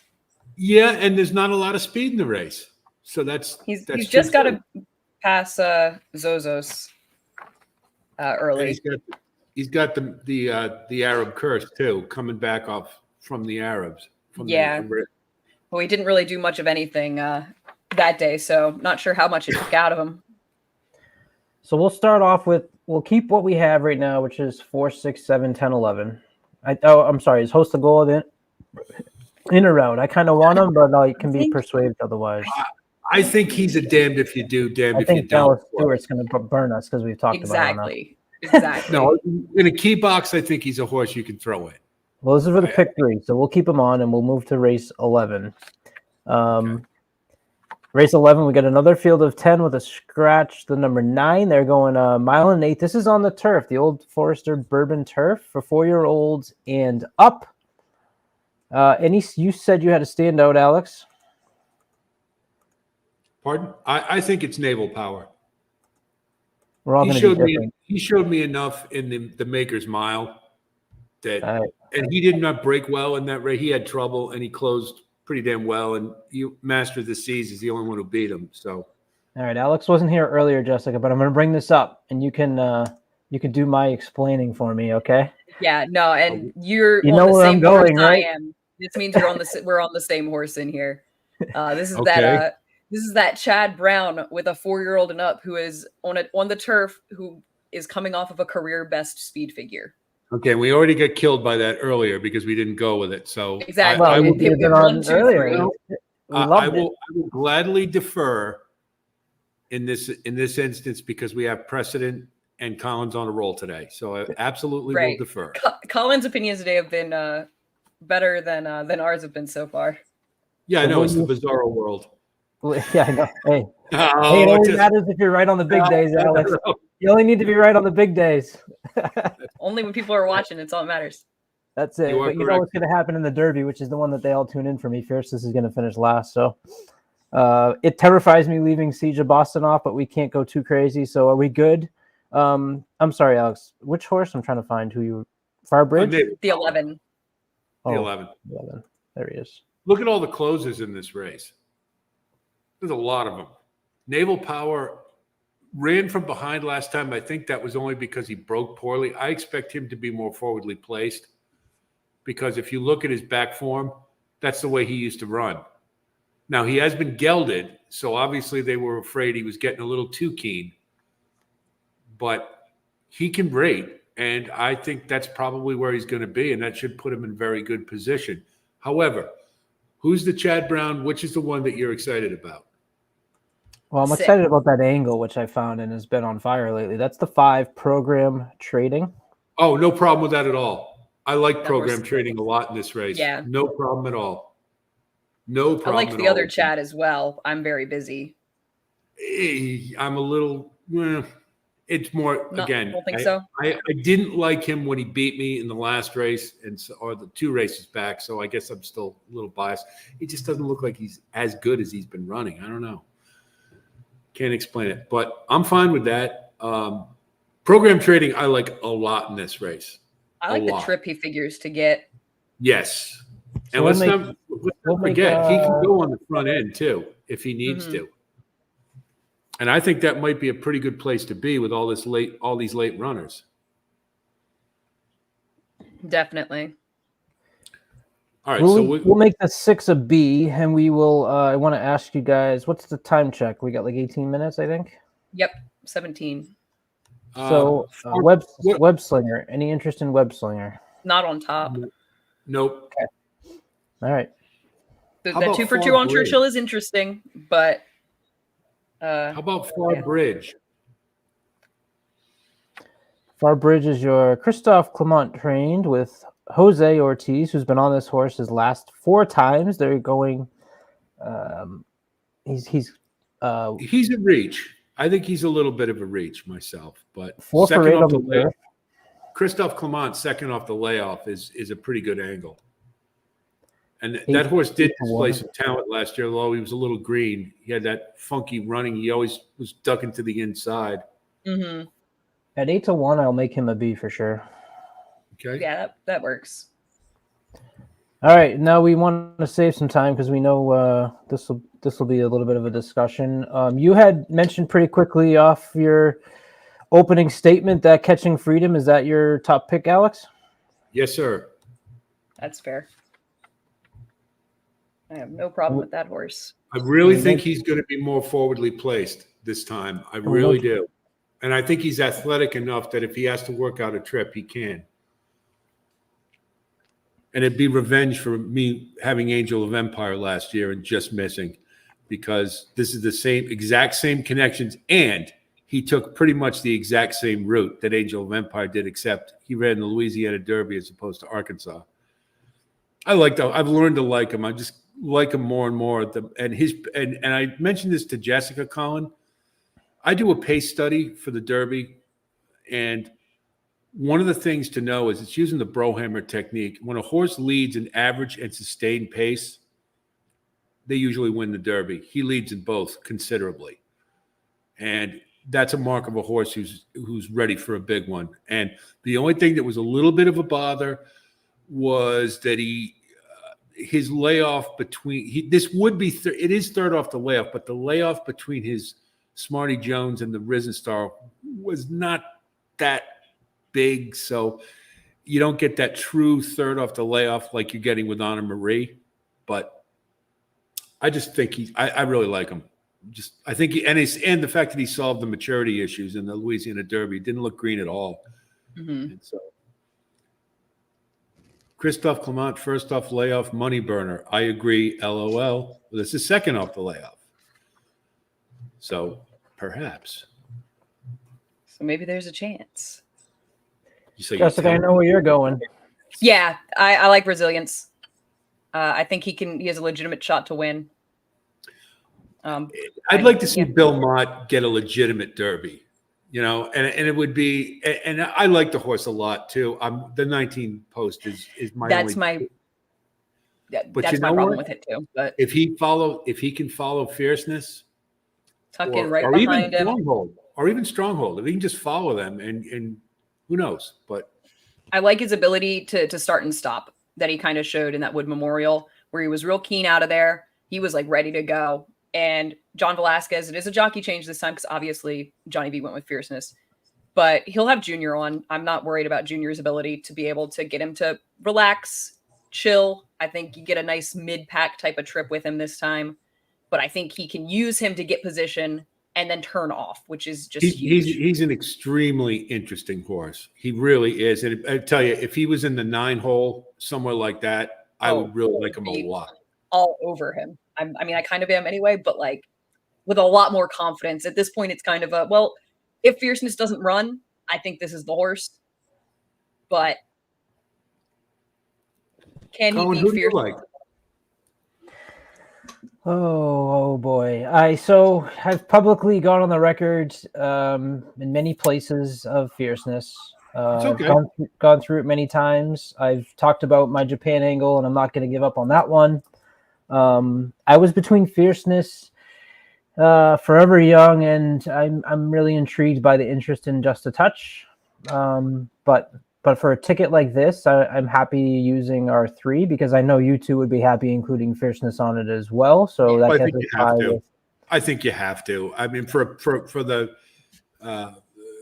horizontal wagers, I think you have to. the speed figures. To me, are just so much better on fierceness. Oh yeah, The big days, he's run the big races. So I subscribe to the mindset that his Holy Bull was based off of the layoff in the Breeders' Cup and not the fact that he maybe had a little bit of a bump or trouble at the beginning. I agree. And sure, you can, the knock is if he has a bad start. Well, you know what? If any of these horses have a bad start, they're done. And I'm just like, if you're relying on that as the angle to not win, then you can apply that to every single horse and good luck to you, right? Yeah. So It's true. There was a new wrinkle to it. I was talking with Matthew about it yesterday. The foot problem angle. And that may have been the issue all along, is that he's had foot issues, but they have now glue-on shoes, which worked for White Barrio. Big Brown So, from the outside Big Brown, in the Derby. yeah. And sorry. aren't we all going to be heartbroken though if he does win it going away? I mean, it's just like kind of makes it more fun when he doesn't win it to me. But anyway, I want him to either put on just an exhibition or lose. there you I go. want him to win by a length and a half. And like, I want him to either be the superstar that it looks like he could be or not. And then if he does win, hopefully Mike Rapoli's microphone will break so we don't have to listen to him. Oh yeah, no, if he wins off by 7, then But isn't there only one horse that you could see winning by 7? absolutely. Oh, he's it. Anybody else wins this by like half a length at the most. So I'll take my shot with that, and that's where That's fine. No. landed. I think it's a completely logical argument. I absolutely do. I just And he is right now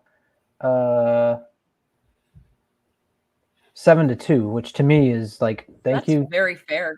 and I'll Katie. take it. that's stealing. I mean, I think that's outstanding price on him based upon his track record. Yeah. All right, so what's we are at 9 minutes to race 10. I've put our ticket in, okay, and we have come up What do we with a pick 3 that is at $18 right now, and that is with the 4, 5, 6, 7, 10, 11 in race. I added the 5 in race. Yeah. In the first leg here, I just Fair, went. yeah. I made a ownership decision.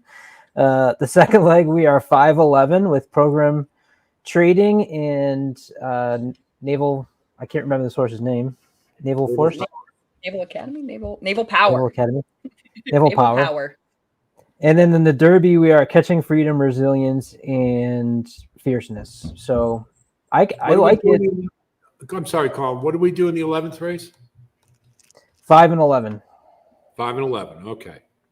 If we add one in that leg, it will make it No, that's fine. I think that's $27. So even that's not terrible. I feel like at an $18 ticket, we can definitely go somewhere that maybe we feel like we're missing one and not get too out of hand. okay. I do rather So- like I'm very busy. Yeah, maybe, or let me The other see. Chad. Far Bridge. Imagine if the other Chad Burbridge will beats give me a us. better price. Yeah. I mean, integration is kind of dangerous, but I don't know. I don't know. Yeah. I'll leave it up to you guys. Whatever you decide. Even if you do want to add another one. It's almost like if you want You to could go add one, forever. then you have to add 3. Yep, So maybe just keep it those 2. that's fair. I think that's Adding those completely two, fair. the 4 and the 6. Let's see what that does. That makes it a $36 ticket. that's not bad, and we've got ourselves covered on some prices on all 3 legs. I think if we, it's not like we're $36 with What did we do in the Derby? 4, 17, 19. Oh, that's right, 19. Okay. Mhm. If Forever Young wins, I'll never be on the same stream as you guys again. If we get to it, I'll hedge on Forever Young. That's how we'll play it. How's that? Yeah. Yeah, Okay, I mean, now, honestly, here's- we could probably take resilience off No, if we wanted No, to. no, no. we're No, not you got to changing. go. You got to Nope. go. You'd kill yourself if he came in. Yeah. And it. Absolutely not, Jessica. No, I will qualify one thing here, and I'm going to be a rogue, and I'm not using Zozos. I Okay. just don't Fair. see it. I just don't see it. So that's it. So I have the same ticket. I got a $15 ticket. So if Zozos wins, then I'm an asshole. But it's Well, if you wanted Alex in that spot, we did have the number 2 as a B. So we don't have the 2 covered in this. And if you wanted to take off Zozos, I would recommend maybe covering yourself with the horse that we mentioned and liked, but we didn't include on this ticket. who was Tejano Tejano Twist, but I don't know that you were No, on it no, either. I'm not. I can't do it. I don't see it. Okay, just want to give all the information on the table. Of course, of course. No. Listen, I think it's as Jessica knows, as I mentioned yesterday, she is very good luck for me. The Breeders' Cup was great last year for me, and I hit a pick 3 with a 20-1 shot on the bottom yesterday. So Here, I'll put it in the chat for everybody because this is a so it's a pick 3 starting here in race 10. Yes, that's a good call. Hold on, we got to get our.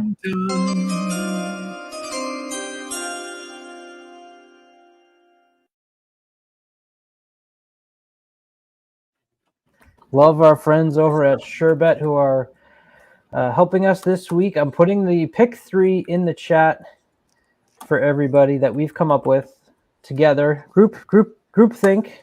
redcoffee.com.org.edu. And this should cost you for 50 cents. This is a $36 ticket for the pick 3. It's Derby Day, so let's get it. We'll put it on the screen for you, Michael. In case you're listening and you can't see, it is race 10, 4, 5, 6, 7, 10, 11. Race 11, 4, 5, 6, 11. Race 12, 4, 17, and 19. Those are our 3 picks for the Kentucky Derby. The ticket is $36, and hopefully we can get home a couple prices that we've thrown in, including Hear My Song here in the next, a horse that That would be will start us off right and would be nice. get the longest shot on the board home. We'll leave that up for y'all. Who is this horse on the screen? He is a And I'm doing in this race. I'm going to do an exacted key box with 7 on top with let's see, 4, 5, 10, and 11. And honestly, I don't even want to go that deep, but I am just because it's Derby Day. CS Racing Report says, I tend to favor the stock and pound style versus deep closers. Therefore, if Fierceness utilizes that tool, he wins, whether he's a touch below, equals, or surpasses that 110 buyer. Fair point. Yeah, absolutely. Totally. I mean, it's just one of those things. It's like anybody we're going against him, we're just taking a leap of faith that he'll follow the pattern. That's it. Mm-hmm. And we're going for value play. That's it. Exactly. But, it's going to be one of those things. A ton of people are going to hit the exacta and maybe the try, but not get the super. Because if they key, unless they, I won't key in a super. I won't key box it. Just won't do it. But I also don't think you have to use as many horses. I usually use between 8 and 10. I don't think you have to this year. I think you can make a really short ticket. But I will say this. I am against the grain for many people. I am using West Saratoga at the bottom of the super. I really think he can keep running. I don't think they're going to make any pretense that he can win the race. I think they're going to just take him back and see who they pass. And I think the same could be said for Society Man. I think he can keep running. That's all he has to do. Mm-hmm. And you got to have prices to make for a good ticket. So why not? Yeah. My brother just texted me, and he doesn't watch horse racing at all. The 20 is gonna win the Derby market. I don't know why he gets that. I don't know where he got this from, but that's his his text to me. Yeah, my sister's Derby pick is Just Steele because the Cubs have a pitcher named Justin Steele. That's her angle. There you She's go. a Cubs fan, so I'm like, you could do worse. I really like Just Steele as a horse. I do. I just don't like him today. Yeah, I I'm just with I you. like when you watch enough of these Derby preps. It's always cool to watch horses who start to get it. And you consider when he was at Saratoga, he was all speed. He was just a total speed burner. The hopeful, he ran those ridiculous fractions, and the fact that he's learned how to manage it. And I've watched that through the Arkansas preps. Every one you can see a little less keen, a little more patient, just getting it. Mhm. But not today. I don't see it. Yeah, I don't need him today, but He's a big horse too. Boy, is he he's big. kind of has that same, like we were talking earlier, he has the same problem as Sierra Leone as far as you're not gonna stop him and get him going again. Exactly.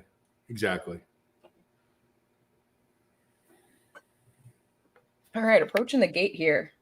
He's no Mr. Speed. What's that? What's your horse's name, Colin?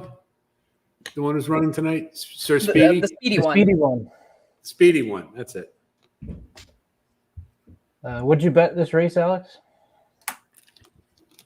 I did an exacta key box, 7 keyed with 4, 5, 10, and 11.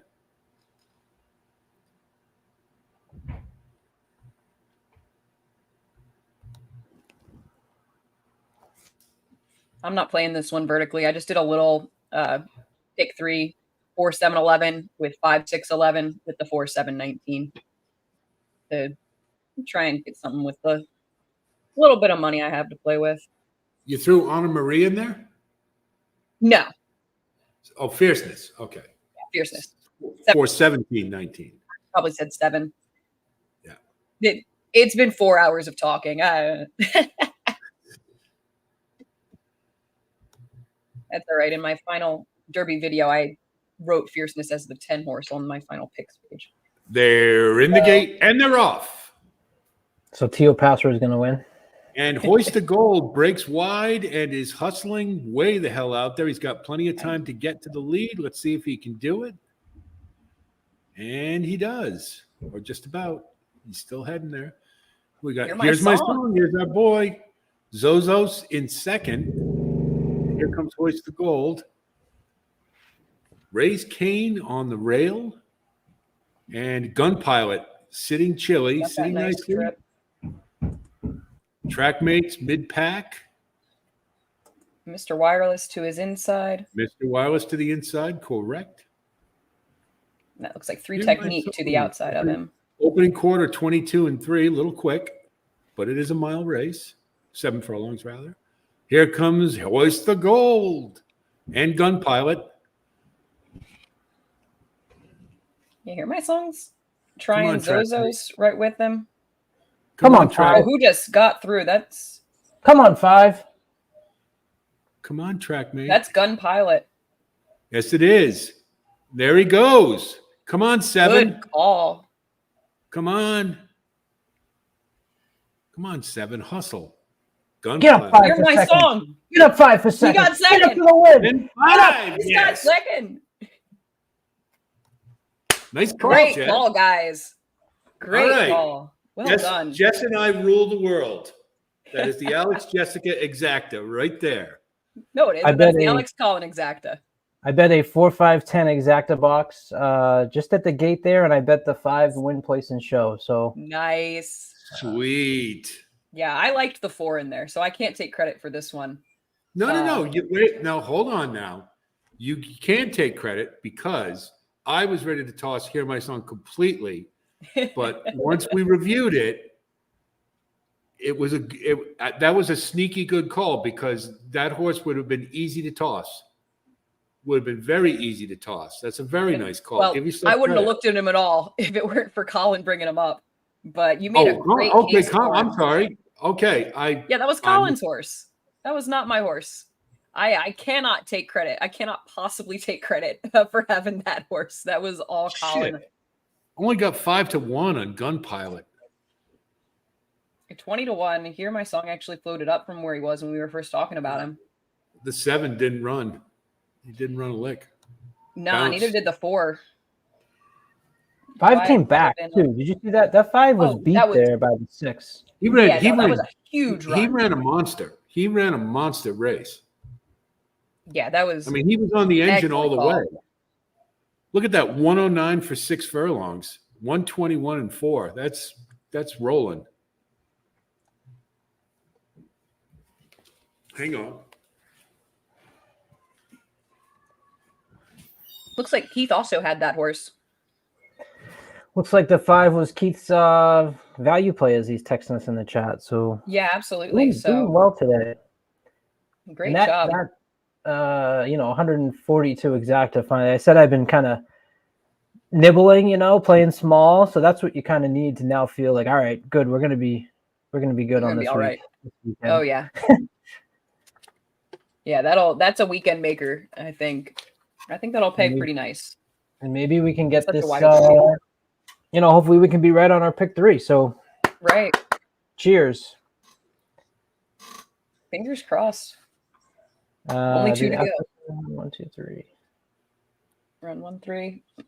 Gun Pilot Zozos. Yeah, I think so. No, not in this race. No. Zozos is a Cox. Oh, yeah.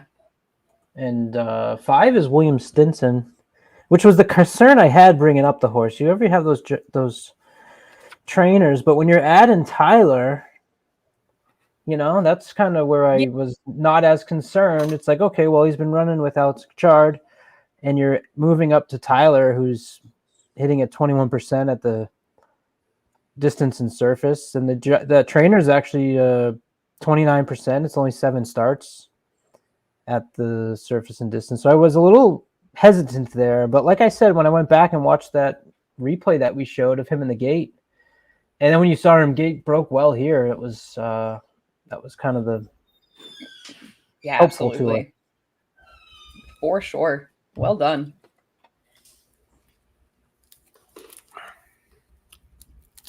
We move on. That's all you want, right? Yeah, I mean, exactly. We're alive. Let's get to the Derby. Forever Young. We hit him with 5 shots, and he's still alive. Zozos ran big. Yeah, he ran better than I thought he would. And he didn't have the lead. Raise Kane also completely outran anything I thought he was capable of doing just to get 4th there. Yeah. Ben Colebrook is pretty good. Yeah. I just wasn't sure if the horse was very good. Yeah. Don't you hate that? It's like, with other people handicapping, they're like, there's one guy, all he does is talk about the humans. Like, talk about the horse. Mm-hmm. There's a guy in Rhode Island. Colin, you may have heard it. You ever hear of Jersey Red? I don't think so. He's a radio personality, super obnoxious, and he was really good friends with Rick Pitino. And he was friends with Nick Zito, too. And he used to go down to, he knew people in horse racing, Saratoga, all that. Went to Seth Hancock's house down at Claiborne Farm. He's sitting around all the big wigs. And he starts talking to Seth Hancock about jockeys. And Seth Hancock looks at me. Of course, Seth Hancock is like the most diplomatic, gracious guy ever. And he looks at Jersey and he goes, "Jersey, you bonehead, it's the horse." It's not the jockey, it's the horse. So always remember that. And that was in I can't recommend enough to people that might be tuning into watching horse racing and maybe you're intrigued. But the book, I'm going to forget the name. It's by Matt Quinn. If you search the author Matt Quinn, and it's The Complete Handicapper. And the thing that I had for many years thought about was trainer jockey was so important, right? Like it was just this thing you kind of really had to, because you always see this trainers and jockeys that are always winning. So you think that.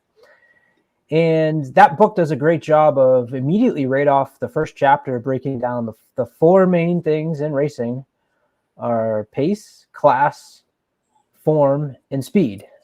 Right. And yes, jockeys and trainers have a part in it. And yes, post positions have a part in it. But you start with those four foundations and you build off of from there. And so it matters on the horse before it matters. And I had someone come to me this week at work who, like I said, you get all the people that don't watch horse racing that come over and talk to you. And they're like, oh, I heard Fierceness got number 17, so I'm going to throw him out. I'm like, don't rely on it's just a number. You got to think about the horse. Look at all the horses that have had the 17 hole. They've been 40 and 50 to 1. So no wonder it's 0 for 40 or whatever. You got to focus on the horse, not necessarily what the number is or the. But I thought it was an excellent. Yeah, exact excellent came back quote. real nice here. We'll take it. $142. There we go. I thought the 17 for was sure. the perfect. I wish he was in the 20 hole. I agree. I thought it was even better. Get the big round trip. Yeah. Yeah, absolutely. He gets to talk. I hearkened back to that immediately, Big Brown, because I remember when he drew the 20 hole. The first thought was, well, he's dead. No way. But then thinking about it, Dutrow wasn't worried about it because why? He was clearly the best horse. He was far and away the best horse. He's like, I don't care where he is. As long as he breaks well and gets a trip, he's going to win. So that's what I was thinking with Fierceness. I go, put him in the 20 hole. That's fine. Yeah, no, absolutely. In a lot of ways, he kind of feels like a less consistent version of Big Brown coming into this, where he's not quite as trustworthy, where Big Brown was coming in just beating everything. You have a few more like question marks on the form with Fierceness. What happened in the Belmont? I never heard an explanation for that. Me neither. Plus, his owners were so shady. Ivaroni is just the shadiest guy in the world. So I was thinking, you know what? He tanked because they bet on Datara. Yeah. Honestly, I really did. I was like, it's not out of the realm of possibility at all. But there was the fact that he wasn't allowed to be on Winstraw in the Belmont, I believe. I don't know if that was enough to explain the completely what I had heard at the time is after he won the Derby, people brought up, well, he's on steroids. And of course, at that time, steroids were huge because of baseball and all that. So I remember Ivaroni took him off before the Preakness. Okay. And he was just the best horse, so he won the Preakness. But the Belmont, as we know, takes a little more than that. But I mean, he didn't run a step in that race. He never looked like a winner. No. So that just was always in the back of my mind. I go, what happened there? But maybe he had foot problems. I don't know. Yeah, it could have just been maybe he was having a flare-up that was not made public or something. And yeah, I mean, he was notoriously battling those quarter cracks and stuff. So it's possible. It's the kind of thing it's the kind of thing you give to El Hombre to find the real answer. Right. He just knocked down doors until he found out exactly the truth behind it.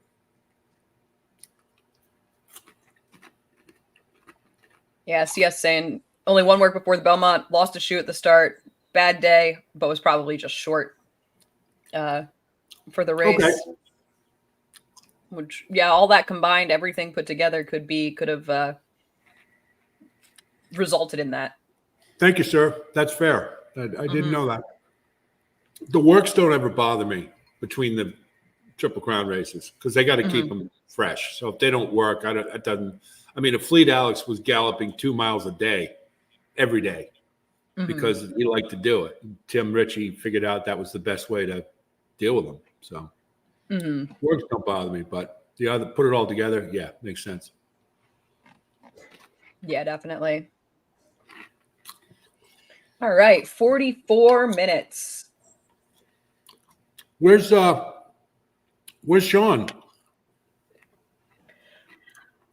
Where was he today? I think he was going to a derby party or something. I don't remember. There was a reason he's not going to be here. I do not remember what that reason is. He's There's probably been a lot of kissing information. babies, and he's probably in that suite right over Jessica's right shoulder there. Yeah, That's probably he knows all the people, so that's where he is. right. The man knows everyone. Oh my goodness, it's crazy. Right. He is the Will Rogers of horse racing. Absolutely. Just celebrity status anywhere you go with Sean. Oh my God, Jonathan has returned. Welcome back. Cheers. I'm having wine. Cheers, Cheers. my friend. Cheers. I've got a 617. sugar-free root beer. Oh, wait, what? On Derby Day? You know it. Do I know? No, I don't think I do. But I was thinking I might put together a mocktail at some point, but I drank entirely too much añejo last night. I was in bed at 10 o'clock. Yeah, it was a dry April for me, so I was trying to be good for the month of April. So just had a nice meal with the in-laws, and now I'm ready to hopefully catch a winner because that last race, Mr. Wireless, I don't know, man. I liked him too. But apparently in my Little Bluebird Stables pool, we hit the superfecta in that last race. Sweet. So, Hello, dear. Oh, hello. How are Another you? guest. Can you say hello to Julia? Hello, Julia. Who do you like today, young lady? Who do you like? Yeah, who do you like in the Kentucky Derby? We got numbers 1 through 21. What's your favorite number? What's your favorite number? 7. 7? 7, Honor Marie. Good All right. choice. Good choice. There you go. Yeah. There you go, honey. Logical All right, honey. horse. Just go with your brother, okay? Okay. All right, honey. So I took her a couple times to the races. One to Del Mar, and we were at the San Diego Derby, and we went to Del Mar the Saturday after Thanksgiving, and I gave her the chance to leave 3 times, and she wanted to stay the whole time. So I was pretty stoked about that. Love to She's see not- that. Yeah. Yep. Please look. Yep. So I hope. But is Naval Power a single here? No. Maybe. No I way. voted- No way. No, I voted for it. Not on my watch. However, program trading, I think, makes an awful lot of sense. And I do like him a lot for this race. I just was going with Program what trading, I saw, the okay. Maker's Mark Mile. I just think Naval Power looks awful good. But a 5'11 exacta, not out of the question at all. Program trading. Any love for Web Slinger? Nope. No. Not on top. I know he's 2 for 2 over the track, but There's I too don't many know closes that in the race. That's my biggest problem. He's not going to have any pace to close into. He always seems to find his way to make trouble for himself on top of that. For a hunch play, Siege of Boston, it's my hometown. So That's what I said. He's the Years one I said I ago, there was was a nervous horse- about. Years ago, there was a horse named Perfect Drift, Oh, and he what was a fun good horse.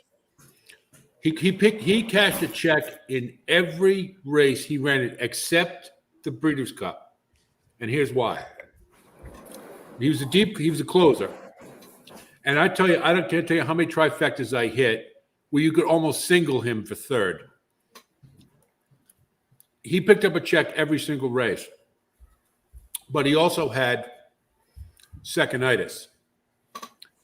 So he could never win. Like there were a few times where he would get in the lead in the stretch and wait for other horses to go by him.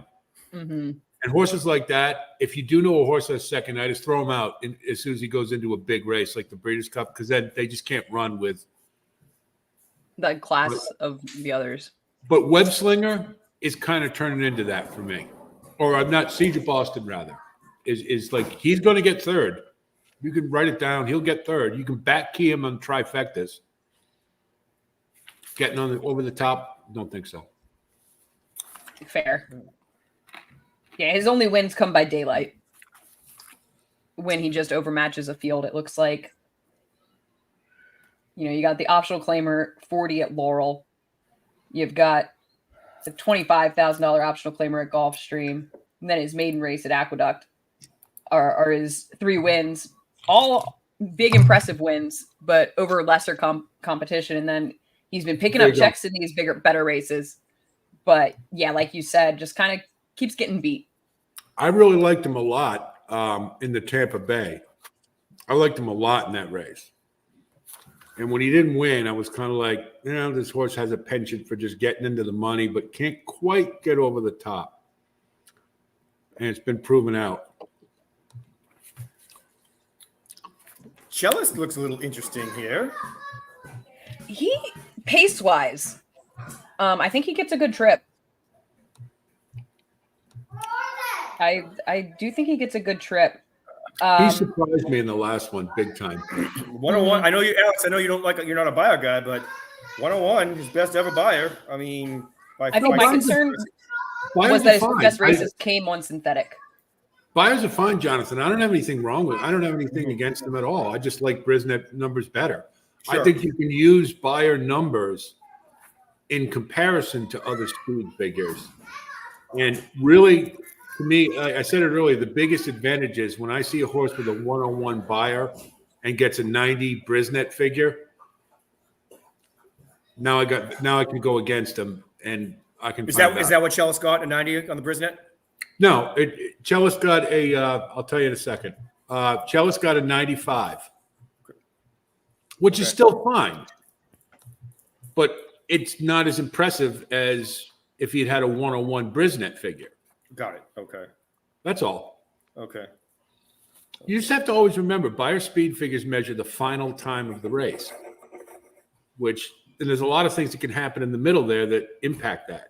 Mm-hmm. I mean, if you let Fierceness, right, if he went out of the gate and nobody bothered him at all, like the next closest horse was, let's say, 20 lengths back, he could get a 150 buyer because nobody would bother him, Kind of like Catalytic was 13 lengths back. You think that was inflated or? I thought Catalytics was probably about right, but who did he beat? He didn't beat anything. Yeah. That was a terrible field. He wins that without Fierceness. Catalytic wins that race by 3 lengths. Who'd never run 2 turns before. Right. Never run in a stakes race. That should tell us all how bad that field was. I immediately throw out every Florida horse for that reason. Oh, wow. Okay. So no Grand Mo the first, no Catalytic, no Fierceness. Okay. Catalytic, I think, is actually going to be a good horse. I do.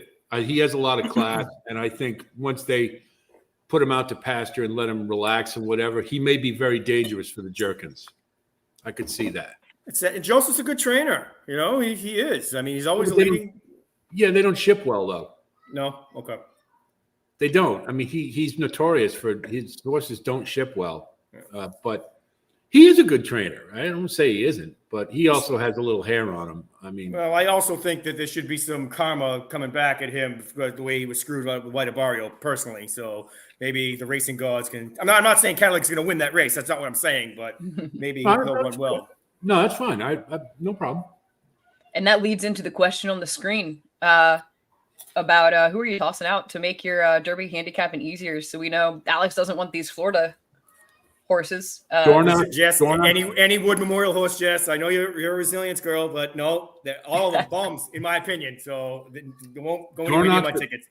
Dornock's an immediate toss. Grandmother first, immediate toss. Domestic Product, immediate toss. I couldn't take T.O. Password. Yeah, T.O. Password, Mystic Dan. Even after that Japanese horse, his stablemate ran so well yesterday. I mean, I got a lot of people saying that, he ran his eyeballs out. And what does this mean for the Derby? So I would agree with you that he's a toss, but that's just in the back of my head. Yeah, but will he be there at the end? Yeah. Will he be there at the end? No way. Yeah. You can't run like that in the Derby and be there at the end.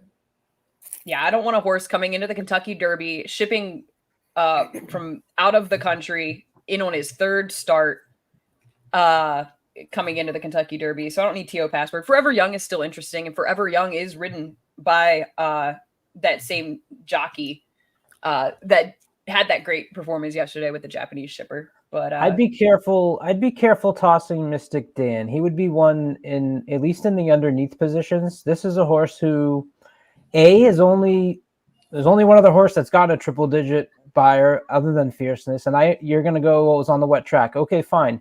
I'm going to go back to the Equibase speed figures where his second race on the Churchill Downs track, he put up a 100 going, 5.5 front end, and it was 5.5 furlongs. Sure. Yes, that's okay. That's okay. He likes the track. It's okay. All right. He's a goal sense. I can't. I can go either. I can see using him on the bottom of the super. That's the extent of it. No, that's what I'm saying. That's what I'm saying. You said immediate toss, and I came back with that. And I'd also say I do give some stock into Equine Edge being able to pick off some long shots sometimes that you don't foresee. And he was their long shot today, so it had me go back and take a second look. He was bothered last time out, and the 3 races before that were all pretty big jumps in speed figure wise. So do I think he's going to win? No. Don't go out there and bet on Mystic Dan unless your name's Dan. Good luck. But if you're looking for horses that you're going to have multiple in the 3rd and 4th positions, he's absolutely one that I don't have that I'd probably be a little bit nervous about. I think Just Steel is borderline. I could see him getting into the bottom of the super, but I really don't think he's going to run a good race today. And Stronghold for me, I think that this has been such a lousy 3-year-old crop out here in California. He didn't beat anything, in my opinion, with the San Diego Derby. It's pretty weak. So I don't think he'll be on my tickets. I think he's pretty much a toss for me, too. I like the horse, but I just and I like D'Amato. That maiden win, though. What about that maiden win over Resilience and Track Phantom over the Churchill Downs surface? Okay. Yeah, but he's in the 18 comes in hole. 4th. Is he coming up there to 4th? lead. I think tactically he's in a big disadvantage, and he needs to get a lot faster. A lot faster. Yeah. Was it an 89 buyer? I mean, yeah. Not going to make it. He'd have to improve by 10 points at least to win this race. Mm-hmm. Track Phantom's an immediate toss. Yeah. I'm using West Saratoga on the bottom of the super. That's it. I really think he's going to keep running, and you get monster odds. Endlessly is on the bottom of the super. Domestic Product, Grandmother First, both out. He's last. Endlessly is last. The highest odds on the board right now, or tied for them. It was like 47-1 when they. I will have a Saver Exactor with Fiercest on top, and then throw him out for everything else. He either wins this race or that's it. Yeah. Period. But, And Epic Ride, I really like as a horse, but I think he's a toss too. Endless is going to run those odds. He may not hit the board. He may come in 10th, but he won't come in last. All he's got to do is keep running. That's all he has to do for me, and he has a chance at 4th. Yeah. Mm-hmm. How about you, CS Racing Report? Who are you tossing? That's right. I love throwing it back in the this chat. kind of intel unless I get something back. That's right. We're not at a zoo here. We want to hear in the chat who you are tossing as well. So they all want the answers from us, but we'd love to hear from you too. Look at that we are smile. no more experts than y'all. Look at that smile in his picture there. What a friendly fella. So Come he on, thinks, I barked you. Here we go. yeah, Catching Freedom is definitely an interesting horse. How can you not use him? I think that he's an automatic use for me anyway. If you're going to try to beat Fierceness, I think that there are, in my opinion, worse ones to go with than Catching Freedom. Absolutely. He makes a lot of sense Tim, in here, I think. Tim, you make perfect sense. I mean, we've all been saying it all along. I mean, it's very logical to think Fierceness can win this race. There's no doubt in my mind that if he runs his A game, they're all playing for second, without a doubt. But it's a big but. So, the idea of seeing Mike Rapoli in that winner's circle and having him just for a whole year, oh my God. Okay. I need to get over that. I can always mute him. I can always change the channel. I know that, but did you see him at the Eclipse Awards? They had a no. time limit for everybody giving a speech. He went up there and turned the clock off. Of course he did. And like I said, I think he has a lot of good ideas. Well, I just wish somebody else was proffering these ideas because I think everybody would listen. I always want to tell them, exactly you're playing right into their hands and why they don't listen to you. You're your own worst enemy. That's good. Just shut up. Not in his DNA. You know, if somebody like Colin Powell, rest in peace, was still alive, I'd ask him to be his spokesman, and then people would listen. You know, Condoleezza Rice would be a great one too. there you go. I don't know, but anyway. CS thinks that just a touch is interesting, but didn't look like a 10 furlong horse in the bluegrass. I agree. Which, I agree. yeah. Yes, his pace fractions were very light, but you know he has upside, and he did all the heavy lifting in the bluegrass. One little thing though, Jess, you know how to watch races, and I'll ask you. I noticed a little something in the bluegrass, a tiny little thing, and I wonder if anybody else did. In the stretch, Just a Touch takes the lead, right? Mm-hmm. Here comes Sierra Leone, meets him in the eye, goes by, Just a Touch started running again. Now that's a horse who has second-itis. And I'm telling you, I rewatched it a few times. Which one? Yeah, pull it up, because I'm telling you, I don't know if anybody, I may be just splitting hairs, looking for a reason. But I'm telling you, I really think I saw something there. So was it Street Sense the last horse that won the bluegrass, won the Kentucky Derby? He didn't win the bluegrass. He was second. Dominican won it that year. It was the worst. It was run just like the Tampa Derby was this year. So who was the last horse to won the bluegrass? Because that, I mean, as far as winners, Kentucky Derby winners, that's just been like the wood. I can't remember the last one, to be honest. Oh, you know who it was? I'll tell you. The last winner, oldest winner I remember was Sinister Minister.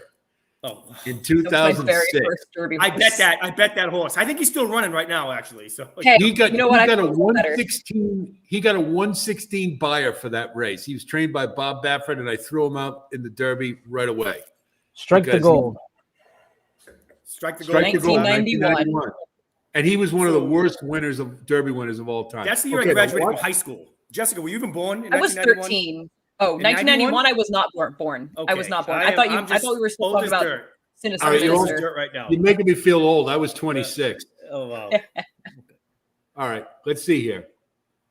What are we looking for? Just a touch? Just a touch in the deep stretch. Pause it when Sierra Leone gets right to his throat latch. What number is just a touch again?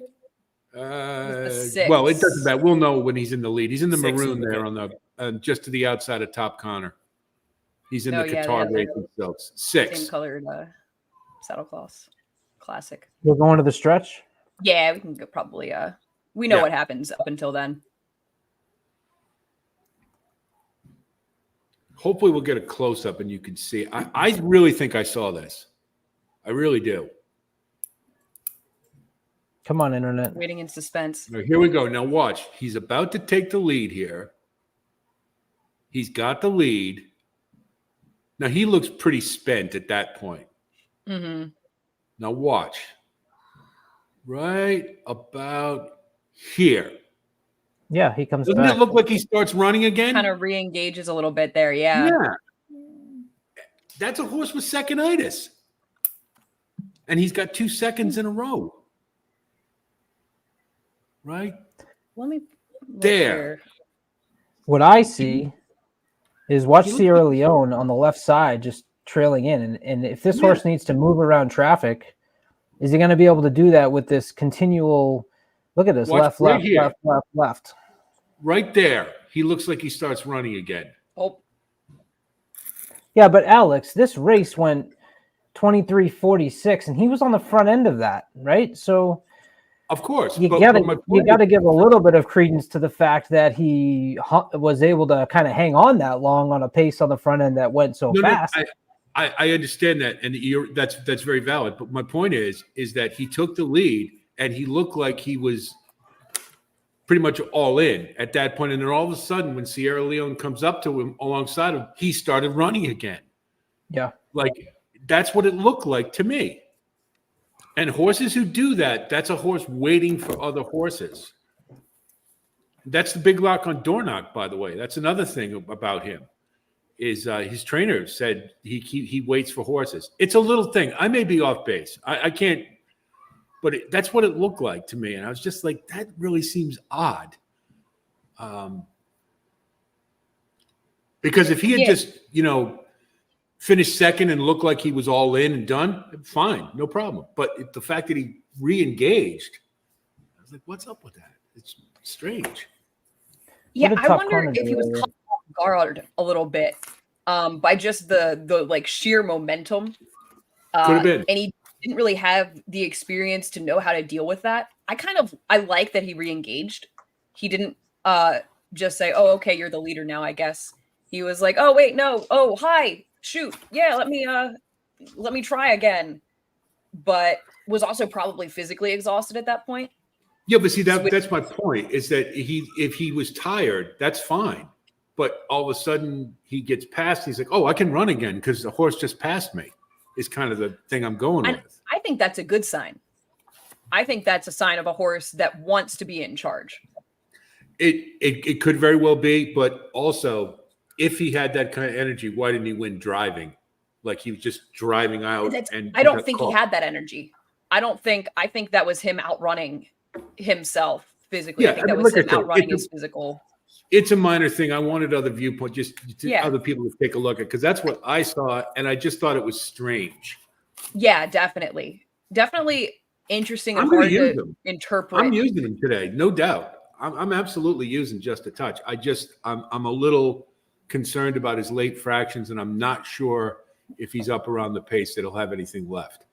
And after running a huge race too. Let's remember that.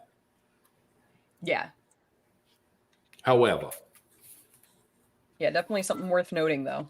And thanks for pointing that out, because definitely an interesting blip in the stretch run there. well, for the Derby, what are we looking for? Minutia, right? Just looking for Exactly. every little thing you can find. And I just thought I had never seen that before, other than with a horse who has secondinitis.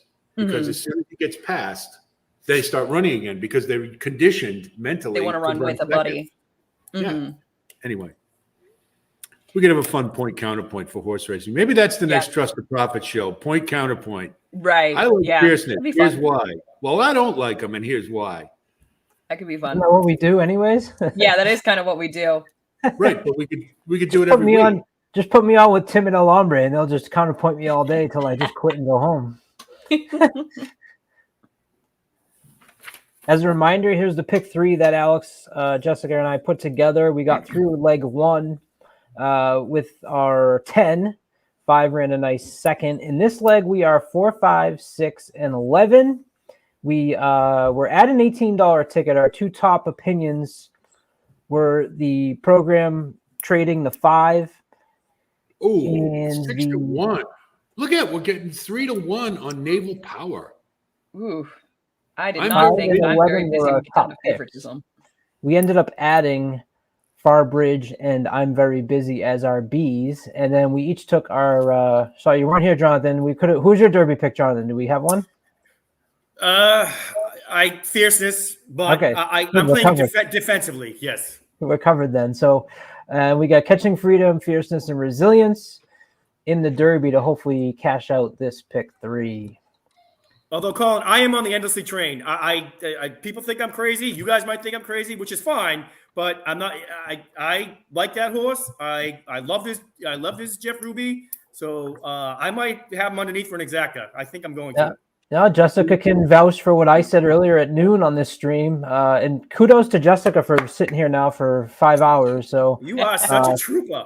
throw some cash in the chat for Jessica, who's been driving this train all day. But at noon, when I joined her originally, what I had said was that Jessica and I were on the patio at Saratoga the Sunday after Whitney, and a man by the name of Sean Patrick Nolan came over all excited, and he said, had his phone out, and watching Sean on his phone is always what's he going to show us?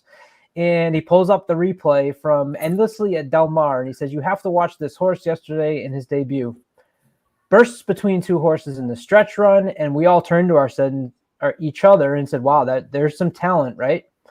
Well, Sean hasn't stopped talking about Endlessly in the chat since August 6th of last year, right? And my angle is that if any of that talent at all translates to the dirt, we know we have a super talented horse, so it's a risk.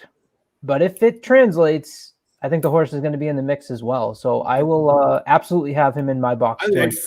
7 to like 1 the right horse. now. I like the horse. I At just 30 to 1. It's Oh, what it's 30 to Mike 1. Oh, McCarthy. okay. It's what Mike McCarthy's been saying about him. That's what makes me have reservations. I think he's going to keep. You're not running. wrong. You're not wrong. And to Jonathan, this is the thing. Two things I do like about Endlessly. He doesn't back away from a fight, and he'll keep running. And he has the class to stick around. Top end, don't think so. Unless, I mean, he'd have to have a lot of help. A lot of help. But is he a useful horse? Absolutely. I think so. What would be a bigger surprise? And I think I know the answer, but I'll put it out there to you guys. Rich Strike winning like he did, or if Endlessly does it? Endlessly. Really? Here's what. No, I'll tell you why. Alex like Because Rich Strike. Hang on. I'm with you, Jess. Hang on. I'm going to tell you why. Because there was very good precedent for Rich Strike. He was going synthetic to dirt. He had come off his career high buyer and speed figure. He was training well. And when I looked at the past performances on Derby Day and I saw Epicenter and Zandon as co-favorites, I immediately started looking for a long shot. And he just jumped off the page. I was like, oh my God, there's so many different On the reasons. winning though, Alex? I mean, just on the win. I bet him to win, and he won. Okay, well, that's kudos to you, my friend. But, however, the scenario had to be right for me to do that. And the reason Endlessly wouldn't be as big, to me, would be more of an upset is because he hasn't shown anything on dirt at all. He hasn't run on it. And his speed numbers aren't commensurate. And I don't see that progression where I see he's going to take a huge leap in his next start. Whereas with Rich Strike, you could see it, that he was going to ready to make a jump. That's all. No, but you also have hindsight with looking at Rich Strike and go 81-1 and you never won another race. Yeah. So, of course, it looks like a more improbable finish. But going into the race, and that's what I'm going on, it was very plausible. And he could have finished 19th. He could have. Sure. He could have easily. He just had everything happen exactly the way he needed to. That's all. If you're going to win one race in your life, that's the one to win, And Mind That Bird, I mean, Super Saver, in general, I agree with Tim, who says he's a great horse. The only reason he's here is because he's on the Derby. Wrong surface won't hit the board. I just saw the talent that I saw on those first couple races, and sure, but he hasn't run on the dirt, so his workouts have actually gotten a lot better on the dirt. To be honest, from when he started working out at Churchill to the last time he ran, and what Michael McCarthy said, it was kind of a different story. Now that might just be, hey, the press are around, and I gotta actually buy into what's happening because I can't be a guy that's out there saying that he's not going to. But he went 47 over 4 furlongs on the Churchill Downs dirt on April 26th. So, reportedly Rispoli liked that work. Right. Okay. So, and he's not supposed to, as Rodney points out here, he's never been a really good workhorse on the dirt. That's just kind of his thing. He's just not a good workhorse. For me, I'm inclined to agree with Tim. Rodney's last comment. That's so much better. Totally disagree, Tim. Totally blasphemy. Every time we can rip Tim, I want everyone to just rip my buddy. Where is Tim? Tim, where are you? Why aren't you on here with us? Right. It sounds like Tim's at the bottom of a bourbon bottle. Yeah, he might be. Well, I tend to this agree bottle with of you. wine right here, so. Yeah, and there's another thing, Jonathan. I got to say this right off the bat. You have been totally corrupted by California, drinking red wine, sniffing it, I swirling have it. become guilty as charged. You can't forget where you're from, damn it. You You need to be drinking 617s like Colin and following up with a Jameson back.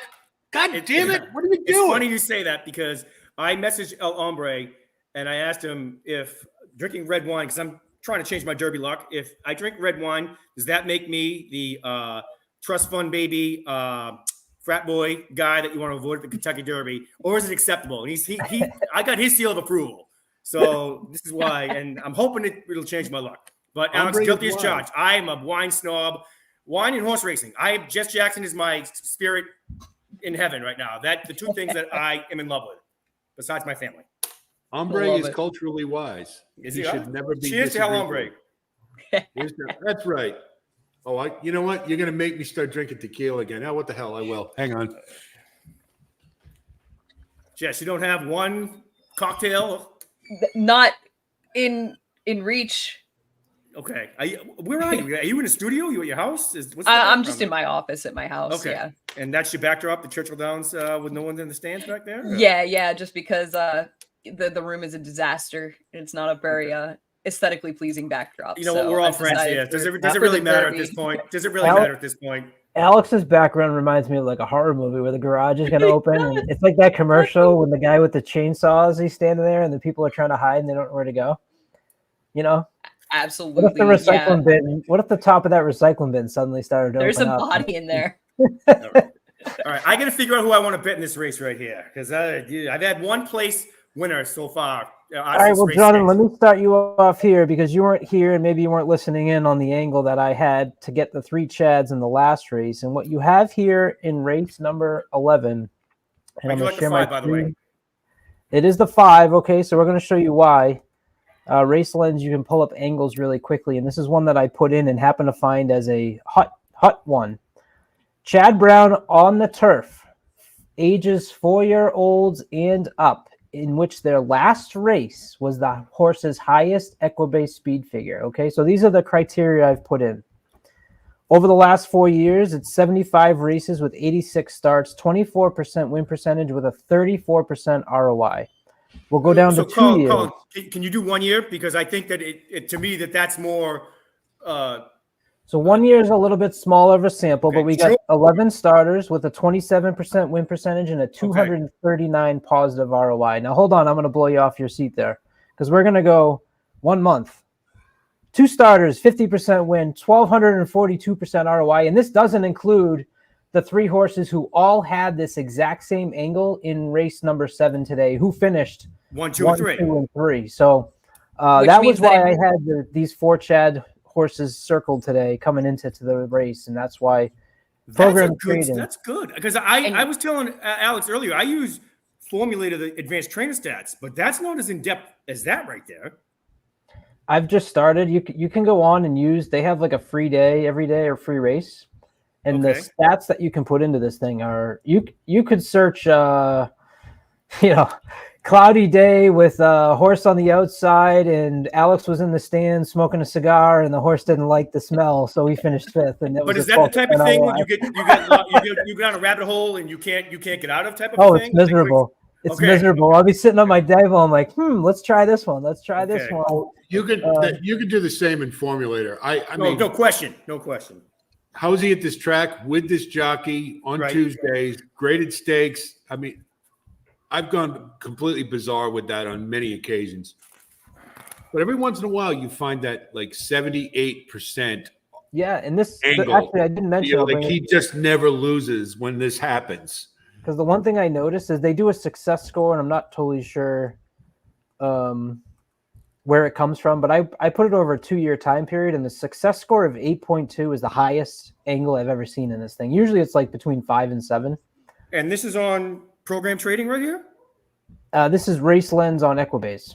Oh, got it. Okay. Yeah, that's where Sarah came from, right? Sarah was at Race Lens, I think. Sarah was at Horse Racing Nation, but Christina Blacker puts out a lot of the angles that she finds. She's good. I like Christina. It's fun. You could definitely if I don't want to spend a lot of money, it's like I'll just play with angles all day and find horses and then not bet them and then see how I do, That's like paper trade stock market. What fun is that, man? Yeah. Is that what you do? No, me? Oh, yeah. No. I lose my money in the stock markets, just like I do here. I don't touch it.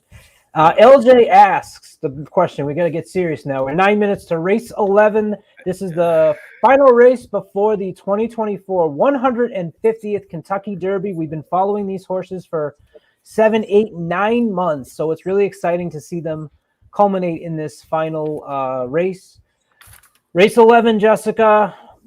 We landed on the 5 and 11 on top for our tickets. Why don't you give a little bit of the viewers who are just tuning in as we tip over 370 viewers? Ooh, who should they be looking for here? Farbridge is teed up. Farbridge is teed up. Oh yeah, he is. So program trading. Yeah, they're ready to go. So we got naval power and program trading in our pick 3 here. Program trading, you're just looking at that stat with Chad Brown with horses 4 years old on the turf, coming in off of a career high speed figure. So that is an excellent angle. And you'll notice that in that race, that angle in the last month, that was 2 starters in 1 race. So in both races now, where that angle has existed, a horse on that angle has won. So program trading is the thought with that one. And then on the outside, Naval Power, the Charlie Appleby horse, coming out of that Maker's Mark mile, where he ran a really good race, just second best to Master of the Seas, who would absolutely be favored in here. Broke slow and had some trouble. Master of the Seas.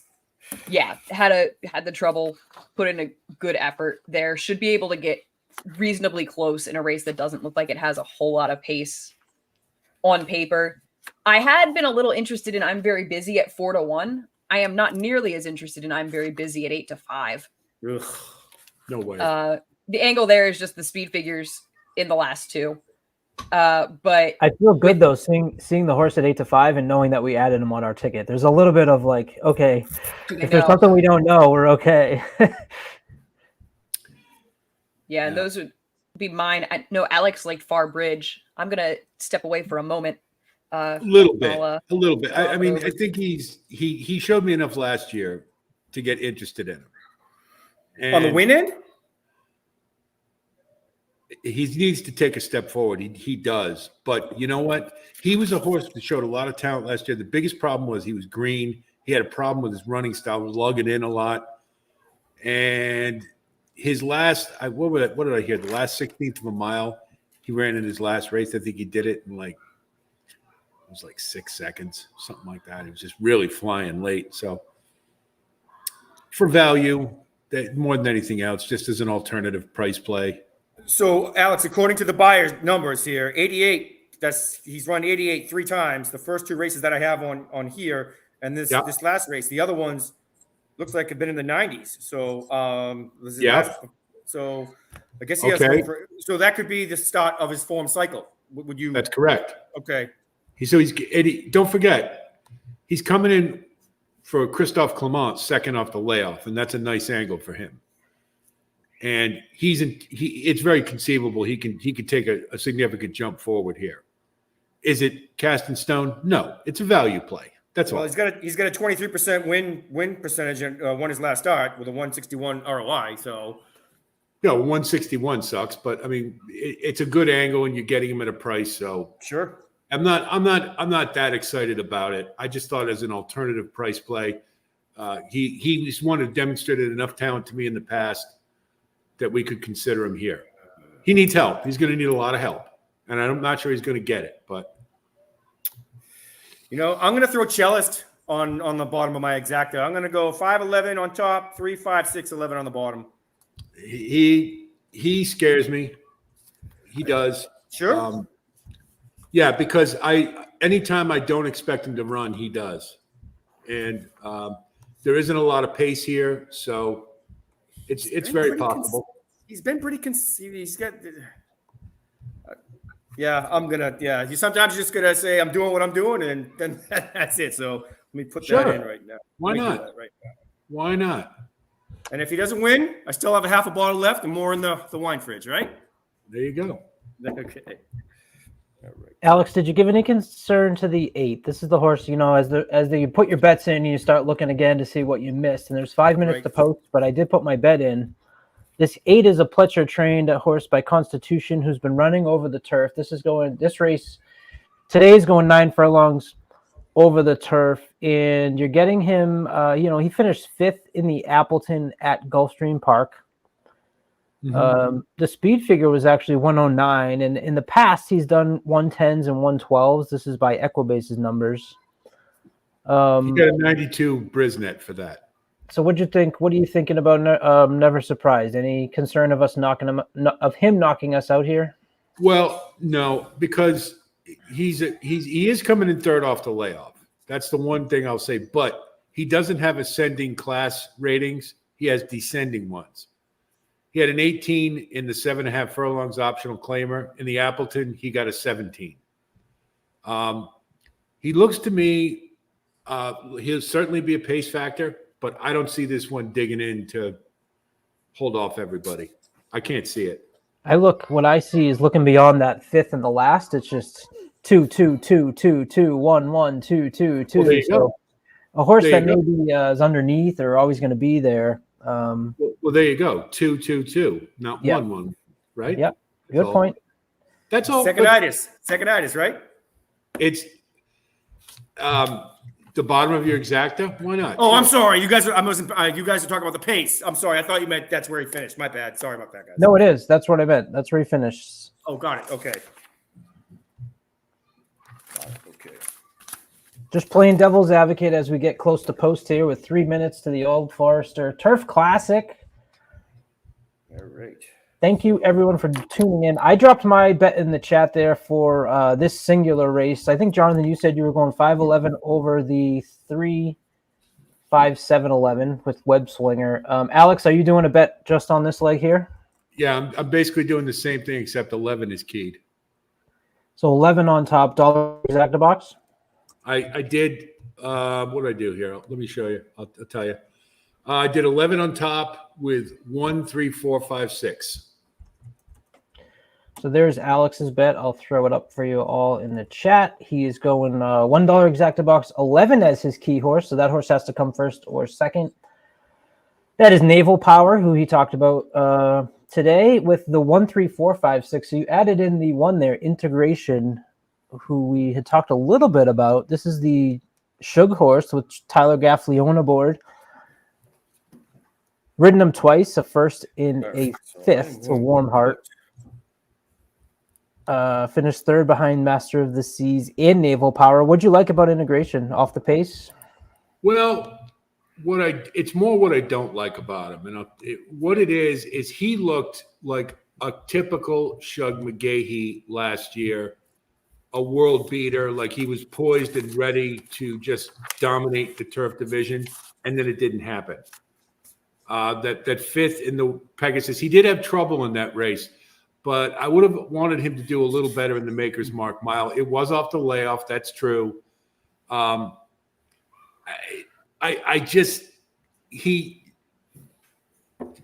don't know. He just seems like one who's kind of stalled, let's say, more than anything else. I just don't see where he could run big here.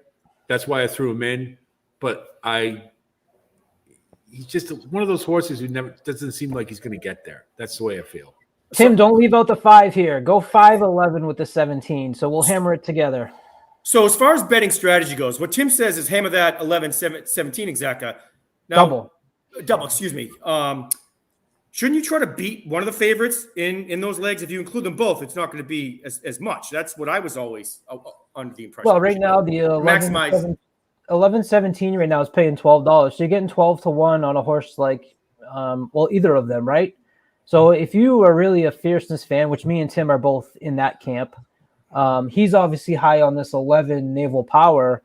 If you know Fierceness is going to go off at 5 to 2, this is where you make value on a horse like. Now this isn't the best example because it's the Derby and there's 20 horses, but let's just say it was a 7. Let's say it was the Florida Derby up next. That's where you turn a 2 to 1 or a 5 to 2 horse into a 12 to 1 horse. So no, you bet. I do understand where you're coming from to maximize the value on Fierceness. I would just say that maybe the second or third choice would you get even more value. And I know value isn't value unless you cash a ticket, but I would always leave the favorite off of one of them. The value here is the fact that Naval Power is 3 to 1, and like Jessica said, having this 6 at 8 to 5 is a little crazy. This horse was third on our list.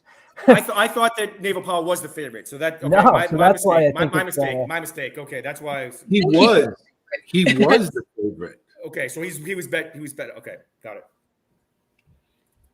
Good question though. We love that's a good reasoning behind us. And Tim and El Hombre are much better at hammering those like ice cold doubles than me.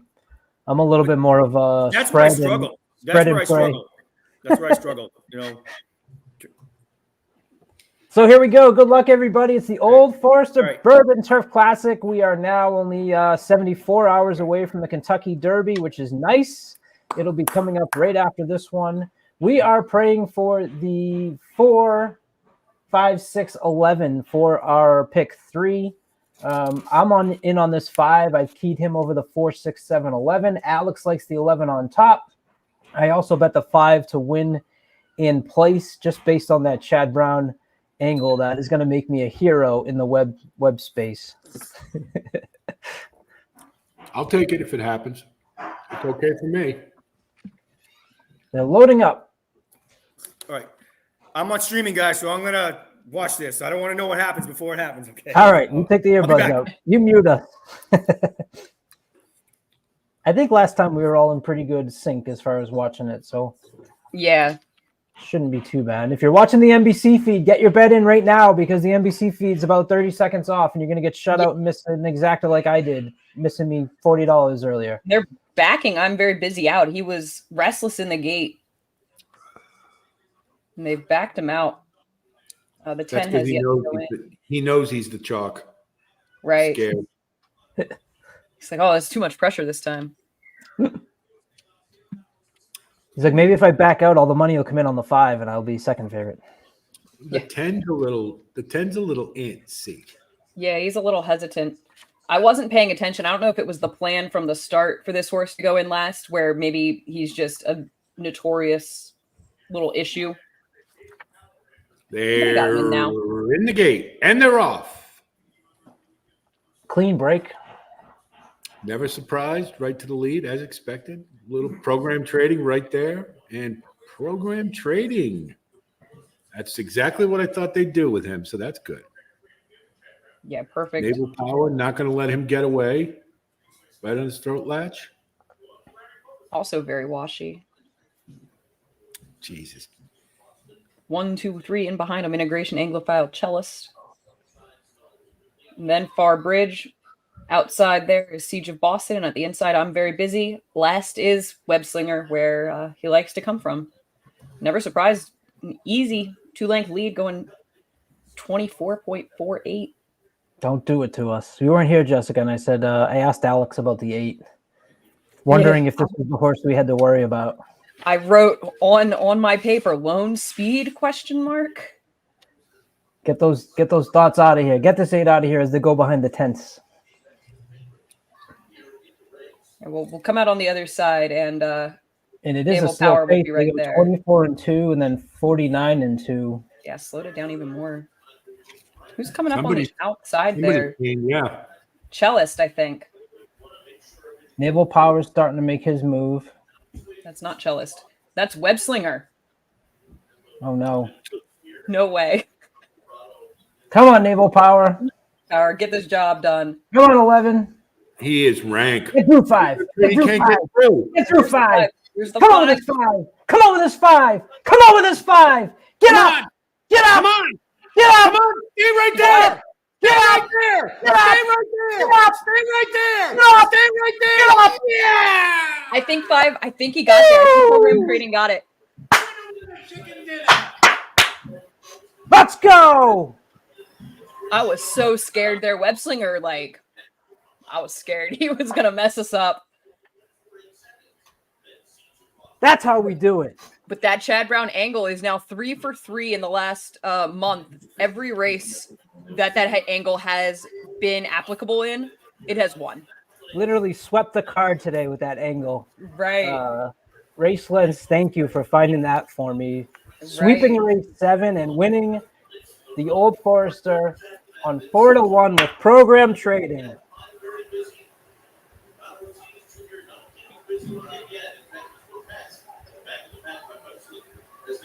Yeah, that was a game effort from that horse to come through on the rail inside a really classy runner like Naval Power.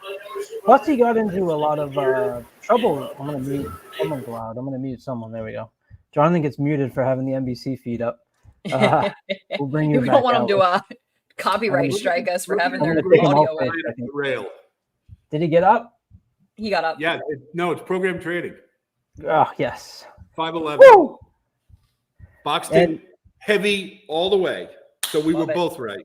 And Fantastic. yeah, nice job, Alex. Well Well done. done. And No. bet you- You did a nice job. That was a great angle. And I liked program trading anyway, and I didn't know about that, but that would have put icing on the cake. You see an angle like that, you can't say no to it.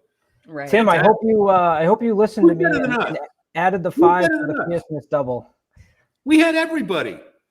Well done. Yeah, well done. Jonathan, how's that angle for you, baby? How's that angle?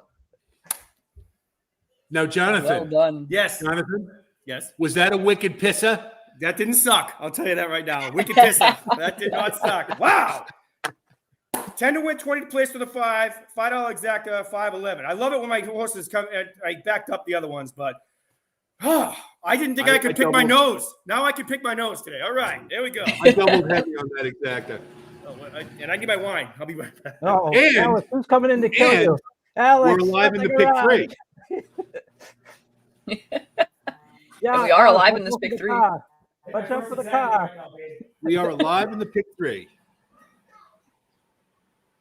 Don't get run over, Alex. Alex, look out. Alex, look out. Oh, no. That was the end. Oh, yeah. So my 8-year-old just reprimanded me for yelling too loud. So, Oh, no. No such thing on Derby Day. I'm sure it my is wife what it is. talked to me It is about what it too. is, right? Woo! All right, now I can. All right. I know you don't have. Do you want to take your sparkling water, Jess, and have a cheers for that? Okay. I put vodka in it. Oh, there you go. All right. Yeah, So- I succumbed to the peer pressure. Is that what it was? Okay, well, cheers. Colin, I was going to go with him anyway, but that was just confirmation. So I'll definitely have to check that out. There are so many products out there, and you have like people that love the sheets, for example, and you have Brisnet pace speed figures, and you have Time Form US pace figures and all that stuff. So I guess it's something that you like, that you stick with.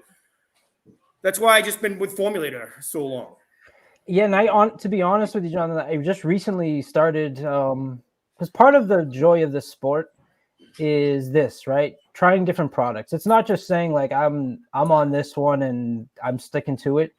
So a few weeks ago, I started playing around with the free races that they had on Racelens because I've been Brisnet for the last 15 years, and it's mentally hard to make that change. Like you're looking, I don't think I can. I'm like so set in my Formulator ways. But I've stuck with it, and I've kept using it and using it and using it. And when you find stuff like that, I mean, today has been unbelievable, both from the ease of being able to watch replays and then finding those angles. So you can watch replays on every race? Yeah. With that? Okay. All right. Because you can do that on Twin Spies too, because what sucks about Formulator is Churchill Downs, any CDI track, their copyright, proprietary, whatever, won't let you watch their Rick Turfway, Fairgrounds, Churchill, Ellis, and whatever. So that's interesting, and the fact that it has the trainer stats that you could do is pretty good too. And Web Slinger came in third, so he ran well. Sorry, guys. He did. He was scary there for a moment. I thought he might take it and ruin our day. Well, you know what that's a classic example of is that you see that when they try to move closers up to be more forwardly placed, it saps the kick. They just never seem to, as soon as I start seeing it like a stone closer, they try to put them more forward, which was smart, which was the right thing, but it takes the kick away. Yeah, a little bit of an early move maybe for him. Seems like a horse that you have to have you have to press the button at the perfect time. Because like we were talking about him being a little bit of a seconditis type. Yeah. And it seems like that's kind of second-itis with him necessarily. I just think he's a horse because of his running style. He's just up against it most of the time. Yeah, not as much as he doesn't want to win, but he just doesn't. But now integration is turning into another perfect drift, it's looking like, because I thought he was going to be a world beater, and he's just sort of flattened out. That's how I feel about him. Do you guys have the order finished there? Because I'm just curious. I know he didn't. Just jealous. Does he come in last? 5-11-1-7. And no, you don't know where the 3 came in. Is he still running right now? I have no idea where the 3 went. He was making a move. 5-11-7-1-4. Far Bridge came flying late. Pretty bad. Okay. Any horse can finish second. That's why I like to take horses that maybe you don't think they can win, but I think any horse could come in second. Any horse on the field. Yeah, yep. Yeah. Well, there's a guy who has a he talks about how he handicaps and he refuses to box, will not box. Well, Steve Chris did a video about boxing is like the worst way you could bet. There's a lot of merit to that. Yeah. There absolutely is a lot of merit to that. But on a day like this, boxing you need to do. But anyway, he does it like he'll go have his horse to win, then like 1 or 2 in second, and then for the try or the super, he goes all. Well, that's what I do. I key horses on top of an exacta with those 2 horses and a couple others underneath. So I'll probably do a couple of exacta tickets with fierceness on top, with him with someone else. But endlessly is going to be on to win. Like on one of them. Why not? Why not? James, come here. Why here, not? James, come here, James. Can I have a bond? Can you what? Have a bond? Hold on. I'll be. You know what? At some point, I probably should be a parent right now. I mean, I guess. James, come here, man. Come here. That was me earlier. Just ask him who's going to win the race. That's what we James. always care about. Hey, man. Oh, little guy. Who's going to win the race? Hey, welcome. Pick a number. 1 through 20. 20. 20? Oh, Okay. All right. man. All right, man. All right. Good long shot. Yeah. Bye-bye. Oh, he said bye. All right, James. Hold Bye. on. I'll be right back. I have just a regular bond. You want a regular You know- bond? I see the makings of a show with Sean, Colin, Jonathan, and then we'll throw El Hombre in there. 3 Massholes and a Michigander. Or Welcome, Island Lady. maybe just the three Massachusetts guys. I'm sorry, Masshole's too easy, and it doesn't apply. But But it's catchy. you just have Mass @ hash mark exclamation point, apostrophe S. I like it. They don't have legalized gambling in Mass, do they, Colin? They do. They do. Oh, that's right. No college gambling, though, right? You can gamble on college, but you can't gamble on the as stupid as this is. You can't gamble on the colleges that are in Massachusetts. Hey, I forgot. Too bad about Jack, huh? Jack's the best. They were sad to see him go. It's been a real sad I as love it Jack. plays out, but he's done it very graciously. He's a professional all around, and we're happy to Yeah. wish him on his way. Hopefully the Bruins can close it out for him tonight. The will pays on our pick 3 are up, and our ticket was $36. We got 120 for Catching Freedom, 64 for Fierceness, and $538 for Resilience. What do you say, Jessica? How's that sound? Oh, that would be nice. That would be Oh, man. nice. I If mean, that even with happens- fierceness, that's all right. If that happens, Jess, you are a legend forever. You're already a legend. We but can hope. We have to create another strata. Yeah, I feel like this is one of those picks where I don't think he's gonna make me look stupid. You know what I mean? He might not Yep. win. I'm not confident that I don't think he can beat fierceness realistically, but I think he is the best Consider- value for If you sure. consider who people are keying on, aside from fierceness, I think resilience is extremely ballsy, but it makes perfect sense. It really does. It's just race shape is really the only thing working against you, and he's got to take another jump, but I think he can. He's got to improve. I mean, Yeah. last year I got a And I lot mean, of flack. if you look at like his Brisnet figures, Yeah. like the wood stacks up very well according to Brisnet. Yeah, but I thought those were a little sketchy, and I really Yeah. do. They just seemed awful high to me. But Especially I when got you a lot compare of it flack. to the buyer. I got a lot of flack from Malathat last year because I kept telling him Rocket Can plateaued.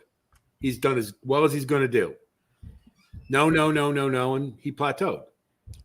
I said resilience reminds me of Rocket Can, except I think he has more upside, and I think he can take a move forward. And that's the difference. And that's the hope, at least. Yeah. I'm taking a shot. I first to admit it, I'm taking a shot, but Why this is a not? horse that I want my name attached to. You know what I mean? As far as I'm betting him, I'm not betting the Derby super heavy. I'm betting him across the board and then playing a couple of little tries one keying fierceness on top, and then one very skinny ticket where I include resilience on top. He's got the best name in the field too. One word says it all. Love a one-word name. That's why I love a lot of Claiborne runners. I absolutely Seth Hancock, I think he's the one who chooses them. And I always wanted to say, Seth, don't use verbs. Use nouns. Erase. Yeah. Like blame is a kind of a cool name. Blame's cool because it can be a verb or a noun. So You talking about Blaine? yeah. I had a future. I had a future on Blaine about 2 weeks before that Breeders' Cup Classic, and I felt horrible hitting it because obviously Zenyatta. But would Jerry Moss pay give me $450 out of his pocket? I don't think so. So that actually, when I got that money in the mail, I didn't feel as bad. In the mail, imagine that. Imagine. Well, I was in Vegas. Okay, and then this was in what was that? 2010 or 9, whatever it was. 9, yeah. And then you mail the slip in, and they mailed it back to you. Like I hit the Patriots winning the Super Bowl a couple times doing that. The Red Sox, 2004. The Bruins, I cashed that when they won the Cup that year. So I never had a problem with mailing the tickets in. The 2004 Red Sox is the Swedish cash you'll ever have. Okay. No. Just from a sentimental point of view, and because that was the greatest 2 weeks of my life. It didn't suck. Go away. Yeah. And I don't know, Jess, if you're a baseball fan, but to Red Sox fans, it's indescribable. That's the only word that I can use to describe it. My dad's a big Red Sox fan. Is he? Because I was 13 in 1986, and I know we're not talking about the races right now. We have like an hour and a half. And I remember laying in my bed crying that they lost that series. And I'm 50 years old, 50 this past October. And I, to this day, hate every single member of that 1986 New York Mets team. Hate them. Hate. If there's any, they are the biggest a-holes in any team, in any sport of my lifetime. Lenny Dykstra did time for insider trading. Dwight Gooden, Darryl Strawberry. I mean, just the manager was oh my God. But anyway, I digress. So I don't know if you guys have looked at. Yeah, go ahead, Alex. Go ahead. I was in college, and we're all going nuts. We're all down in the common room watching it. The top of the 10th, Game 6, when they went up 5-3, right? And then the thing everybody forgets. Everybody thinks about, not the steamer. Don't bring in the steamer, please. Don't bring in the steamer. No. And that's when we knew the pass ball and that was the key play of the whole inning. That was the key play of the whole inning. Yeah. But they were one strike away like 10 times in that. So the biggest kick of the nuts, I think, was 18-0. Should have been 19-0. I mean, and then the 2003 Yankees, that was a nut punch too. But that made 2004 even more better, more sweet. Yeah. Okay. Well. So, Colin, are you from Massachusetts? Yes, sir. What part? I live in Revere. Okay, because I'm from Haverhill. I was telling Alex I grew up in Wilmington, so close to right you. on. So, Merrimack Valley. Okay, I met a girl on vacation and moved to Southern California in 2012. So, Alex could still tell my accent, so I'm pretty happy after 12 years I haven't lost it. You haven't lost it. Meanwhile, Jessica's closing her ears. That's why she's got the ear muff on. Never. I don't care how long you live there. You will never lose that. I miss everything about the area, but if I never see a snowflake again, ever, I'm cool with that. I hated the winter. You like snow, Jess? Yeah, a little bit. Like you driving it, you shovel it. I mean, okay. I like one type of snow. I like blizzards. Okay. If it's not going to shut the town down, it doesn't need to snow. Okay. But I love when you can get 12 inches plus of snow. And to be fair, I'm from Maryland, so that was like a rare thing that happened. Okay. So it wasn't like every winter we're getting the town shut down and I have to shovel. It was like you have these obnoxious little, a couple inches where it's just annoying. But every now and then you'd get those big storms where there'd be like snow and like, it's been years since I've played in the snow, but I absolutely would happily go build a snow fort again at I was 30 in years old. two. I was in two weather-related accidents. Thank Oh, God you they were were. just fender benders. You were in the Okay. blizzard of 78 too, Jonathan. I was You I were was through it. alive. I don't remember it. I do not remember that. Oh, but I do. I was alive. I do. That was the fastest I've ever seen snow accumulate in my entire life. Well, there were cars abandoned on 128, and the National Guard had to come, but that was before they had the the weathermen knew what they were talking about. Not that they do now, but 2 weeks, no school, pond hockey every day. Yeah. Fantastic. See, maybe and now then- that I don't have school, snow won't be as exciting. Wouldn't be as exciting, but Oh, All right. there's no better place in the world to be as an adult when it snows than a bar, because all the salesmen come off the road. Everybody comes off the road. The stories get going, and it's like everybody knows. Well, maybe I'll work tomorrow, maybe not. It's James, great. What are you doing, man? I lived in Atlanta. On the We couch? actually got 3 inches of snow, and it shut the whole city down for a week because they had no plows. Cars are fishtailed off to the side of the road. I drove into work because I, as a New Englander, know that's what you're how supposed to drive. do, right? It's Yeah, 3 inches. and- You no excuse. Right. And the funny thing is, if you're late because it snows out, they don't. That's not an Should've left excuse. earlier. No, right, exactly, 100%. All right, so don't let it happen again. I mean, yeah. So Hatbox guest, yes, you were there. Like I said, I was alive. Don't remember it. That was February of '78. I was 4. No, yeah, 4. At 11 o'clock in the morning, I was at school. We all go to lunch. It starts snowing a little bit. Headmaster comes in and goes, if you can get home right now. Call your parents, get home. But this was with a That's landline, ominous. though. You had to go and wait in line, and then you had to hope that someone answered, right? So luckily for me, a friend of mine was leaving early anyway. So his father was there, and he lived in my town, Barrington. So he drove us home. That's the Going Berkshires. down the Wampanoag Trail, the visibility went from normal to about 3 feet in 10 minutes. I am not kidding. I've never seen snow come down like that in my life. It was a miracle we got home. It really was. Like, So just for some context, Jess, this is the storm to measure all storms since Okay. 1978. So just in case you have no idea, and the Yeah, viewers have not no super idea what we're familiar. talking. So, sure, but every time And they never there's saw it there's a coming. snowstorm, right? Every time there's a snowstorm in the Massachusetts, New England, they always compare it to the blizzard of '78. That is Gotcha. That's the Secretariat of snowstorms. of blizzards. Yeah. Yes. And every store is sold out of milk, bread, and eggs. Market basket. Oh my god. Yeah. Sold out in 5 minutes. Yep. Whoa! I love it. Yes, just to provide some context, Jess, for a Maryland Yeah. girl you were born in 93? Yeah. Wow, I am super, super old. I was 73. I'm 20 years old. One of my 20 years older beer than you. collections has the Wormtown Brewery had a blizzard of 78 beer, so That's that pretty was, cool. was pretty cool. It You didn't know- taste great, so that's why I don't usually drink it. I drink the bee hoppy. Alex told me that I've like gone to the dark side and I'm a wine person.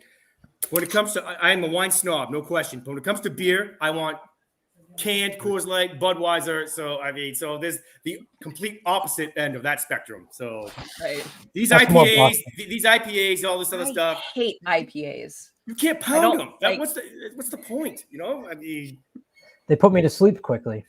But right?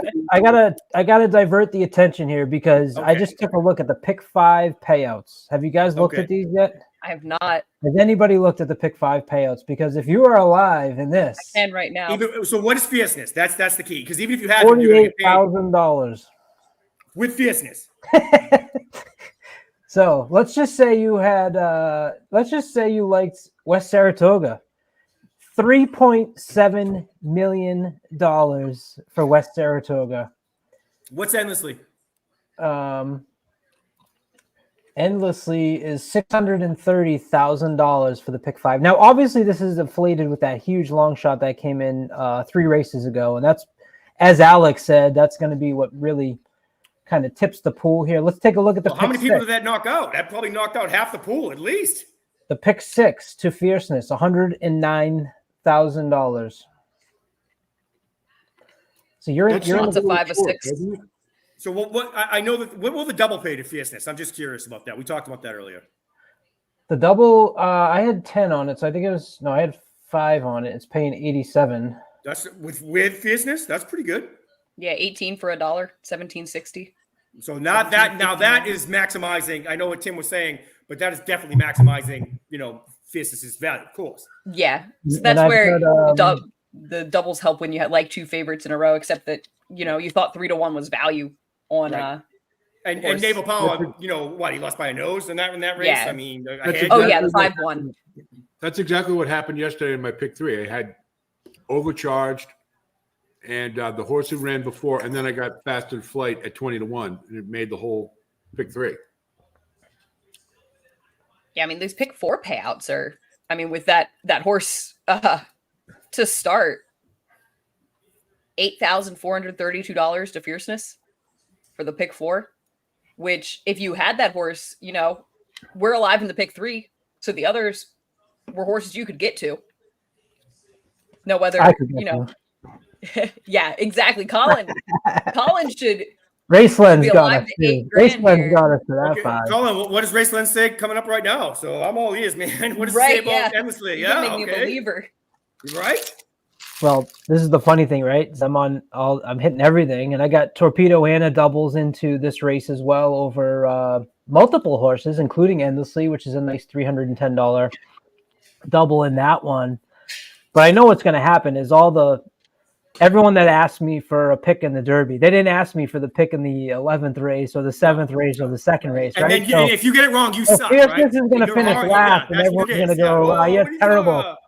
You have a podcast. You don't deserve to have a podcast. But see, the problem is those people that think you suck, if they bet on, say, a football game that they are so wrong on, like they've never had a bad bet either, I mean, so it's just like, then I would say if the people are going to give you a hard time, I'd say, you know what, go with the number, go with the name, go with the color, do what you want. Little Bluebird is alive in the pick 4 apparently. So I've got a Really? fraction of a Kudos. percentage of that ticket. Kudos.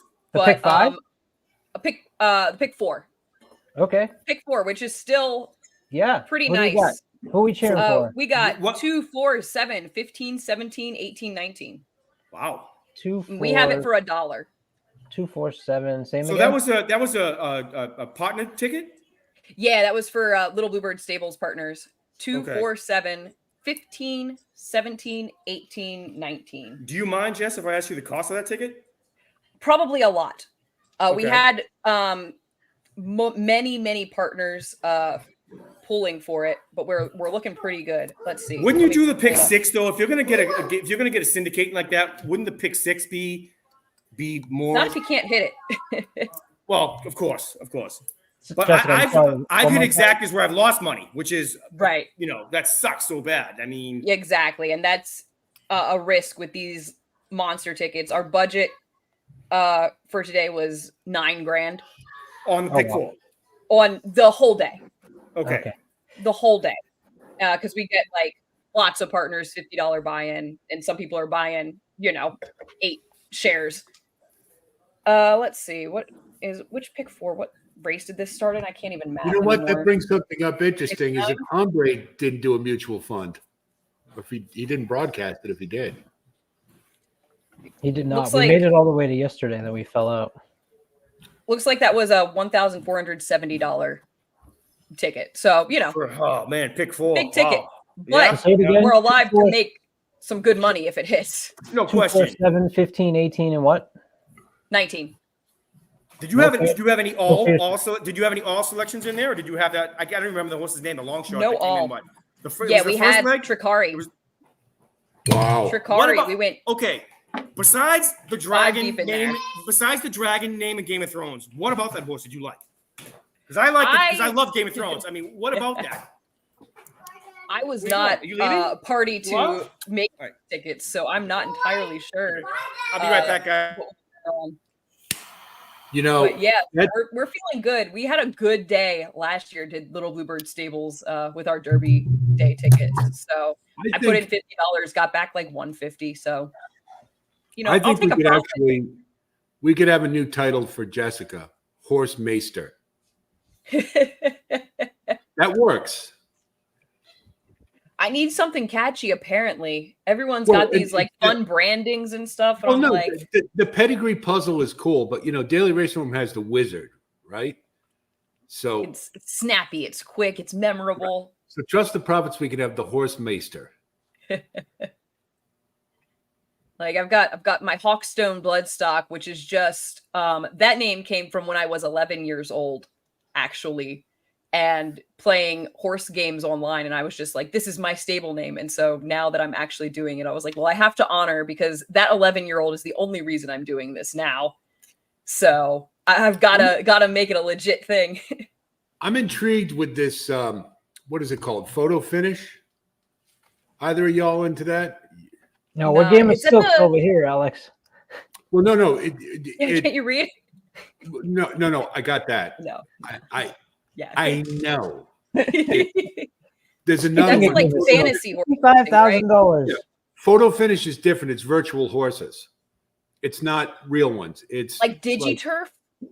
Yeah, kind of like Y'all that. remember DigiTurf? I remember my dad had DigiTurf horses when I was little. And they were. I did. I excited played about it. I played horse track. What was it? Racetrack.com or racingtrack.com. And I actually did pretty well. I had a really small stable, and some guys would just spend, you had to spend thousands of dollars to get a decent stable, because you had to throw out so many of the yearlings who couldn't run. And once I figured that out, I get an important question as we tip up over 400 viewers. Thank you to everyone out there. Alex, I'm going to start with you, because I think a lot of people are tuning in right now for the first time for horse race. They tune in one time a year, and if they'll tune in for the Preakness, and if that horse wins, they'll tune in for the third time of the year, and then that's kind of it. But what they're doing is they're signing up on what they see. FanDuel, sign up here and get $10 back if your horse finishes second or third. So that's a big promotion across TVG and FanDuel and all these things, right? So you got a lot of people here that might be tuning in that are looking to spend $10 on a horse that they hope wins, but if they finish second or third, they'll get their money back. Now, in this instance, I wouldn't recommend using Fierceness, even though he's my top pick, because of the odds. I think the money back special is a good opportunity to spend $10 on a horse that, is in that mid-range where you're taking a risk, but you are also hoping that they're going to finish second or third to at least cover the $10 that maybe they've come in and spent on. So, Alex, we'll start with you. For those of us that are new to horse racing, tuning in today for the first time, you've got a friend who says, hey, right at the wire, you follow horse racing, don't you? I got $10 and they're going to offer me money back special. What would you recommend they put that $10 on for the win bet? Just for the win bet. With the understanding that you're going to get your money back if they finish second or third. So a horse that you think has a chance to win is going to be close, but isn't a Fierceness or Sierra Leone. We'll just cross those two out, and you'll give us one other. Oh, Catching Freedom. No, I'm going to cross out Catching Freedom because you can't pick Catching Freedom. No, that's good. He's 8-1. So that's good.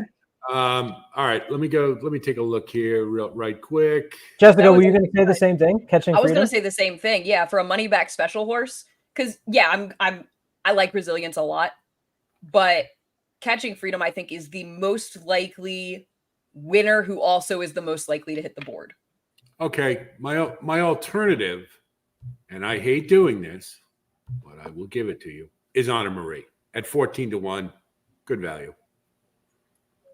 Maybe you notice was at 20-1, so has been eaten up on the betting line a little bit, which can be good news, sometimes not, but you get value there, and that's a good place bet. So Honor Marie for your $10 money back special. I would agree that's a pretty good play. You got a jockey who they're going to be talking on NBC about it being his first race, but Ben Curtis has been running overseas in 18, 20, 30 horse fields. So he knows how to navigate a horse closing. So don't let them talk you off of Honor Marie if that's what they're saying. All about progression. The horse So has good. quick question for you guys. Do you subscribe to the final fractions theory that they were pimping on HRN? It's like the horses with the fastest final fraction in their last prep races have a better chance, because Catching Freedom, Honor Marie, I think Mystic Dan, I think Just Steel, and Fierceness, I think that they were the five that they had. Oh my God! It's Look at this. Special Agent Thomas Blaine. Look at this. I'm getting concerned here because half of our profits on the stream are about to get hit by a car. So Formula, I hope you're on the sidewalk and right at the wire. I hope that garage isn't going to open up again on us. What do you, the Formula, you on deep cover? What the hell what's going on? It's a sunny day out. First of all, why would you ever cover up your hair? Ever? That's true. That's true. I got to flunk that while I got it. Who knows how many more years are left? I know what my dad looks like. He's still holding on. It's up here, but he's still holding on. How's it going, everyone? Good. Good. Talk about our money's back special horses, who we'd want for that promotion. Jonathan, I do subscribe to that to a degree. I was talking about average and sustained pace, and that incorporates the final fraction. And Catching Freedom has the leading average and sustained pace for all the Derby horses. And a horse who has that usually wins the Derby. So that helps you. Final fraction is extremely important. And anything over 53 feet per second, it's a good bet the horse will get the distance. And the Louisiana Derby is a mile and 3/16, which is I can't do math because I suck. That's super close to mile Just and a another quarter, right? 16. There you That's go. right. Okay, all right. Another 330 feet. Okay. All right. But you a lot of gum out there, kid. A little bit. Does it come up on the mic? Are you walking the dog? Is he walking the dog? I'm just walking myself. Okay. It's a nice day. Getting out of the house for a little bit. Fair. Didn't mean to bomb you here, and I apologize if there's a delay, but No. just thought I'd What are your thoughts, for a Formula? moment. What are your thoughts? Let's hear your thoughts. Yeah, let's get some Derby thoughts. What to do with the $10 promotion? I got to get a drink for this. Wherever you want I was to go. going to ask you how Wherever the wanna go. añejo was going, Alex. So here's what I think you should do with the $10 promotion, and I've been thinking about this as well. I used to subscribe to the idea that you guys were tossing around of taking a long shot that you think is going to play second or third in the hopes that that horse is going to get up there, and then you get your money back. But all that does is it gets you your money back. If you really think that Fierceness is the horse to win, just put the 10 on Fierceness and get the 7-2 back if that's what he's still at right now. It's a more conservative approach. But if you want to flip it the other way, the horse that I have been talking up, the horse that I do like as a long shot to be second or third is Just Steel. I like the way he's been running lately. The one time he got 7th place in the last few races, he was on like 3 weeks rest after coming off of, I forget what it was, the Rebel? Something like that. Yeah. So we can toss that one out. I mean, you look at that race, if you like Muth, if you're one of these Baffert junkies who's like, oh, Muth would be winning the Derby if it wasn't for CDI, blah, blah, blah. I mean, he was trailing right behind Muth down the stretch at the Arkansas. He was maybe like 2 lengths behind him, maybe gaining ground on him, but definitely not losing ground at all. So if you like Muth, you got to like Just Steel. Will everybody agree Muth is the worst name for a horse in history? Pretty bad. Yeah. It's pretty awful. It's pretty Why awful. don't you just make it Mouth? And throw a It's zero, moth. throw an O in there Moth. just for, a Moth. moth. I think of moth. Yeah, or math, or myth. Or Any what was it? other vowel you could have put in there would have been Or a better meth. name. Meth. How's meth going to be? Yeah. It sounds like you're dealing with a major list problem, Not sure even what you're pronouncing then. So who did the formula come up with for the Where winner you of the brought Kentucky that Derby? from. What did the formula come up with? Oh, I mean, I bat around with like 3 or 4 different formulas, and I'm just trying to figure out like which was the best fit in a lot of cases. It did toss around between a couple different horses. I tossed out the one that was leaning heavily towards Forever Young, simply because it had a bias on trainer, and the trainer numbers come up really high because the trainer Forever Young has only raced, I think, twice in the U.S. or once, and had like really high winning, so that like skews the formula in a specific direction. And I don't know, I'm just not feeling it with Forever Young like a lot of people are. Catching Freedom came up, Fierceness came up twice, and I think who was the other one? Maybe Sierra Leone was another one came up. So the ones that you would expect came up quite frequently. I'll take another look again in a little bit and see if there's something else that popped out that was interesting. But yeah, I mean, I was looking at the numbers last year for the Derby, and I talked about this in one of the shows, how the horses with the best 9 furlong times last year that didn't get scratched before the Derby. So, like, for example, Forte got scratched before the Derby. Those top 3 were also the top 3 in the Kentucky Derby last year. So I was looking at that a lot this year, thinking, hey, maybe that'll happen again. Unlikely, but, you know, it makes sense at least. Formula is a part of our tour de force. You got to put $100 bet in for the Kentucky Derby. Formula, where's your $100 going to go? Wow. It would be hard to describe it. It is going to be a trifecta, and I am putting, it's not even a trifecta box. I just put Fierceness at the top. I said, okay, if I really think Fierceness is going to win, and I think he's got the best chance, put him at the top and don't play around with second or third. Because I think you guys talked about it, and I agree. If Fierceness doesn't win, he's coming in like 7th or 8th place, right? Like something will go horribly wrong, like it did in a couple other races. And with this field, he's just going to back and get past, right? If getting bumped is the thing that startled him, right? So I'm just ship it on Fierceness, and then I put like 5 or 6 other horses in second or third, and I got it out to like what was it, like a $25 trifecta or a $20, and I just multiplied it. Yeah. Very good. So, I love it.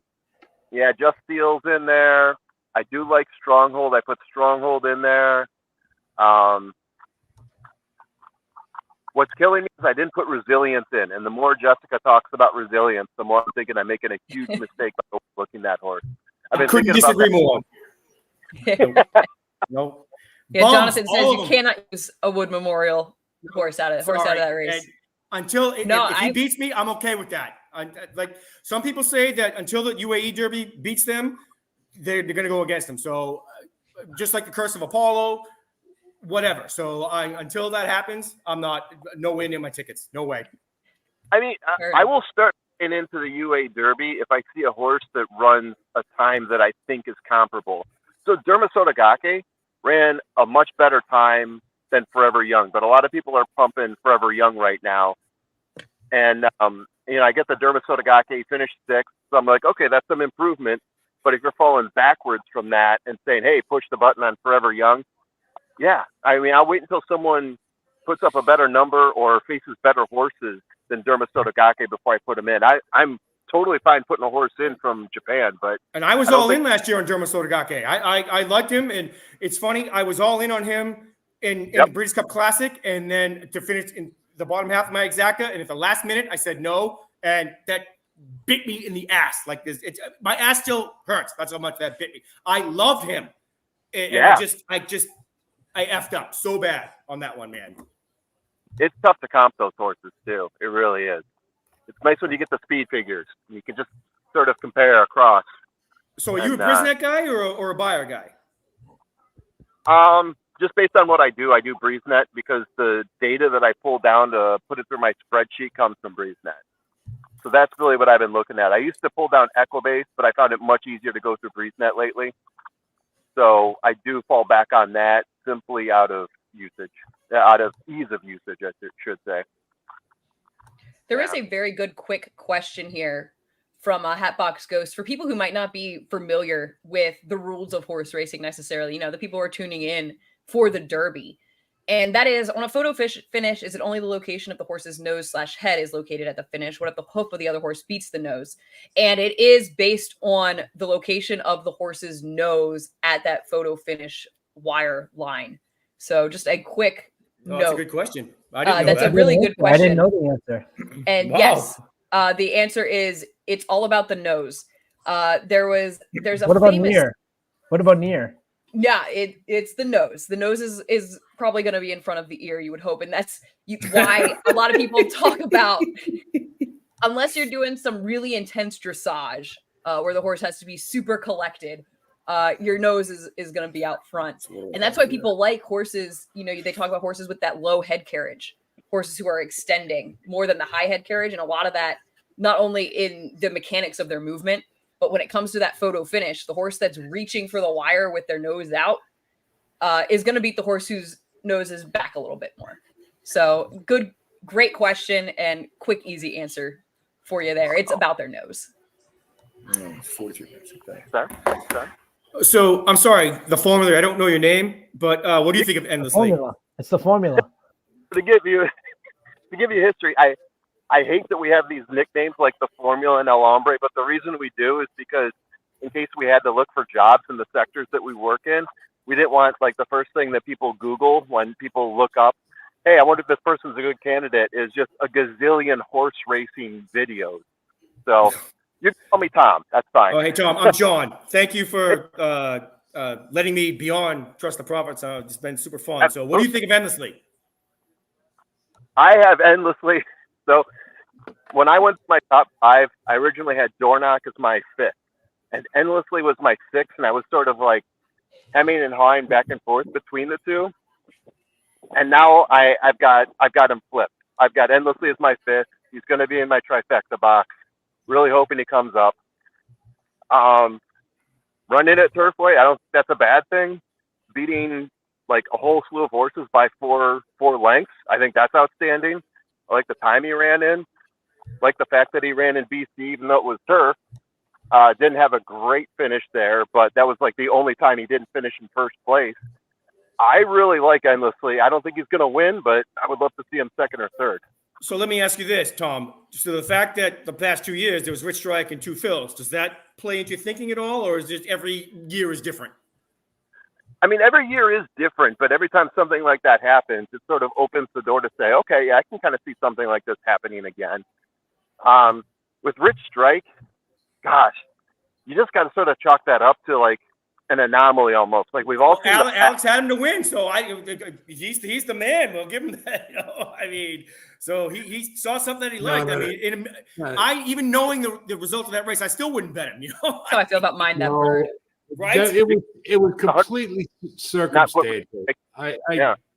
Completely circumstantial bet. I would never take credit like, oh, I'm a genius because I found it. I would. It was a value play that I thought was necessary to be played. That's How all. many times as horse players have we been on the wrong end of crap like that? And when you're right, I would do a victory lap, Chariots of Fire style, baby. You kidding me? Well, let me tell you this. I have had a couple of big ones in my day, as we all have, and the one I'm probably the proudest of, and Jessica will like this. I got a maiden at Churchill, a horse named Exothermic, and he was in the 12 hole of a 15-horse maiden race, and he was by Hardspun, my favorite, and he was the only one who had a great first-time starter percentage, and the public missed it. And I got him at 58-1. Nice. Now, I'm a lot more prouder of that than Rich Strike because I never would have arrived at Rich Strike had it not been for the scenario that I was posed with. In other words, I didn't walk into the Derby on Saturday and go, I'm betting Rich Strike. He's my horse. I did it because of the tote board, and the scenario was right for it. That's all. Yeah. So I'll Those give are some myself of a the little best credit plays for in the that. Derby. It's a little credit for that, but I don't look at it as like anybody who singled Giacomo is a freaking genius, because that one was no way. There was Ken Rudolph on TVG made a career out of that one pick. I mean, granted, he hit it. Don't get me wrong, but I mean, he was. Let me give you another. He was on the coattails of that 20 years later. Let me give you another scenario. 2009, right? Iskender Raya was the morning line favorite. He scratched. I Want Revenge was the morning line favorite. After that, he scratched. I went through the fine-tooth comb looking for a long shot because I knew a long shot was coming in. I looked at Mind That Bird 8 ways to Sunday, and I couldn't see it. Yeah. I just couldn't see it. And Knowing I the result. I will not bet a long shot if I can't see it. And I just couldn't. There was nothing about him. I could see it. I couldn't see it. So That year I was like a phone. They had me on TVG. I was 15 years old. They had me call in to talk about the Derby on TVG. So I had written a little comment on every horse just in case they asked me about that horse. And I had ranked them 1 through 20. I will never rank the Kentucky Derby field 1 through 20 again because it's impossible. Number 20, I had Mind That Bird with the comment, does not belong. Has no chance. I was like, why is this horse in the race? Does not belong. when Tom Durkin took pause. He blew it. That He should blew the tell you. ball. It's the worst. If you asked him, love that he'd say call. that's the worst call he's ever. And Run he that will. bird.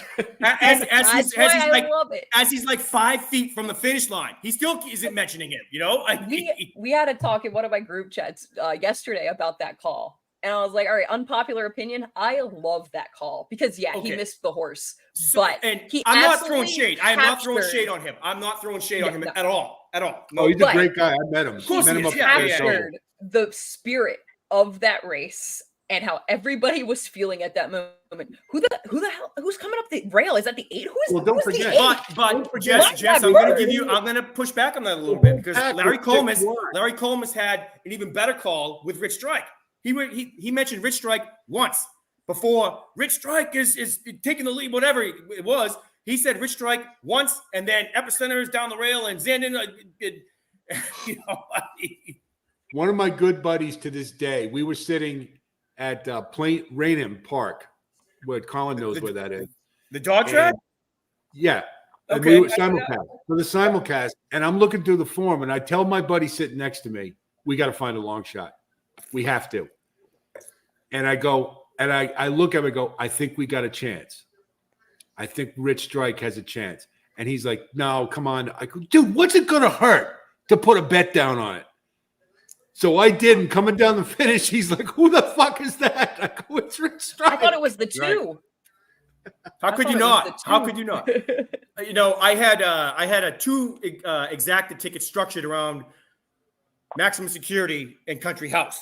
And that was a swift kick in the balls. But I had Country House to win. I had Country House to win, so it wasn't that much. So but I would have cleaned up a hell of a lot more if the result was good. But there was something about Country House's race that I loved, and everyone looked at me like I was cross-eyed and. Let me give you an analogy or a parallel. Country House was very much like Catching Freedom.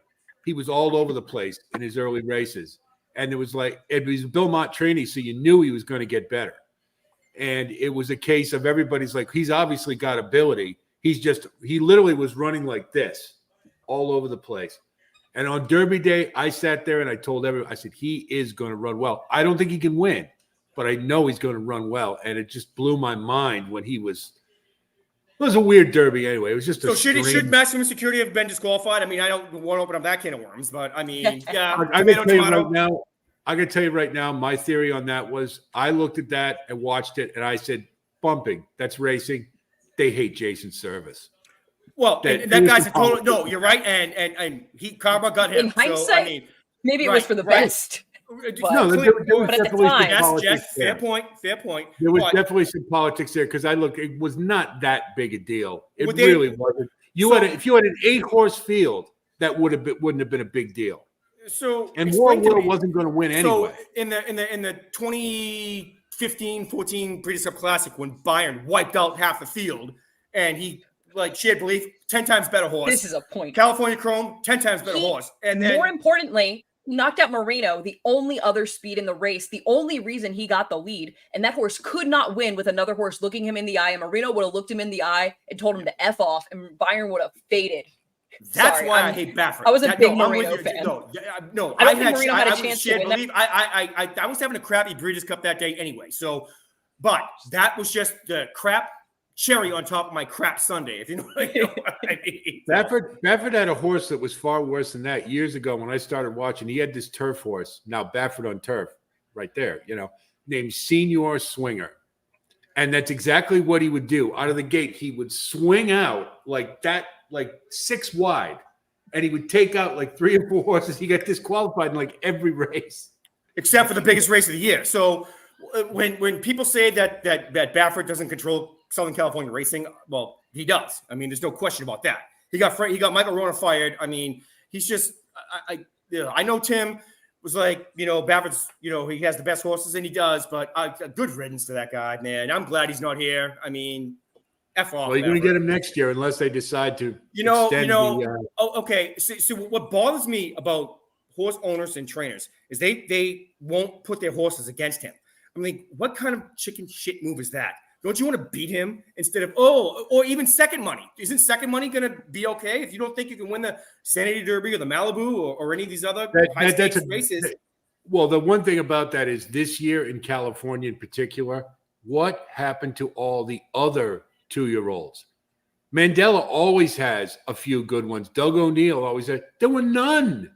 Yeah, it was a bad year. That's why I don't like Stronghold. That's why he's not on any of my tickets. Yeah, I know. I think Stronghold's a nice horse, but you can't like him because who did he face?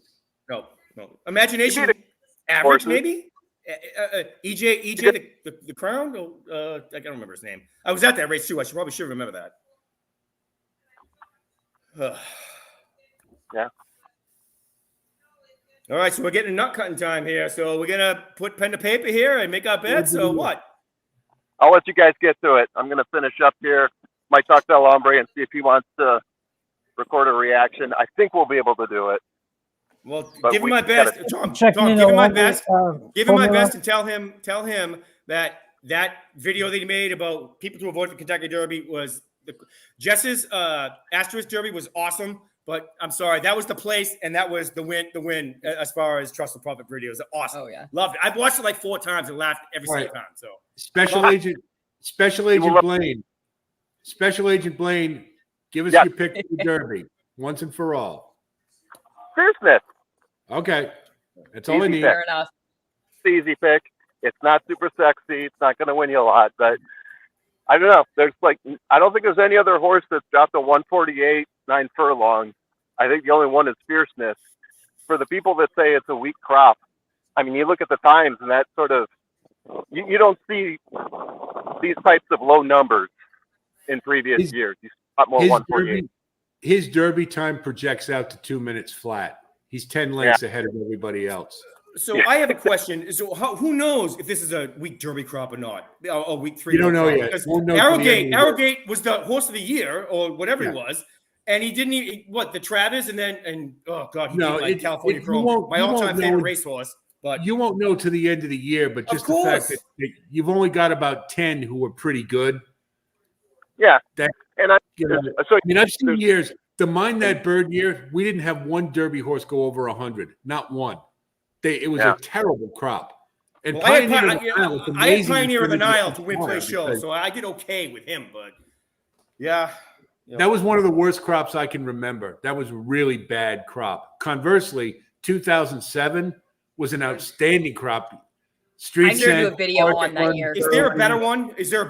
I mean, not in my time. No, there is. No, there is. I'll go back, Jessica. You make me back me up on this. The class of 57, I think it was. He had Bold Ruler, Dr. Fager. No, not that year. There's a year with Dr. Fager, Damascus, Round That was the Table. 60s. Yeah. Passer was like I don't know if he was a 3-year-old that year, but what about this one, 89 with Sunday Silence and Easy Goer? And I don't know if there was a who third was outside of them? Good. Yeah, I'm almost at the bottom. I don't know. I wasn't live, okay, but... of course you are. But that's 2007 was like. It was. There was no doubt going into the Breeders' Cup Classic. It was everyone's like, it's all about the 3-year-olds. Yeah, no which older horse never happens. And now, let me ask you this: it was in the slop in a monsoon, and I'm not saying that the results would have been any different, but I mean, there is someone who's trying to be contrarian could be like, okay, on a dry, wet, fast track, would things have been different? The only older horse with any chance in that race was Lawyer Ron.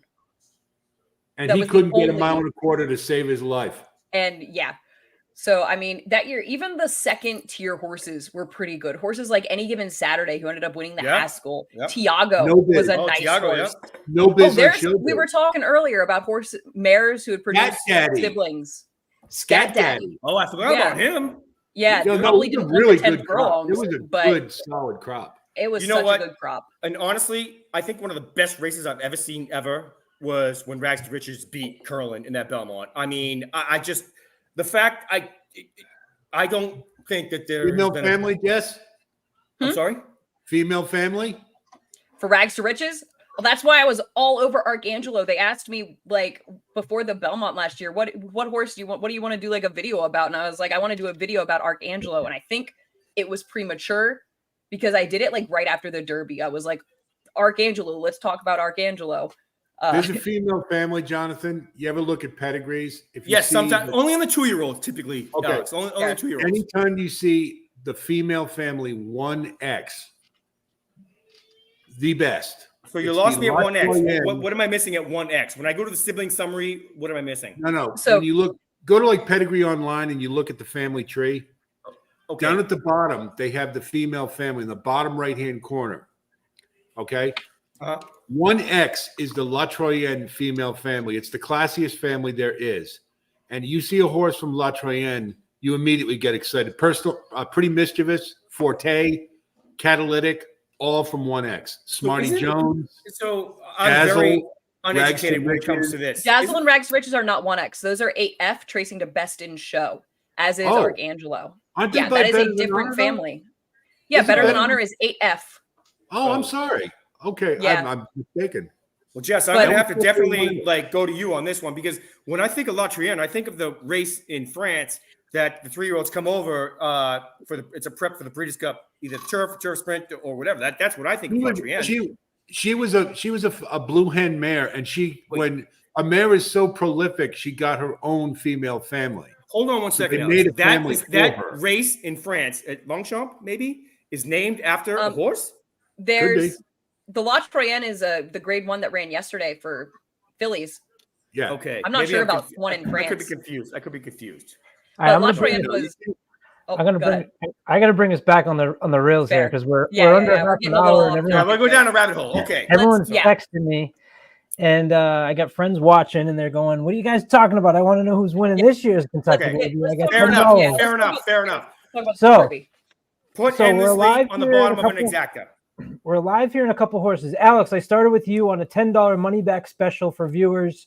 You gave us Catching Freedom. My friend just texted me. No. I gave Who'd you you Honor give? Marie because you wouldn't let me give Honor Catching- Marie. But you said Catching Freedom first. My friend just texted me, said he heard that, and he's on Catching Freedom along with you. Jessica, $10 money back special. Where are you going? I think Catching Freedom is the horse for your money back special.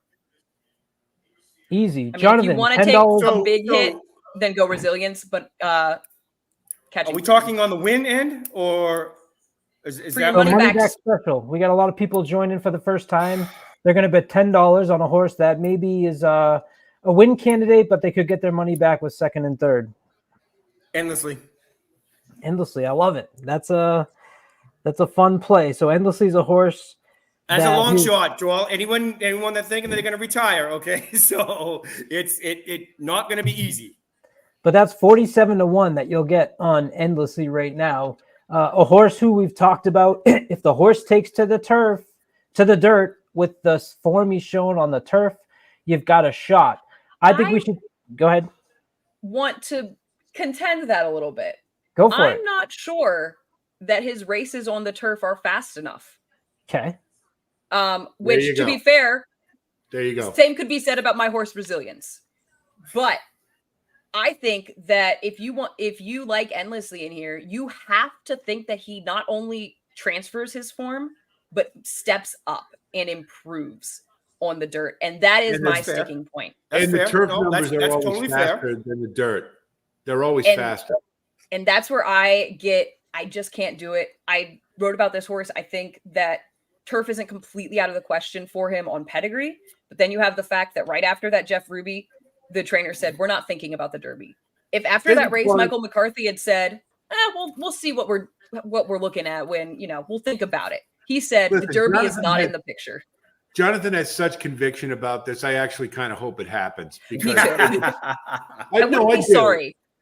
No, but Well- listen, 2007, Hard Spun has always been my favorite horse. And I was all over him for the Derby. I told anybody who would listen, I said, there's no pace. Nobody's going to catch him. And then going into the stretch, he's up 6 lengths. And if that damn jockey hadn't let Street Sense free. So I was all over him for the whole Triple Crown. I was all over him for the Breeders' Cup, all over him. The King's Bishop was one of the greatest races I've ever seen. So I know what it means to be in love with a horse. So I hope it happens for you. I really do. We've all And I had think- that horse we love and we just get behind and nobody can talk us out of it. And, everybody in their life should have one of those come in. You know what, Alex? I would be more upset if I was talked out of endlessly and he wins than if I lay the lumber on him and he loses. Does that make sense? Exactly. And that's No, how you once you're gotta resolute, think you about gotta plant your flag and go with it. And, Yep. and But I think Moo Trail points out the answer here as to why that horse is in the race. I agree 100%. Yes. Of Okay. course. But stranger things have happened. Stranger Absolutely. things have happened. And if you're trying to get a bomb home, if this was why a not? horse that came in third in the Jeff Ruby, if West Saratoga and Endlessly were swapped, nowhere near my tickets. So that's all. And I know we talked about this earlier. If I'm Mr. or Mrs. Ammerman and I'm 92 years old, hell yeah, my horse. Yeah, I mean, one of my favorite things about horse racing is catching 2-year-olds at Saratoga their first start, and you see something and you go, I like this horse. And then you follow them and you just watch the progression. And it's the coolest part of horse racing. The only sad part of it is you don't get to see him run at 4 anymore. Well, that's that was the part where Alex, they really is it Mike Rapoli going to solve that problem? That's the commissioner. But anyway, so I was like that with Cave Rock. I was at Cave Rock's first race at Del Mar, and he was the favorite going into that Breeders' Cup Juvenile. He didn't win, but yeah. So I hate Baffert, but I like Cave Rock. Does that make sense? All right, we're going to do a quick game here. We're going to run through the field, and all I want is a thumbs up or a thumbs down on if a horse can show. Okay, so these are show bets. All right, we're going to do this quick because we got over 550 viewers right now. They are climbing, and they're coming in to find out what they should do. So here we go. Yeah. Thumbs up or thumbs down on if a horse can show. Door knock. Sierra Leone. Mystic Dan. Catching Freedom. Catalytic. Oh, four down. Just Steel. Oh, it's sideways. Yeah. Anna Marie. Is sideways an option? No, it's not, Alex. You got to pick. Anna Marie's a yes. Just a touch. All yeses. TO password. I was no until I saw this horse walking over. Now I Oh, think he can okay. hit the board. Very I good. still don't think he's a win contender, but Forever Young. Track Phantom. 4 downs. West Saratoga. would 4 love down. to see it. Endlessly. Come on, Jess. Domestic product. I'm going to say yes. Grandmo the first. I'm going to say no. Fierceness. Oh, look. Yeah, here you go, Alex. All up. Stronghold. He can win. Stronghold, no. Stronghold is a hell no. I think Resilience. Yes for Jess. No. Can I use my toes? Society Man. Oh, look at Alex. Yes on Society Man. We'll get back to that. Epic Ride. Down. So, Alex, convince us on Society Man. He'll keep running. That's it. That's all I got. For distance, you mean? And I will say this. Now, there is speed-wise, he has bounce potential. However, what I like is the fact that a deep closer, when you start seeing them run closer to the pace, it marks improvement. And I think he's a horse who's getting it. Now, he ran huge. That's the problem. Because he probably will bounce off of that. Because his pattern indicates it. But he doesn't have to win this. This is the thing with with horses in the Derby. They don't have to win it for you, but they can help you because they can get up for third or they can get up for fourth. I always use the example of Instilled Regard from a few years ago. He had monster GSV. He had amazing breeding, but he just didn't get it. But you know what he did do? He ran fourth at like 68 to 1 or whatever. And that's all they have to do. Can Society Men win this race? Absolutely not. But he can keep running when others are backing up, and he can get into third at a really nice price and make your trifecta. And you're super. That's all. That's fair. You know, that's the problem. A lot of people just look at who can win the race. And I'm like, well, we've only got about maybe 5 in here who can really have a realistic chance of winning this race. But there are quite a few who can help you in your exotics by getting into the try or the super.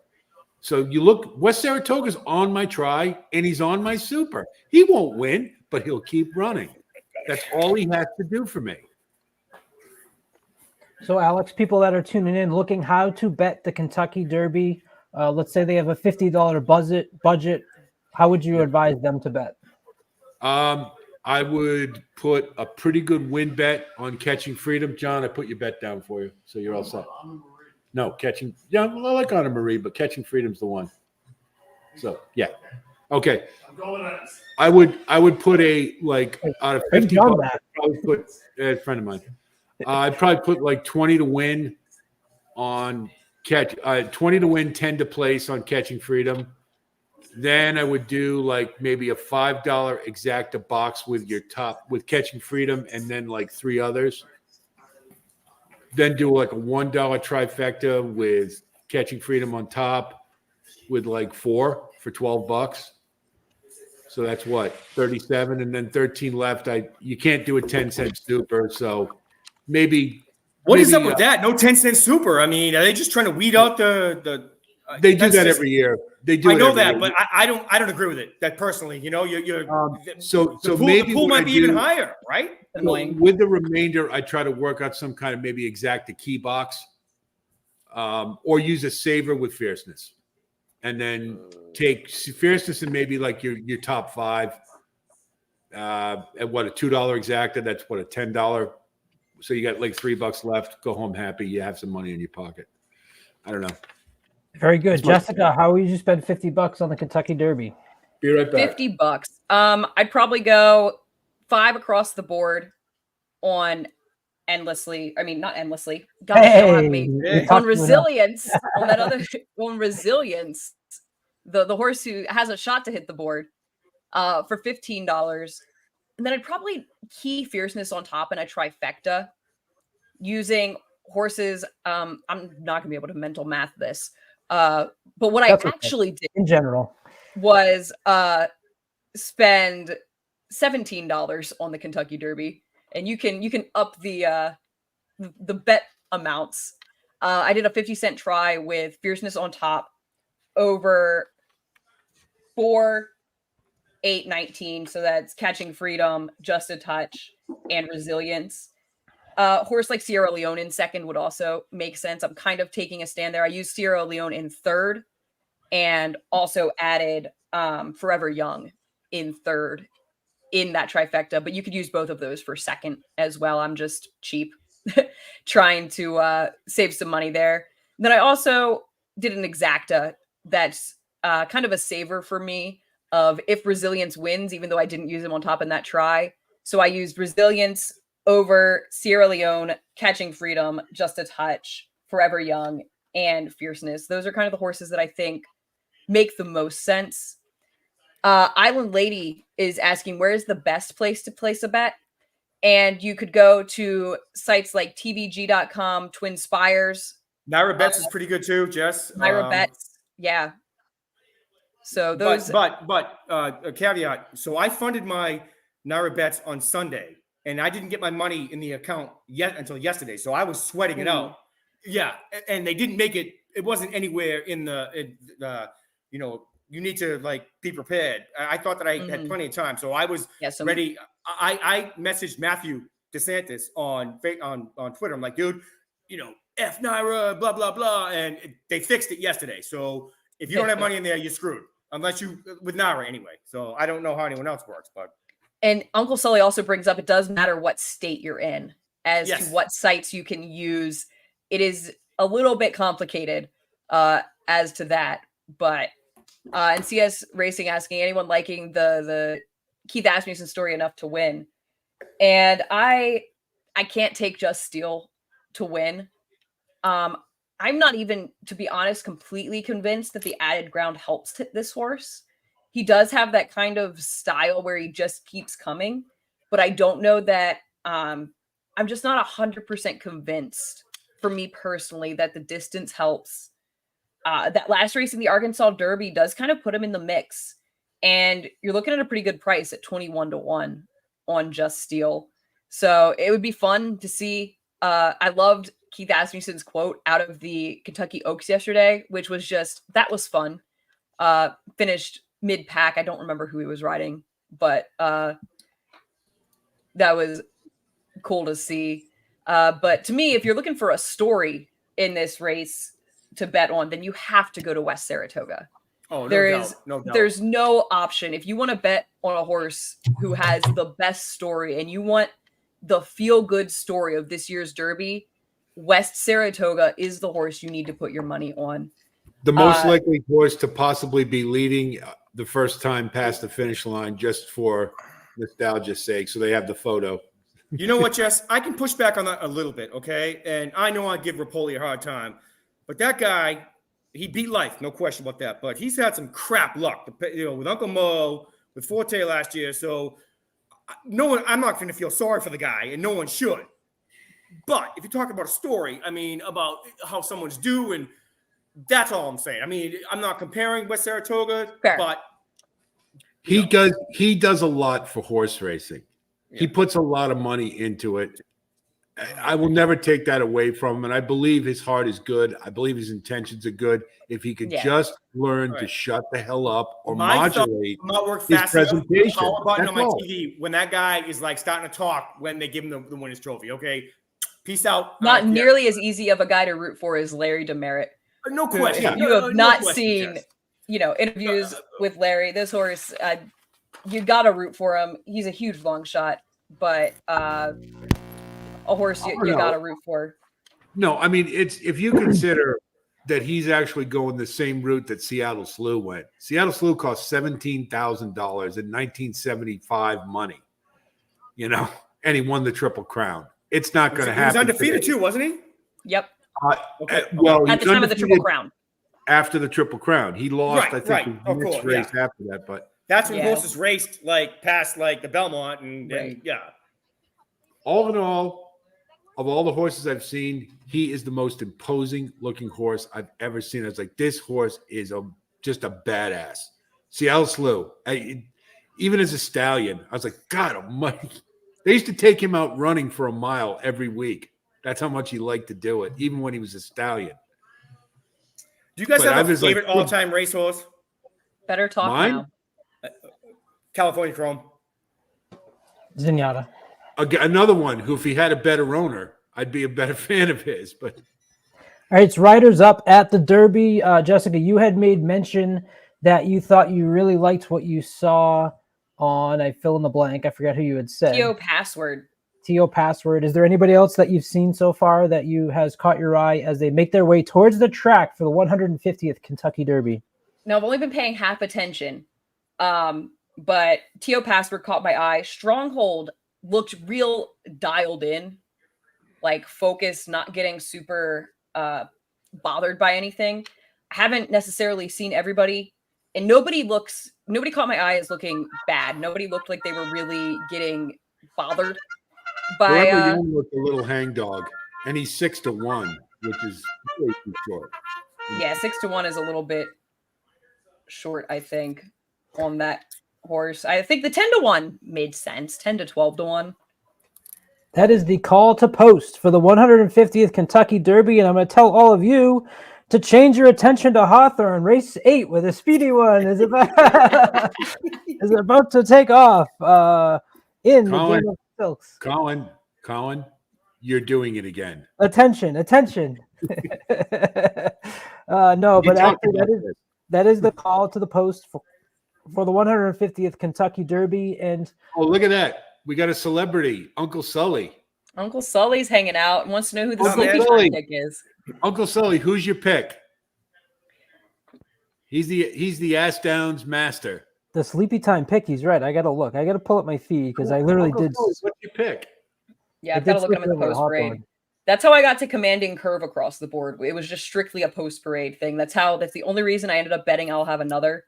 Well, post parade and the odds on that horse. No, so, Jess, when I first moved to California, I'll have another, was my first San Antonio Derby that I went to. And then I had a future on him based on my friend Joe Christofek, who's the track analyst at Churchill, who back in the day got me hooked on. I was like horse racing, but they used to have night school on horseplayernow.com that they would teach people like me that didn't really know much, and he cultivated like a whole new generation of racing fans. So that's what commending The Curve. more So, I think about that year, I can't believe I didn't bet I'll have another. He was so gritty out in California. I thought he was going to run well. I thought he'd have a chance, but his Preakness and Derby were awesome. Remember that he fought? He came got right. he looked Bodie Meister in the eye and gave him the finger. That's what he did. Fierceness currently your 3-1 favorite with Sierra Leone now 9-2. Those two have kind of been going back and forth, but I think we've landed on where they would be. Alex, is Fierceness at 3-1 a good value bet for you? It depends, right? I mean, yes. To win. Jonathan, you think so? To win. Wait a minute. Now you have to go into this looking at his realistic chance. If he runs his race 3-1 is dynamite value. If he doesn't run his race, it isn't. But if you consider he could have very well been 6-5. Hey, Charlie, you want to watch it? It's coming up. It's good value. That's my opinion. They're walking through the post parade, showing the horses. Mystic Dan, your winner that obviously was very successful over Sloppy Track. The only other horse to have a 100 triple numbered Bayer Swede feed figure. I'll lose my voice here. That's part of the excitement because, Jessica, we've been following these horses for 7-8 months now, and it's a reset all leading up to this one moment in time where these horses all come together. Catalytic took a dump. Winner. That's a good sign, right? Yeah. Just Steal with Asmussen aboard for Coach Lucas. Honor Marie, number 7, with Ben Curtis aboard. Ben Curtis, of course, as we've talked about, comes from overseas. Shout out to the 800 people in the chat. Please like and subscribe. Just a Touch, your lightly raced 3-year-old out of the Brad Cox barn, sired by Justify. Justify, of course, the Triple Crown winner. Encino was scratched. Ted is the TO password. Still looks really good out there. The Japanese horses always look good, but I love the body language on TO password. What does that right mean, now. though? What does that mean? I mean, so he's got himself. He's carrying himself very well. He's got the arched neck. He's dialed in, focused on what's going on. He's not looking around. If I see one who is kind of. So you're going to run to the window and bet that horse just the way he looks? That's my question. I might throw a show bet on him for $2. That's the kind of thing, because I don't see it at all on paper, but he does look good, and that could just be that he's going to go out there and set fractions, and finish the other Japanese horse did yesterday. But we'll see. Sorry to interrupt, Colin. Can you do me a quick favor and just make me a thumbnail real quickly? I think there's one in the chat. Let me find it. I didn't see it. If you can bounce it back in, I'd appreciate it. All right. Bye, guys. All right. Yes, I'm putting $2 to show on TO password for the halibut. Yeah, I don't have any confidence in it. That's a real good fish. I like it. He's just looked at me, or he's caught my eye. He's looked at me. He's caught my eye. Every time I see him, I'm like, oh, I wanted to ask all you guys, I get this every single year. Every year. I get hysterical blindness at the finish. When I hit the Super in 2013, I had to have my friend tell me because How could you not, though? But Alex, how could you not, though? I mean, you have 10 horses like in the back end of a Super. How could you not? How can you remember all? No, that, in the stretch, I get hysterical. I don't know what happened. It's hard enough, in my opinion, for first, second. Well, I'm just curious because it's just you wait for this day all year, and Society Man, he's along for the ride. He's already Society Man, and then we finish up with Epic. Can you guys tell me when they're loading in the gate, because I'm streaming this, so I'm like a minute behind. Yeah, make sure you get your bets in. No, Jennifer, we will not be able to show the race. No, they're already in. Stick around and listen to us. Stick around and listen to us. No, we'll give you no way. I'll be back for reaction. Either actually, you know what? I drank this whole bottle. Gone. All right, gone. See you later. The problem is my wife's Grandma, thank you for Grandma. We love seeing you here. Hey, Grandma. Welcome. You know what? I feel an honorary member of Trust the Prophets. I am so honored that Jessica sent me the link. I mean, like I said, if you need a mediocre horse player to join in, there you go. There you go. So I'm gonna let the chat know. I'm gonna let the chat know my bets right now. Yeah, I have throw some that out daily there. doubles alive from the 5 in the last. I've got doubles alive from Anna Torpedo yesterday. That is to the 7, 8, 11, 14, 17, and 19 on the Oaks double. But for the Kentucky Derby, I have decided to do a trifecta. Forever Young and Fierceness in first, with in second place the 6, 7, 8, 11, 14, 17, and 19. And I'm going to do that in second and third place. So Forever Young and Fierceness on top, with the 6, 7, 8, 11, 14, 17, 19 in second. I'm going to double down on Forever Young because I'm not going to miss if this horse wins the Kentucky Derby. And I've done Forever Young overall. Every horse in second place. The payouts are from $35 all the way over up to $1,200. I've then come back with a trifecta key to double down on my opinion of Fierceness, putting Fierceness over the 2, 6, 7, 8, 11, 14, and 19. I did play Endlessly to win into place. And then I played my kids' birthdays. Those are exacta boxes, 3, 11, 21, and 7, 15, 18. I am in for $130 on the Kentucky Derby.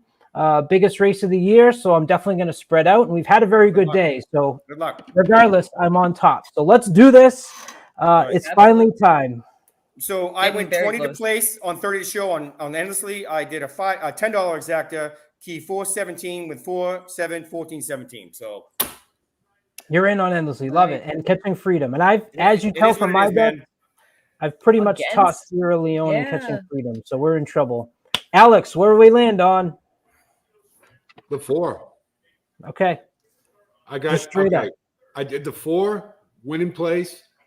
I did a superfecta 4 on top with 7, 8 with 2, 7, 8, 11 with 2, 7, 8, 11, 13, 14. I did a trifecta with 4 on top with come on. Let's see. 2, 7, 8, 11, 2, 7, 8, 11, 19. And then I did an exacta saver, 17 on top with 4, 7, 8, 11, 19. And then I did an exacta key box 4 with 11, 17, and 19. And then I did a key box with 4 with 7, 8. Done. Love it. You are all in on the 4 and you have an opinion, and that's what you got to do. You press it if you have it. So good luck All right. to you, Alex. Jess, what's your Jessica, opinion? Resilience. Let's go. Yeah, I got Resilience across the board. I got a trifecta with Keying Fierceness on top over 4, 8, 19, over 2, 4, 8, 11, 19. And then I've got a little saver exacta because I'll feel silly if Resilience wins with him over 2, 4, 8, 11, 17. And then I threw a little $2 show bet on the 10 just because I of did how he too. looks. Oh, I'm sorry. So I what you saw. forgot that. I did put a $2 show bet on the 10 because it paid $96. Exactly. So I don't that's know a that it's win. But All right, Yeah. I'm doing the same. Stand by. We're putting that in because we're not going to be the only one Fierceness not looks to like he's have it. woken up a little bit also to me in the last few minutes. he looks pretty good. Looks from He what I looks can see. he's not a standout visually, but I think he looks like, they're not worried. They're not concerned with how he looks right now. He got a little bit of a decent warm up away from the pony. So that kind of is usually an indication they're going to have a little bit of early foot. They want to kind of have him keyed up a bit to get out there and go. So I would not be surprised. Good luck, CS Racing Port. We've got over 12 Good luck, man. viewers Good luck. right now. Go check out Sun SureBetCoffee.com. We got a promo shines code for you. bright on my old Kentucky home. We got live singing, we got live racing, and we've been on fire today. So let's get this through as the horses circle the gates for the 150th Kentucky Derby. Mike from Philly, they are now down to 0 minutes.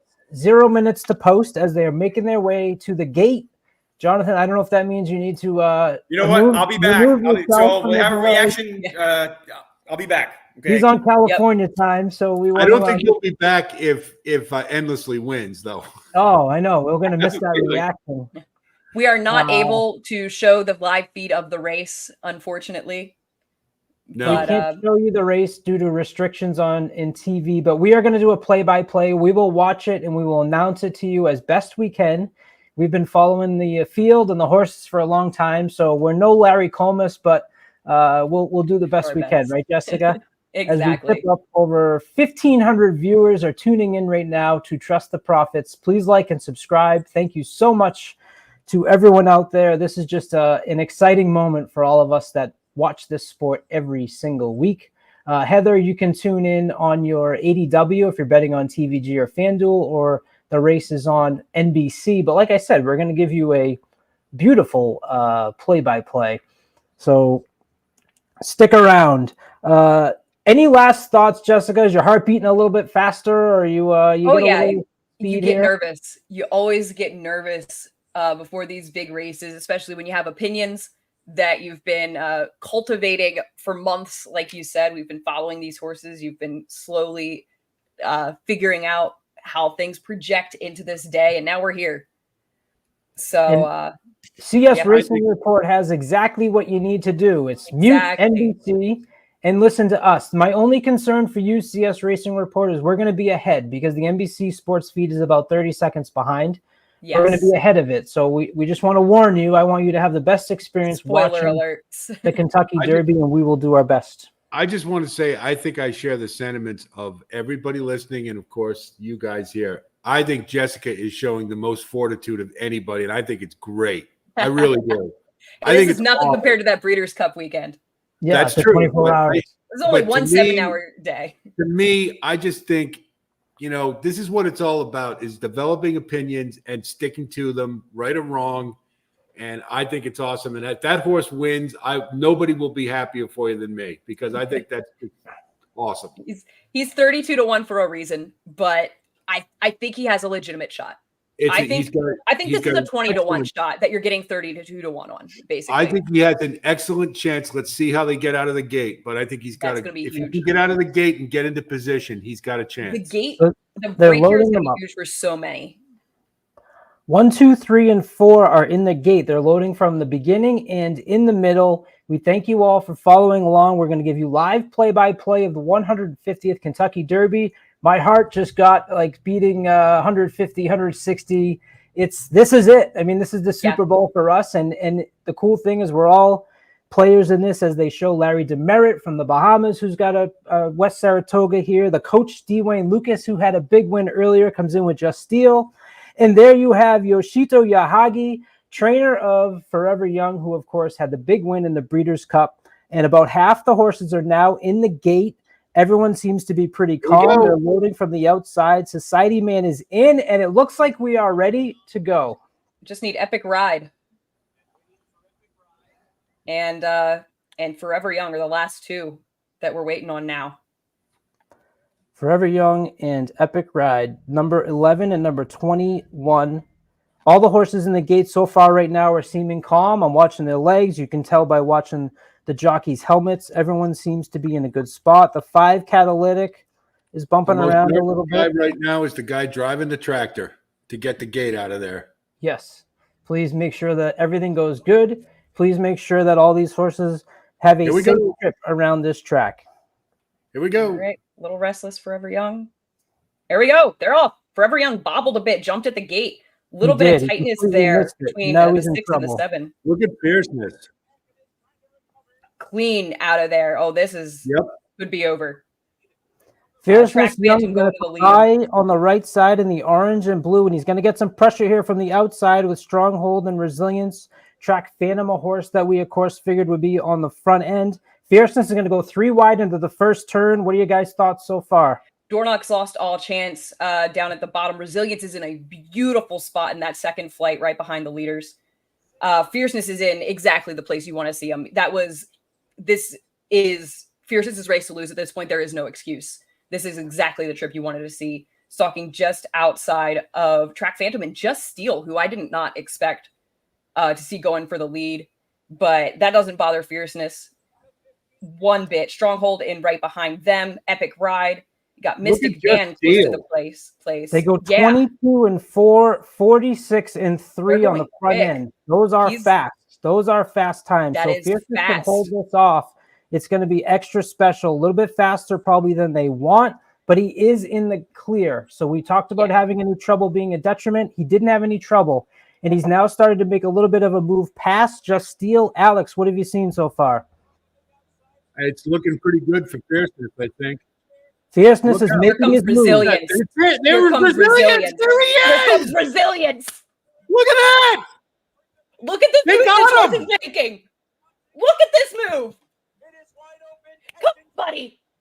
Mystic Dan with the lead turning for home. Can he get the distance is the big question mark with him. Mystic Everybody. fucking Dan. Everybody is toiling now, though. Mystic Mystic Dan on top. Leone and Forever Young are closing. Mystic Come on, Dan- Forever Young. Come on, Forever Young. Forever Young. Get up 11. Forever Get up Young. 11. Forever Young. Forever Young. That was so close. Japan might have gotten there, or Mystic Dan might have held on. That was an incredible finish to the Kentucky Derby. And anybody who had Mystic Dan, my absolute salute to you. I would have never in a million years thought that horse could have got the distance. But Forever Young, it was Mystic Dan or Forever Young. Sierra Leone absolutely third in there. But wow, what a race. Fierceness, probably too close to that fast pace early. Resilience, you know what? He made me proud. He gave me a huge thrill at the top of the stretch. Just couldn't sustain that big move that he put in. But wow, what a finish. I never would have seen Mystic Dan. So it's either 18-1 on Mystic Dan or 7-1 on Forever Young, who had Sierra Leone coming in on him. We've talked about Sierra Leone doing that, leaning in, and he was leaning hard on Forever Young throughout the stretch. And I think Mystic Dan might have held on there. He did. No, he did. Forever Young got second, Sierra Leone third, Catching Freedom fourth.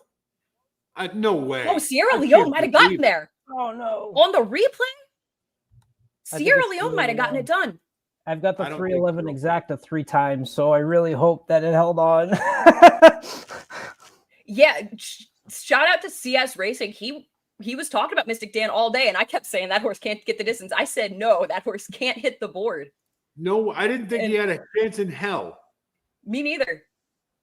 Look what he did. And I said this in my show about Postman. I know Kenny McPeaky's going to put him right on the rail, and that's exactly what he did. Saved Mystic ground Dan all was the way. 18-1. And yeah, he saved ground. He got. 203. I thought he was going to come from further back than he did too. Wow. What a finish. I mean, it was so close. I think it's He got 3-2. it. He got it. I think he got there. Boy, it was looking good for Resilience, though, wasn't it, Jess? I was, you know what? I can't be disappointed with how that horse ran. He faded late, but he put in a monster move. He had to Made me run feel so good. much, though. He ran 2 miles. Yeah. I mean, he was only 2-3 wide. He got into the trip that I was hoping to see. I was very happy with where he was. He wasn't going to. I'm astonished. Me too. I really am. This to me is a bigger upset than a lot of horses at higher prices on the board would have been. He's 18-1. So if you had him, well done. We got Jonathan coming back momentarily. Wow. Goddamn Wow. Kenny McPeak. Kenny Wow. McPeak. He had the double. Good What for a him. day. Right? What a weekend for Ken McPeak. And I Oaks mean, Derby double. love to see it Mystic for a guy Dan. like that. Wow. I'm blown away. I really am. I cannot Wow. believe that horse got the race. I can't I believe can't it. either. I'm astonished he got the distance. Now you look at it from that angle, it does look like Sierra Leone might have got That's- up. It's Is it possibly a dead heat? Don't tell me No. it's a dead heat for first It- in No. Kentucky Derby. No, Nope. I don't think so. No. Wow. My Kenzie, we are waiting to figure that out. We have no idea who I think won. We if I had know to guess, it'll be 3-11 solitude. No, there's no dead heat. No dead heat. Yeah. No, I was thinking 3-11 as well. That's what it looked like. Yeah. that's Forever what it Young, looks like. making me Forever wow. Young ran huge. I got 311 Yeah. 3 ways. So what's There that was so much- trifecta going to pay? Well, you Not got having what? Fierceness in there 18-1. helps. Hold on. You got 18-1, 6-1, and 9-2. So it'll pay Pass pretty it up good. for fifth. Japan I was running just gonna third say and that. fifth. T.O. Password. I was tossing him for 20th, and now So he's. wait, I was, so where was fierceness? until doing I a saw show him. bet on him. Where was fierceness? Where was he? Nowhere. He backed There's right this- up. Is he Hey, still Did he running back with up Dylan? or did he get bumped? Fierceness. There was a whole lot of bumping going There was a on. lot going on. I need to. That's the some of derby, those though, races you have Tom. to watch That's a the million derby. times. That's what happens in the derby. Oh, I know, I but do want to say one thing. I want Mystic to Dan is the voice winner. some condolences because I know there were some people on a rival show who were in for a lot of money for Sierra Leone. So, Oh, is that the any Triple of H them podcast, the if Howard any of them are Kravitz listening, podcast? Yeah, They I had a have future been bet on there. him. I understand. I feel for you. yeah. Everybody, I mean, what I lost compared to what they could have won is nothing. So I do feel bad for them. I just You want know to say what, that. Alex? I'll say Okay. this: second place is the first loser. So I mean, that's just the late great Dale Earnhardt used to say that. So Every Give a time I limit. forget you're from Massachusetts, Jonathan, you remind me again. well, I am the best. I'm the best 22 player there ever was in Vegas, baby. You know what I'm saying? So I mean, hey, who hasn't had like been on the wrong end of a photo? So I mean, I What like a those weekend guys. for I like what a those guys. I weekend for do. BJ But Hernandez, huh? yeah, wow. Oaks Derby double. Well, you know what? When I first learned the game, everyone was saying have an opinion, and I had an opinion honestly, and clearly he doesn't like the dirt. I hope he comes back and goes to the turf of the synthetic and has a nice 3-year-old summer campaign, and maybe we'll see him in the Breeders' Cup. Candace, number 3, Mystic Dan was the winner. I see a lot of comments in here asking who won. The winner was Mystic Dan, trained by Ken McPeak with Brian Hernandez Jr. aboard. This horse had won in the slop, putting up the only other horse that had put up a triple-digit buyer speed figure, which was something that I talked about. Second place went to number 2, Sierra Leone, the big closer, and number 3 was the 11, Forever Young, catching third place. Number 4 closed out your superfecta, Catching Freedom grabs number 4, and T.O. Password 5th place. How about that? I mean, Super he high five. outran those odds. Like I said, I didn't really think he was gonna win off of how he looked in the post parade, but he just I kept seeing him go, wow, he Okay. looks like he's ready to run. Let me pull the contingent here. In retrospect, could you really see Mystic Dan winning this race? Was there any inkling any of us had that he could win this? On a wet track, Back in yes. If that track was January. wet, yes. Then I would I say see a that. puddle. But I just saw a Okay. puddle. One puddle? All right. Okay. Oh, look I at did. that. Tom? It was. Okay. It's Tom, all in it's for there. Mystic Dan. Tom, you were going to say something. Fire away. No, I was gonna say back in early January, I was all on Mystic Dan, and then he had like 2 failings, and I'm like, I've seen enough. Dumping all my stock on Mystic Dan. Exactly. And when I saw Like him in the January, Swan he looked River, great, and can't then he get- dropped. He can't get the distance. He can't get 2 turns. Right. And then he wins in the slop. I'm like, okay, Yeah. bias aided. The And Southwest. then Okay. the Arkansas Derby was the one that was the teller for me. Yeah. It's like he had every He was chance. second He or saved, third in the and he Arkansas saved Derby. ground on the rail, and he still couldn't do it. Right. I mean, not for nothing. An hour ago on this stream, I talked about Mystic Dan, and 3 people all told me that he couldn't get the distance. I told so you, nope. I told you he could not get the distance. Although, How did that work out? I was gonna from bring that reading up. my Yeah. blog, Grandma got Good to job, him. So I'm Grandma. glad that Grandma Congratulations. took my analysis and went a different direction, drew a different. Did you guys conclusion hit that from my pick 3? analysis. Did you guys hit that pick 3? No, we No. didn't have Mystic Dan. Ugh.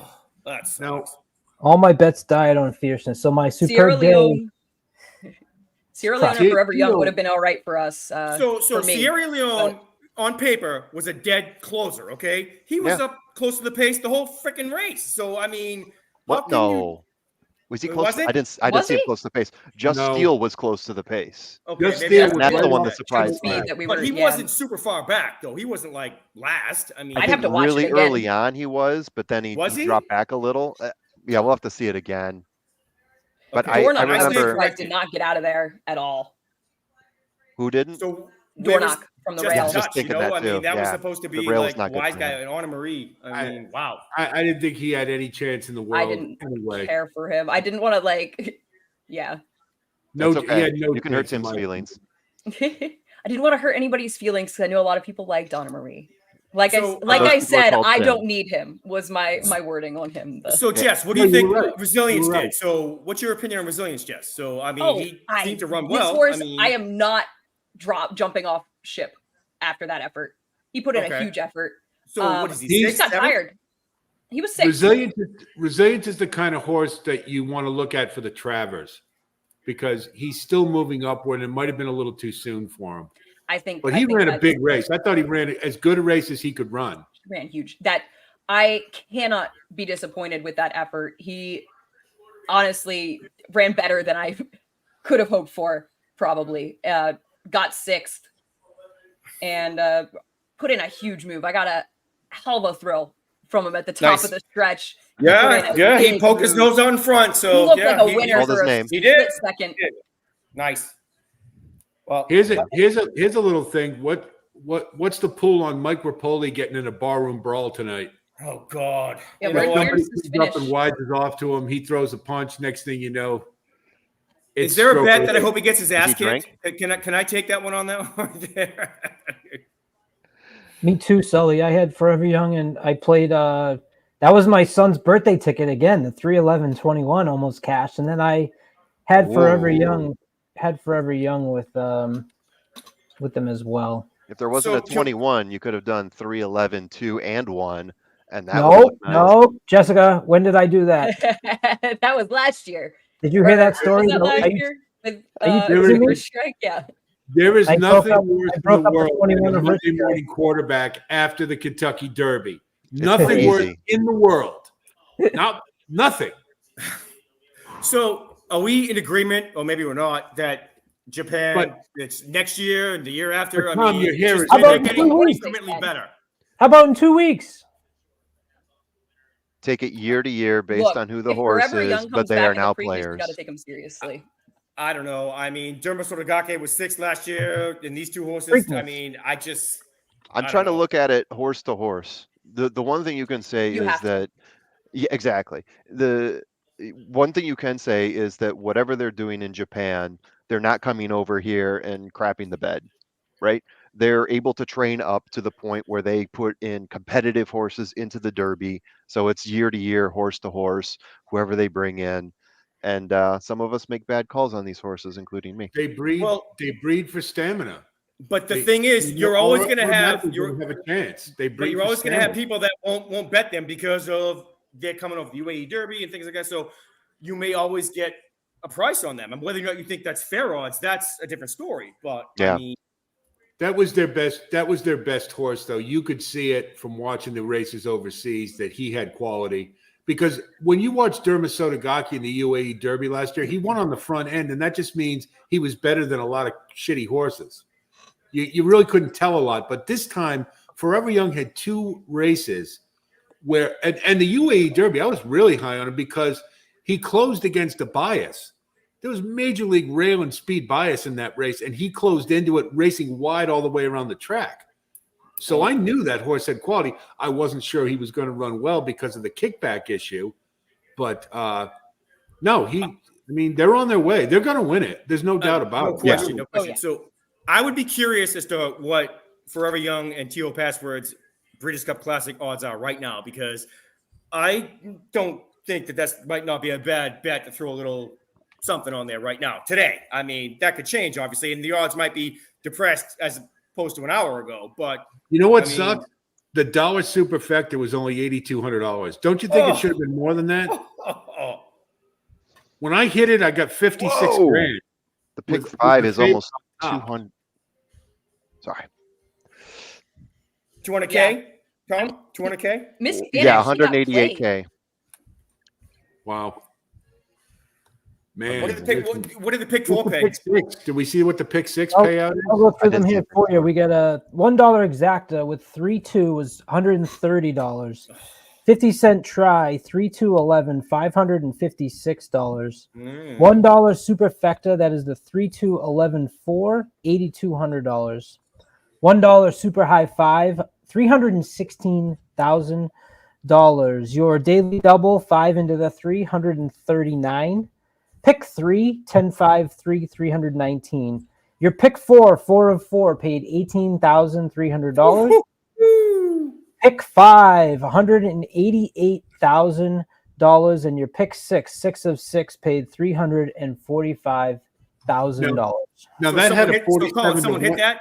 There's no that had a carryover. 47-1 shot in there. Wouldn't you think that would pay a little more with an 18-1 in the Derby?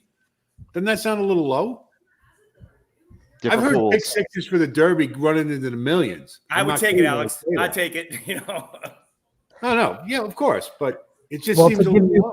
give you perspective, the $1 million horses were endlessly number 15, 18, and 19 were the ones that were over $1 million. So Mystic Dan was 1, 2, 3, 4, 5.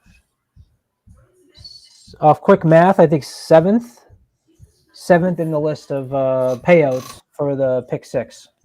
He's not going to win another race. Mystic Dan. So you don't want him in the Preakness? No. Well, so that's true. Here's why. Here's why. Okay. He saved ground all the way around the track. He seems to have to do that. And I'm like Jessica, though. I still question the pedigree. So the more now he can do it one time, but the longer horses run out of their wheelhouse, the more frustrated and the harder it is. And that's where I'm going with it. I mean, and it's too cynical. I'm sorry. I shouldn't be that way, but It's fine. You know, it's a fair question. Are they even running the Preakness? You know, the way these 3-year-olds are going right now. Well, the only chance he's got to win the Preakness is he's going to get a shit field like last year. He's going to be like 6 or 7 horses. And Mage didn't do it. You know, I mean, Mage sucked ass Well, last year. I The mean, worst part. Okay, go ahead, Jess. The worst part about this horse winning is everyone is now going to say, "What about Muth?" Because that's the horse he's going to have to beat in the Preakness, who he did And not Muth will beat beat in the him. Arkansas Derby. you know what, Jess? That's a fair point. That's fair. And if I'm As Bob much as I Backer hate right to now, be the I'm one to licking my bring it chops. up, Well, let's see great- who comes yeah. back.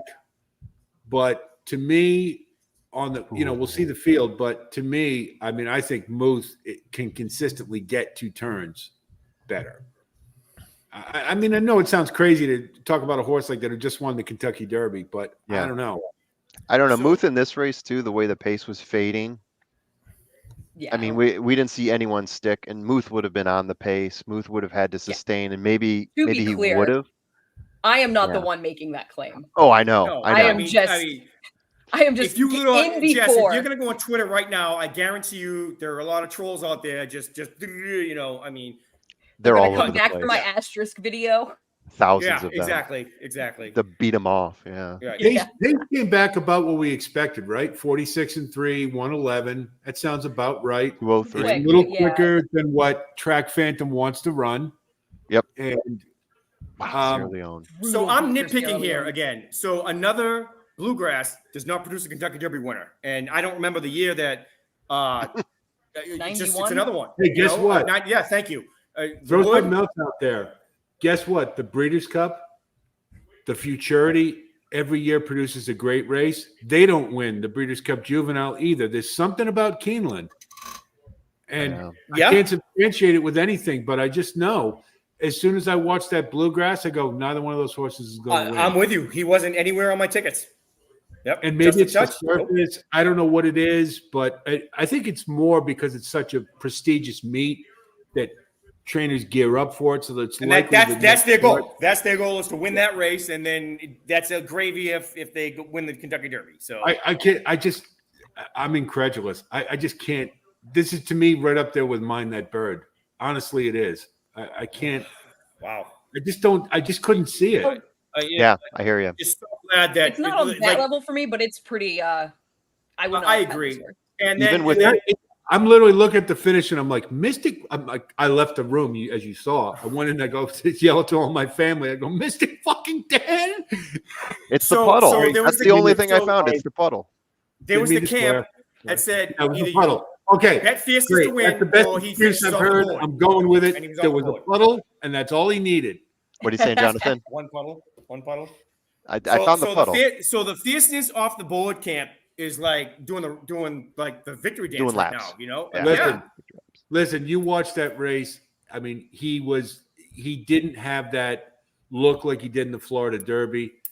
They were He bums. was in before the second. Derby, He, let's be like honest. They Peter were Aiello bums. had the best call in the Holy Bull when he said, "Fierceness is in second gear," and he stayed in second gear.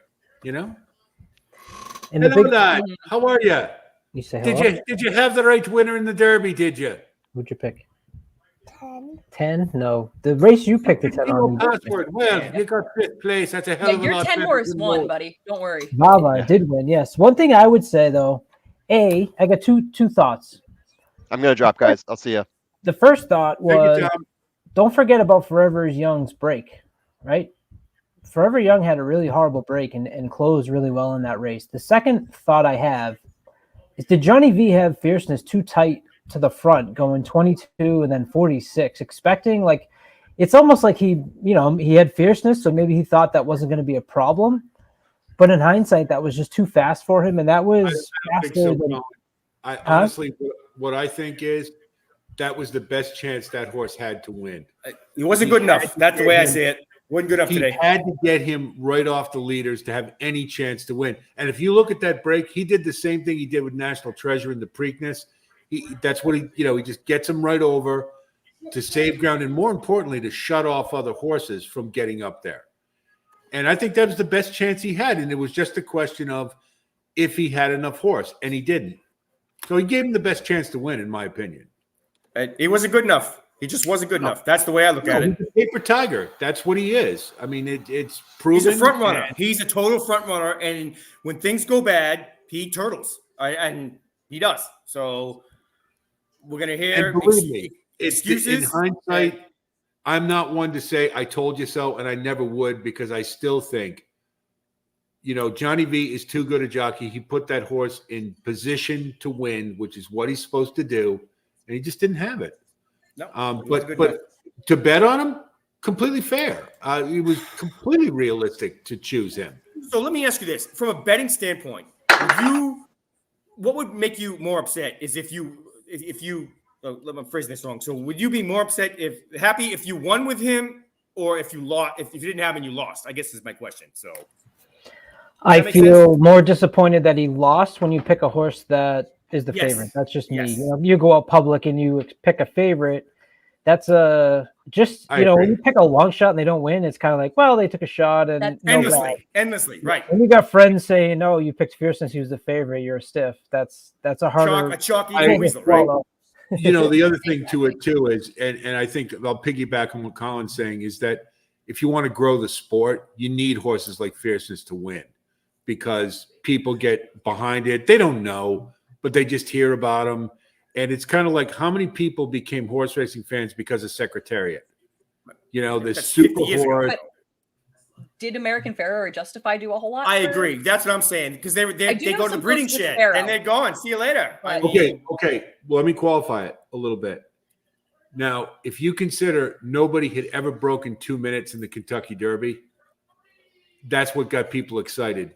Okay, and then follows it up with the Preakness, which is my personal favorite race of Secretariats. Over the Belmont? Yes, because you know why? He became a racehorse. No, I'll tell you why. That's when he figured out how to win, because he said, I'm better than all these horses. I don't have to lag at the back. I'm just going for it, and I can beat them all. And that's what he did. Now, he got on the cover of Newsweek, Sports Illustrated, and Time. Why? He was a super horse. So this is 50 years ago, though. That's right. But do you want a horse like Fierceness to go out and run another sub 2 minute Derby? There's only been 3. Okay. And that gets people into horse racing. They get excited for 3 weeks. For 3 weeks. And then once the Belmont ends, then what?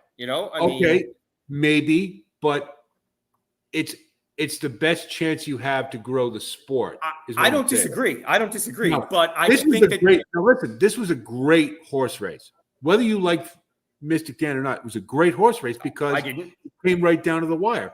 It won't grow the sport as well as if a horse like Fierceness won by 20 lengths. Okay. I really don't agree. We can agree to disagree about that one. Yeah. Okay. And broke the track record and just blew the field away. Then, of course, now you have a growth. But this is 50 years ago. I'm 50, and I wasn't even born when Secretary did that, Let me just put it to you this way. When I was 8 years old, when Secretariat won, I didn't know anything about horse racing, but I knew who Secretariat was.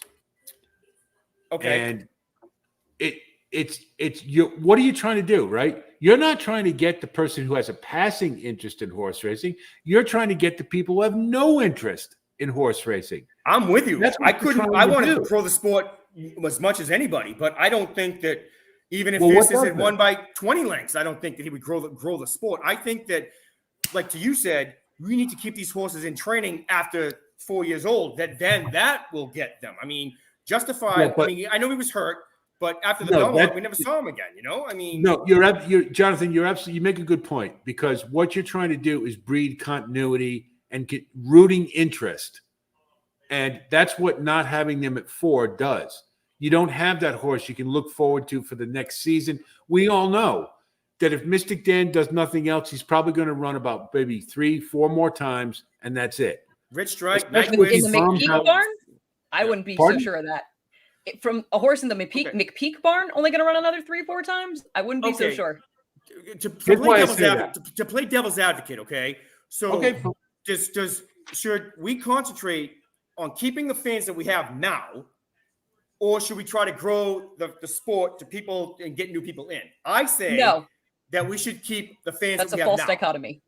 That's I what say that's a think. false dichotomy. I'm wrong. We already have it. Jonathan, you know I what say the it's fan base not is? an or You know- type of question. You know I'm what the demographic is? The people our age. sorry? No disrespect, Jessica. But No, it's no, like- 100%. I've been to Okay. OTBs where I'm the youngest person in there. There's no Yeah, question. but no what I'm question about saying that, is that it keeps rolling over to people between 50 and 70. which is not great. Right. So how do you do it? Well, the biggest problem we have is the competition with sports that people know since they grew up. Football, Baseball, baseball, basketball, yeah, sure. football, hockey. Hockey, yeah. And now people can bet on those. MMA, that's What the to big me one. isn't Formula what One. to me isn't accented enough is the intellectual aspect, and that is a turnoff for people. Because people want to do this with a slot machine. Ding, ding, ding, No, ding, ding. what you got is a lot of people go, I can't look at all those numbers. I can't figure out anything. They're not wrong, though. They're not wrong. I didn't say they were. But I there didn't are say they were. people I'm just saying out there it takes- who are interested in that. And those are the Yeah. people we need to play up. This is a puzzle. This Yes. isn't mindless. This isn't either team A wins or team B It's wins by really hard. covering the spread or whatnot. This is really hard.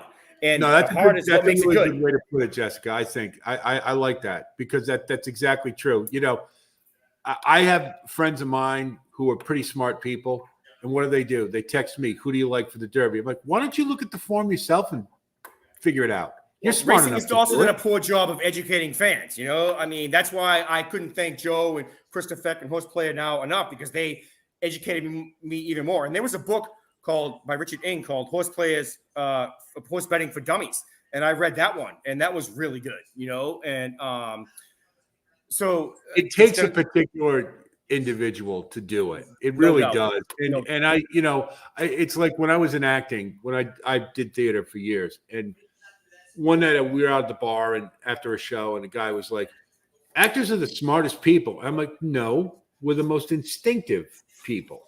And it's really pompous to even suggest that we're smarter than nuclear physicists or whatnot. However, I've heard people say this about handicappers. No, we're very good at analyzing. We're very analytical people, and probably on the intellectual scale, a little bit above some others. But there's a lot of people without education who could get into this and do just fine. I agree. They really could. And I got to go, guys. Thank you so much, Jess, Okay. for inviting Yeah, me. Take absolutely. care, Alex. Take Jonathan, care. it was Thanks a for pleasure. hanging out with Enjoyed it. us. See you in the We'll Breeders' probably- Cup. Sounds good.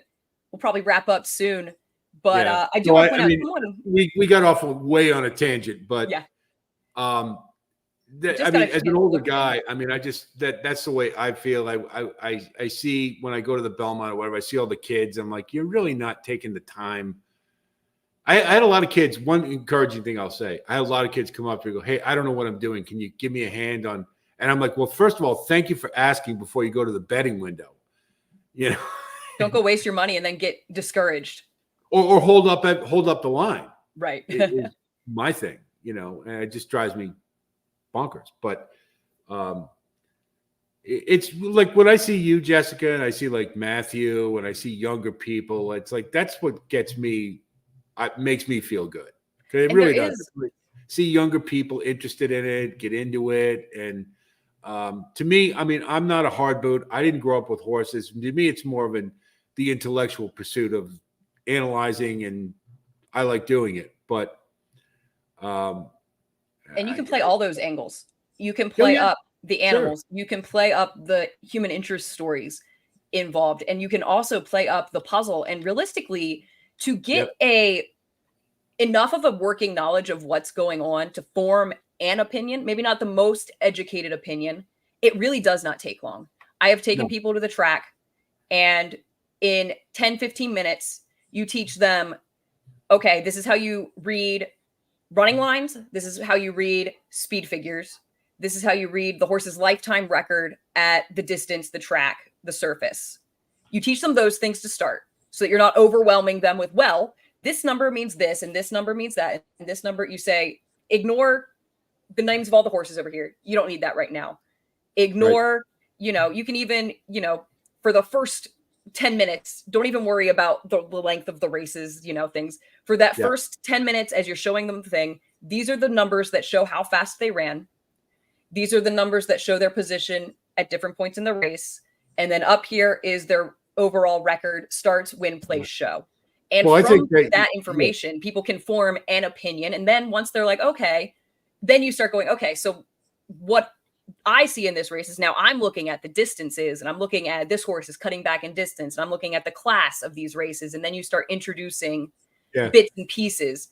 But from, you know, 3 pieces of information, you can form an opinion, an educated opinion, where you have something to say, this is why I like this horse. That isn't just, oh, I like the number 8, or this is the horse's name I like the best. You know what I always love? My favorite thing is, and I don't want to sound chauvinistic, just want to say that right off the bat. Any woman I've ever been with at the track, an eye for horse flesh, like, just can't be beat. Though I like that one, and they run well. Now, the only reason I say that is because that's a springboard. Because if you can do that already, now you couple that with looking at being able to read the form, and that's where you find long shots. I was at Saratoga with my mother, who was great at it, just ridiculous. And Beth Page Black at Saratoga was wandering around the paddock, and I'm like, he looks keyed up. He was for sale that day. Gary Contessa had him.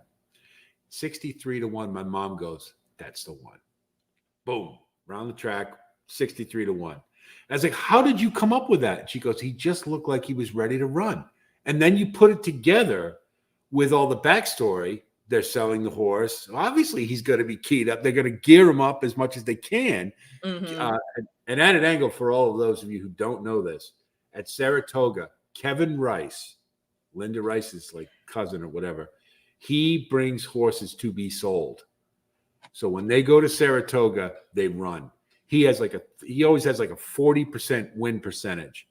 He only brings a couple, but they're there to be sold. So you know they're going to run big. So anyway, throw that in there. Yeah, but his mother is a mentor kind of type figure of mine, Gail. She bred Medina Spirit. Oh, nice. Well, to me, you know, it's intimidating for those who don't know sometimes, unless they can find a way to ease people into it and say, listen, you're going to get blown away if you try to absorb all the numbers right off the bat. But if you start with, you know, when you're reading the form, you just concentrate on these little things. And like I was saying earlier about telling a story, every horse has a story. And if you read the form from bottom up, you can see it. You don't have to have an experienced eye to see these things. And then when you look at him in the paddock, and if you go, I like Joe Blow at 50-1 because he looks good to me, you know, and that's the springboard. But it's, I just would, you know, to me, it's just, I just wish we had a better public face. Yeah. For those who don't know. And it just, you know, with PETA, and they have their point. They make, you know, I heard Michael Wilson, a former trainer, say, he's talking with an owner walking into the Preakness or whatever, and all the people are out screaming with the placards and everything. And those damn PETA people, the owner says, he goes, well, they're out there because we give them a reason to be, you know. So you think about stuff like that, and try to overlook it, but I just wish we had a better public face. And that's why I get so pissed when I listen to Mike Rapoli. I'm like, you're doing everything that people don't want to hear. You're white noise, just so. But yeah, there's a lot that can be done. And I think that in some ways, like different ownership groups, even groups, my racehorse gets a lot of flack from people in the industry a lot of times, but they're a good jumping off point to where then you can get into, okay, you bought this itty bitty micro share just for the experience. Then you get into groups like, not to toot my own horn here, but Little Bluebird Stables, my employer, then you Mark can, Henning. spend $1,200 and get 2% of a horse with a nice future who's going to run races, who is going to be trained by trainers like Mark Hennig, Randy Morse, the folks who are doing things the right way. And that's kind of, I think, what we're trying to do in bringing people in at a level that's, it's not your $100 micro share at my racehorse, but it's kind of that next level up where you're getting involved and following those stories of the horses like you were talking about. And thank you for the shout out, Grandma. I apparently my analysis of this race helped her get to Mystic Dan, and it did not help me get to Mystic Dan, but that's kind of the point of the way I write things is I write what I'm seeing, and then at the end I take my interpretation of it, and you might have a different interpretation of what I'm seeing. So if you're interested, exactly why, when I do my postings on my channel, I always end with, I hope this analysis helps you with your own wagering strategy. I'm not here to proselytize. I'm not here to preach to tell you this is the only way to go. I'm saying this is the way I see it. And I hope you can take what I'm giving you and it means something to you and incorporate it into your own, because I'm not always right. None of us are. Yeah. We're wrong more than we're right. And the Derby proves it. Right. Yeah, exactly.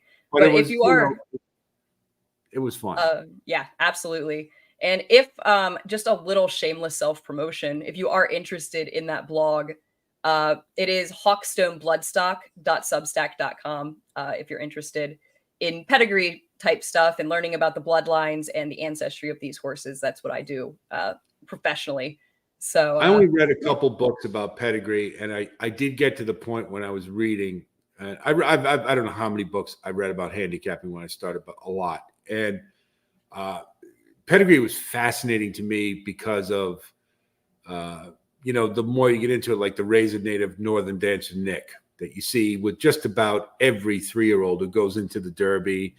And when you go to the Hall of Fame, it's pretty amazing. You look at that wheel they have with all the pedigrees, and the Darley is like that. Just it. But I got to the point with pedigree. I said, I'm a little over my head. Now it's getting you the minutia, like really getting to these bloodlines. It's like just something I don't want to do, but I know the basics of it. In a lot of ways, for a handicapper and a gambler, at a certain point, that minutia is irrelevant, and it can be wrong. Like I said, family. Like the numerical value, in the day, if you had the number one family, that was pretty damn good, but it's been so many years that, but I do know this. I do know from listening to you, I know the 8 is a good family. I know the 4 is one I pay attention to, and the 1X, of course. But it's just such a fascinating thing. I marvel at the people like yourself who can just look at a form and not really even pay attention to the numbers. It just can do it on pedigree, particularly for the main. Well, that's not how I look at races like the Derby. Well, but you know what I mean. Like you can get a feel without even looking at the numbers beforehand by just looking at the pedigrees and getting an idea of what to expect. Yeah. Like Saratoga, the 2, I almost don't even bother with those races because it's just such a crapshoot. And unless I see something that's really glaring that jumps off the page at you, the public is missing, then I'm like, I need a little more. I need a little more proof. But nonetheless, for sure, it's a great skill. It's been a long day here for me. We're going on 7.5 hours on stream. So thank you all so much for watching. Make sure you subscribe to the channel. It helps us out a lot. And then you won't miss any of the other stuff we're doing. We'll probably do this again for the other 2 Triple Crown races, I would expect. And probably for some other big races down the line. And Right at the Wire, Alex, where can people find you? You can go to my YouTube channel at Right at the Wire. The website, rightatthewire.com. I haven't updated it in a while. I intend to fairly soon. And, of course, I'm on Twitter at wire_right. And we probably will have a podcast this summer, and I'll certainly apprise all of you of that. So go on over and take a look. I do it, just so you know, I do it a little differently. Than I don't rely on live streaming terribly much. I just do videos, and it's a little more of a clinical breakdown of past performances. If that's something you like to do, you'll probably enjoy my site. And we'll probably do some live feeds at some point. We'll twist Jessica's arm and make her come on and talk about Pedigree this summer for Saratoga and whatnot. But anyway, we'd love to have you. I've had a really big spike this Derby season. And for those of you who have subscribed already, thank you very much. And we're certainly going to have a lot more content on the way. So we'd love to have you come on aboard. Awesome. Thank you so much. And one last shout out to Sherbet Coffee. We've got that promo code TTP20 for 20% off. Thank you as well to Silks for sponsoring our videos here on the channel. And until next time, thank you so much for joining, and have a great rest of your day. Thank you, Jess.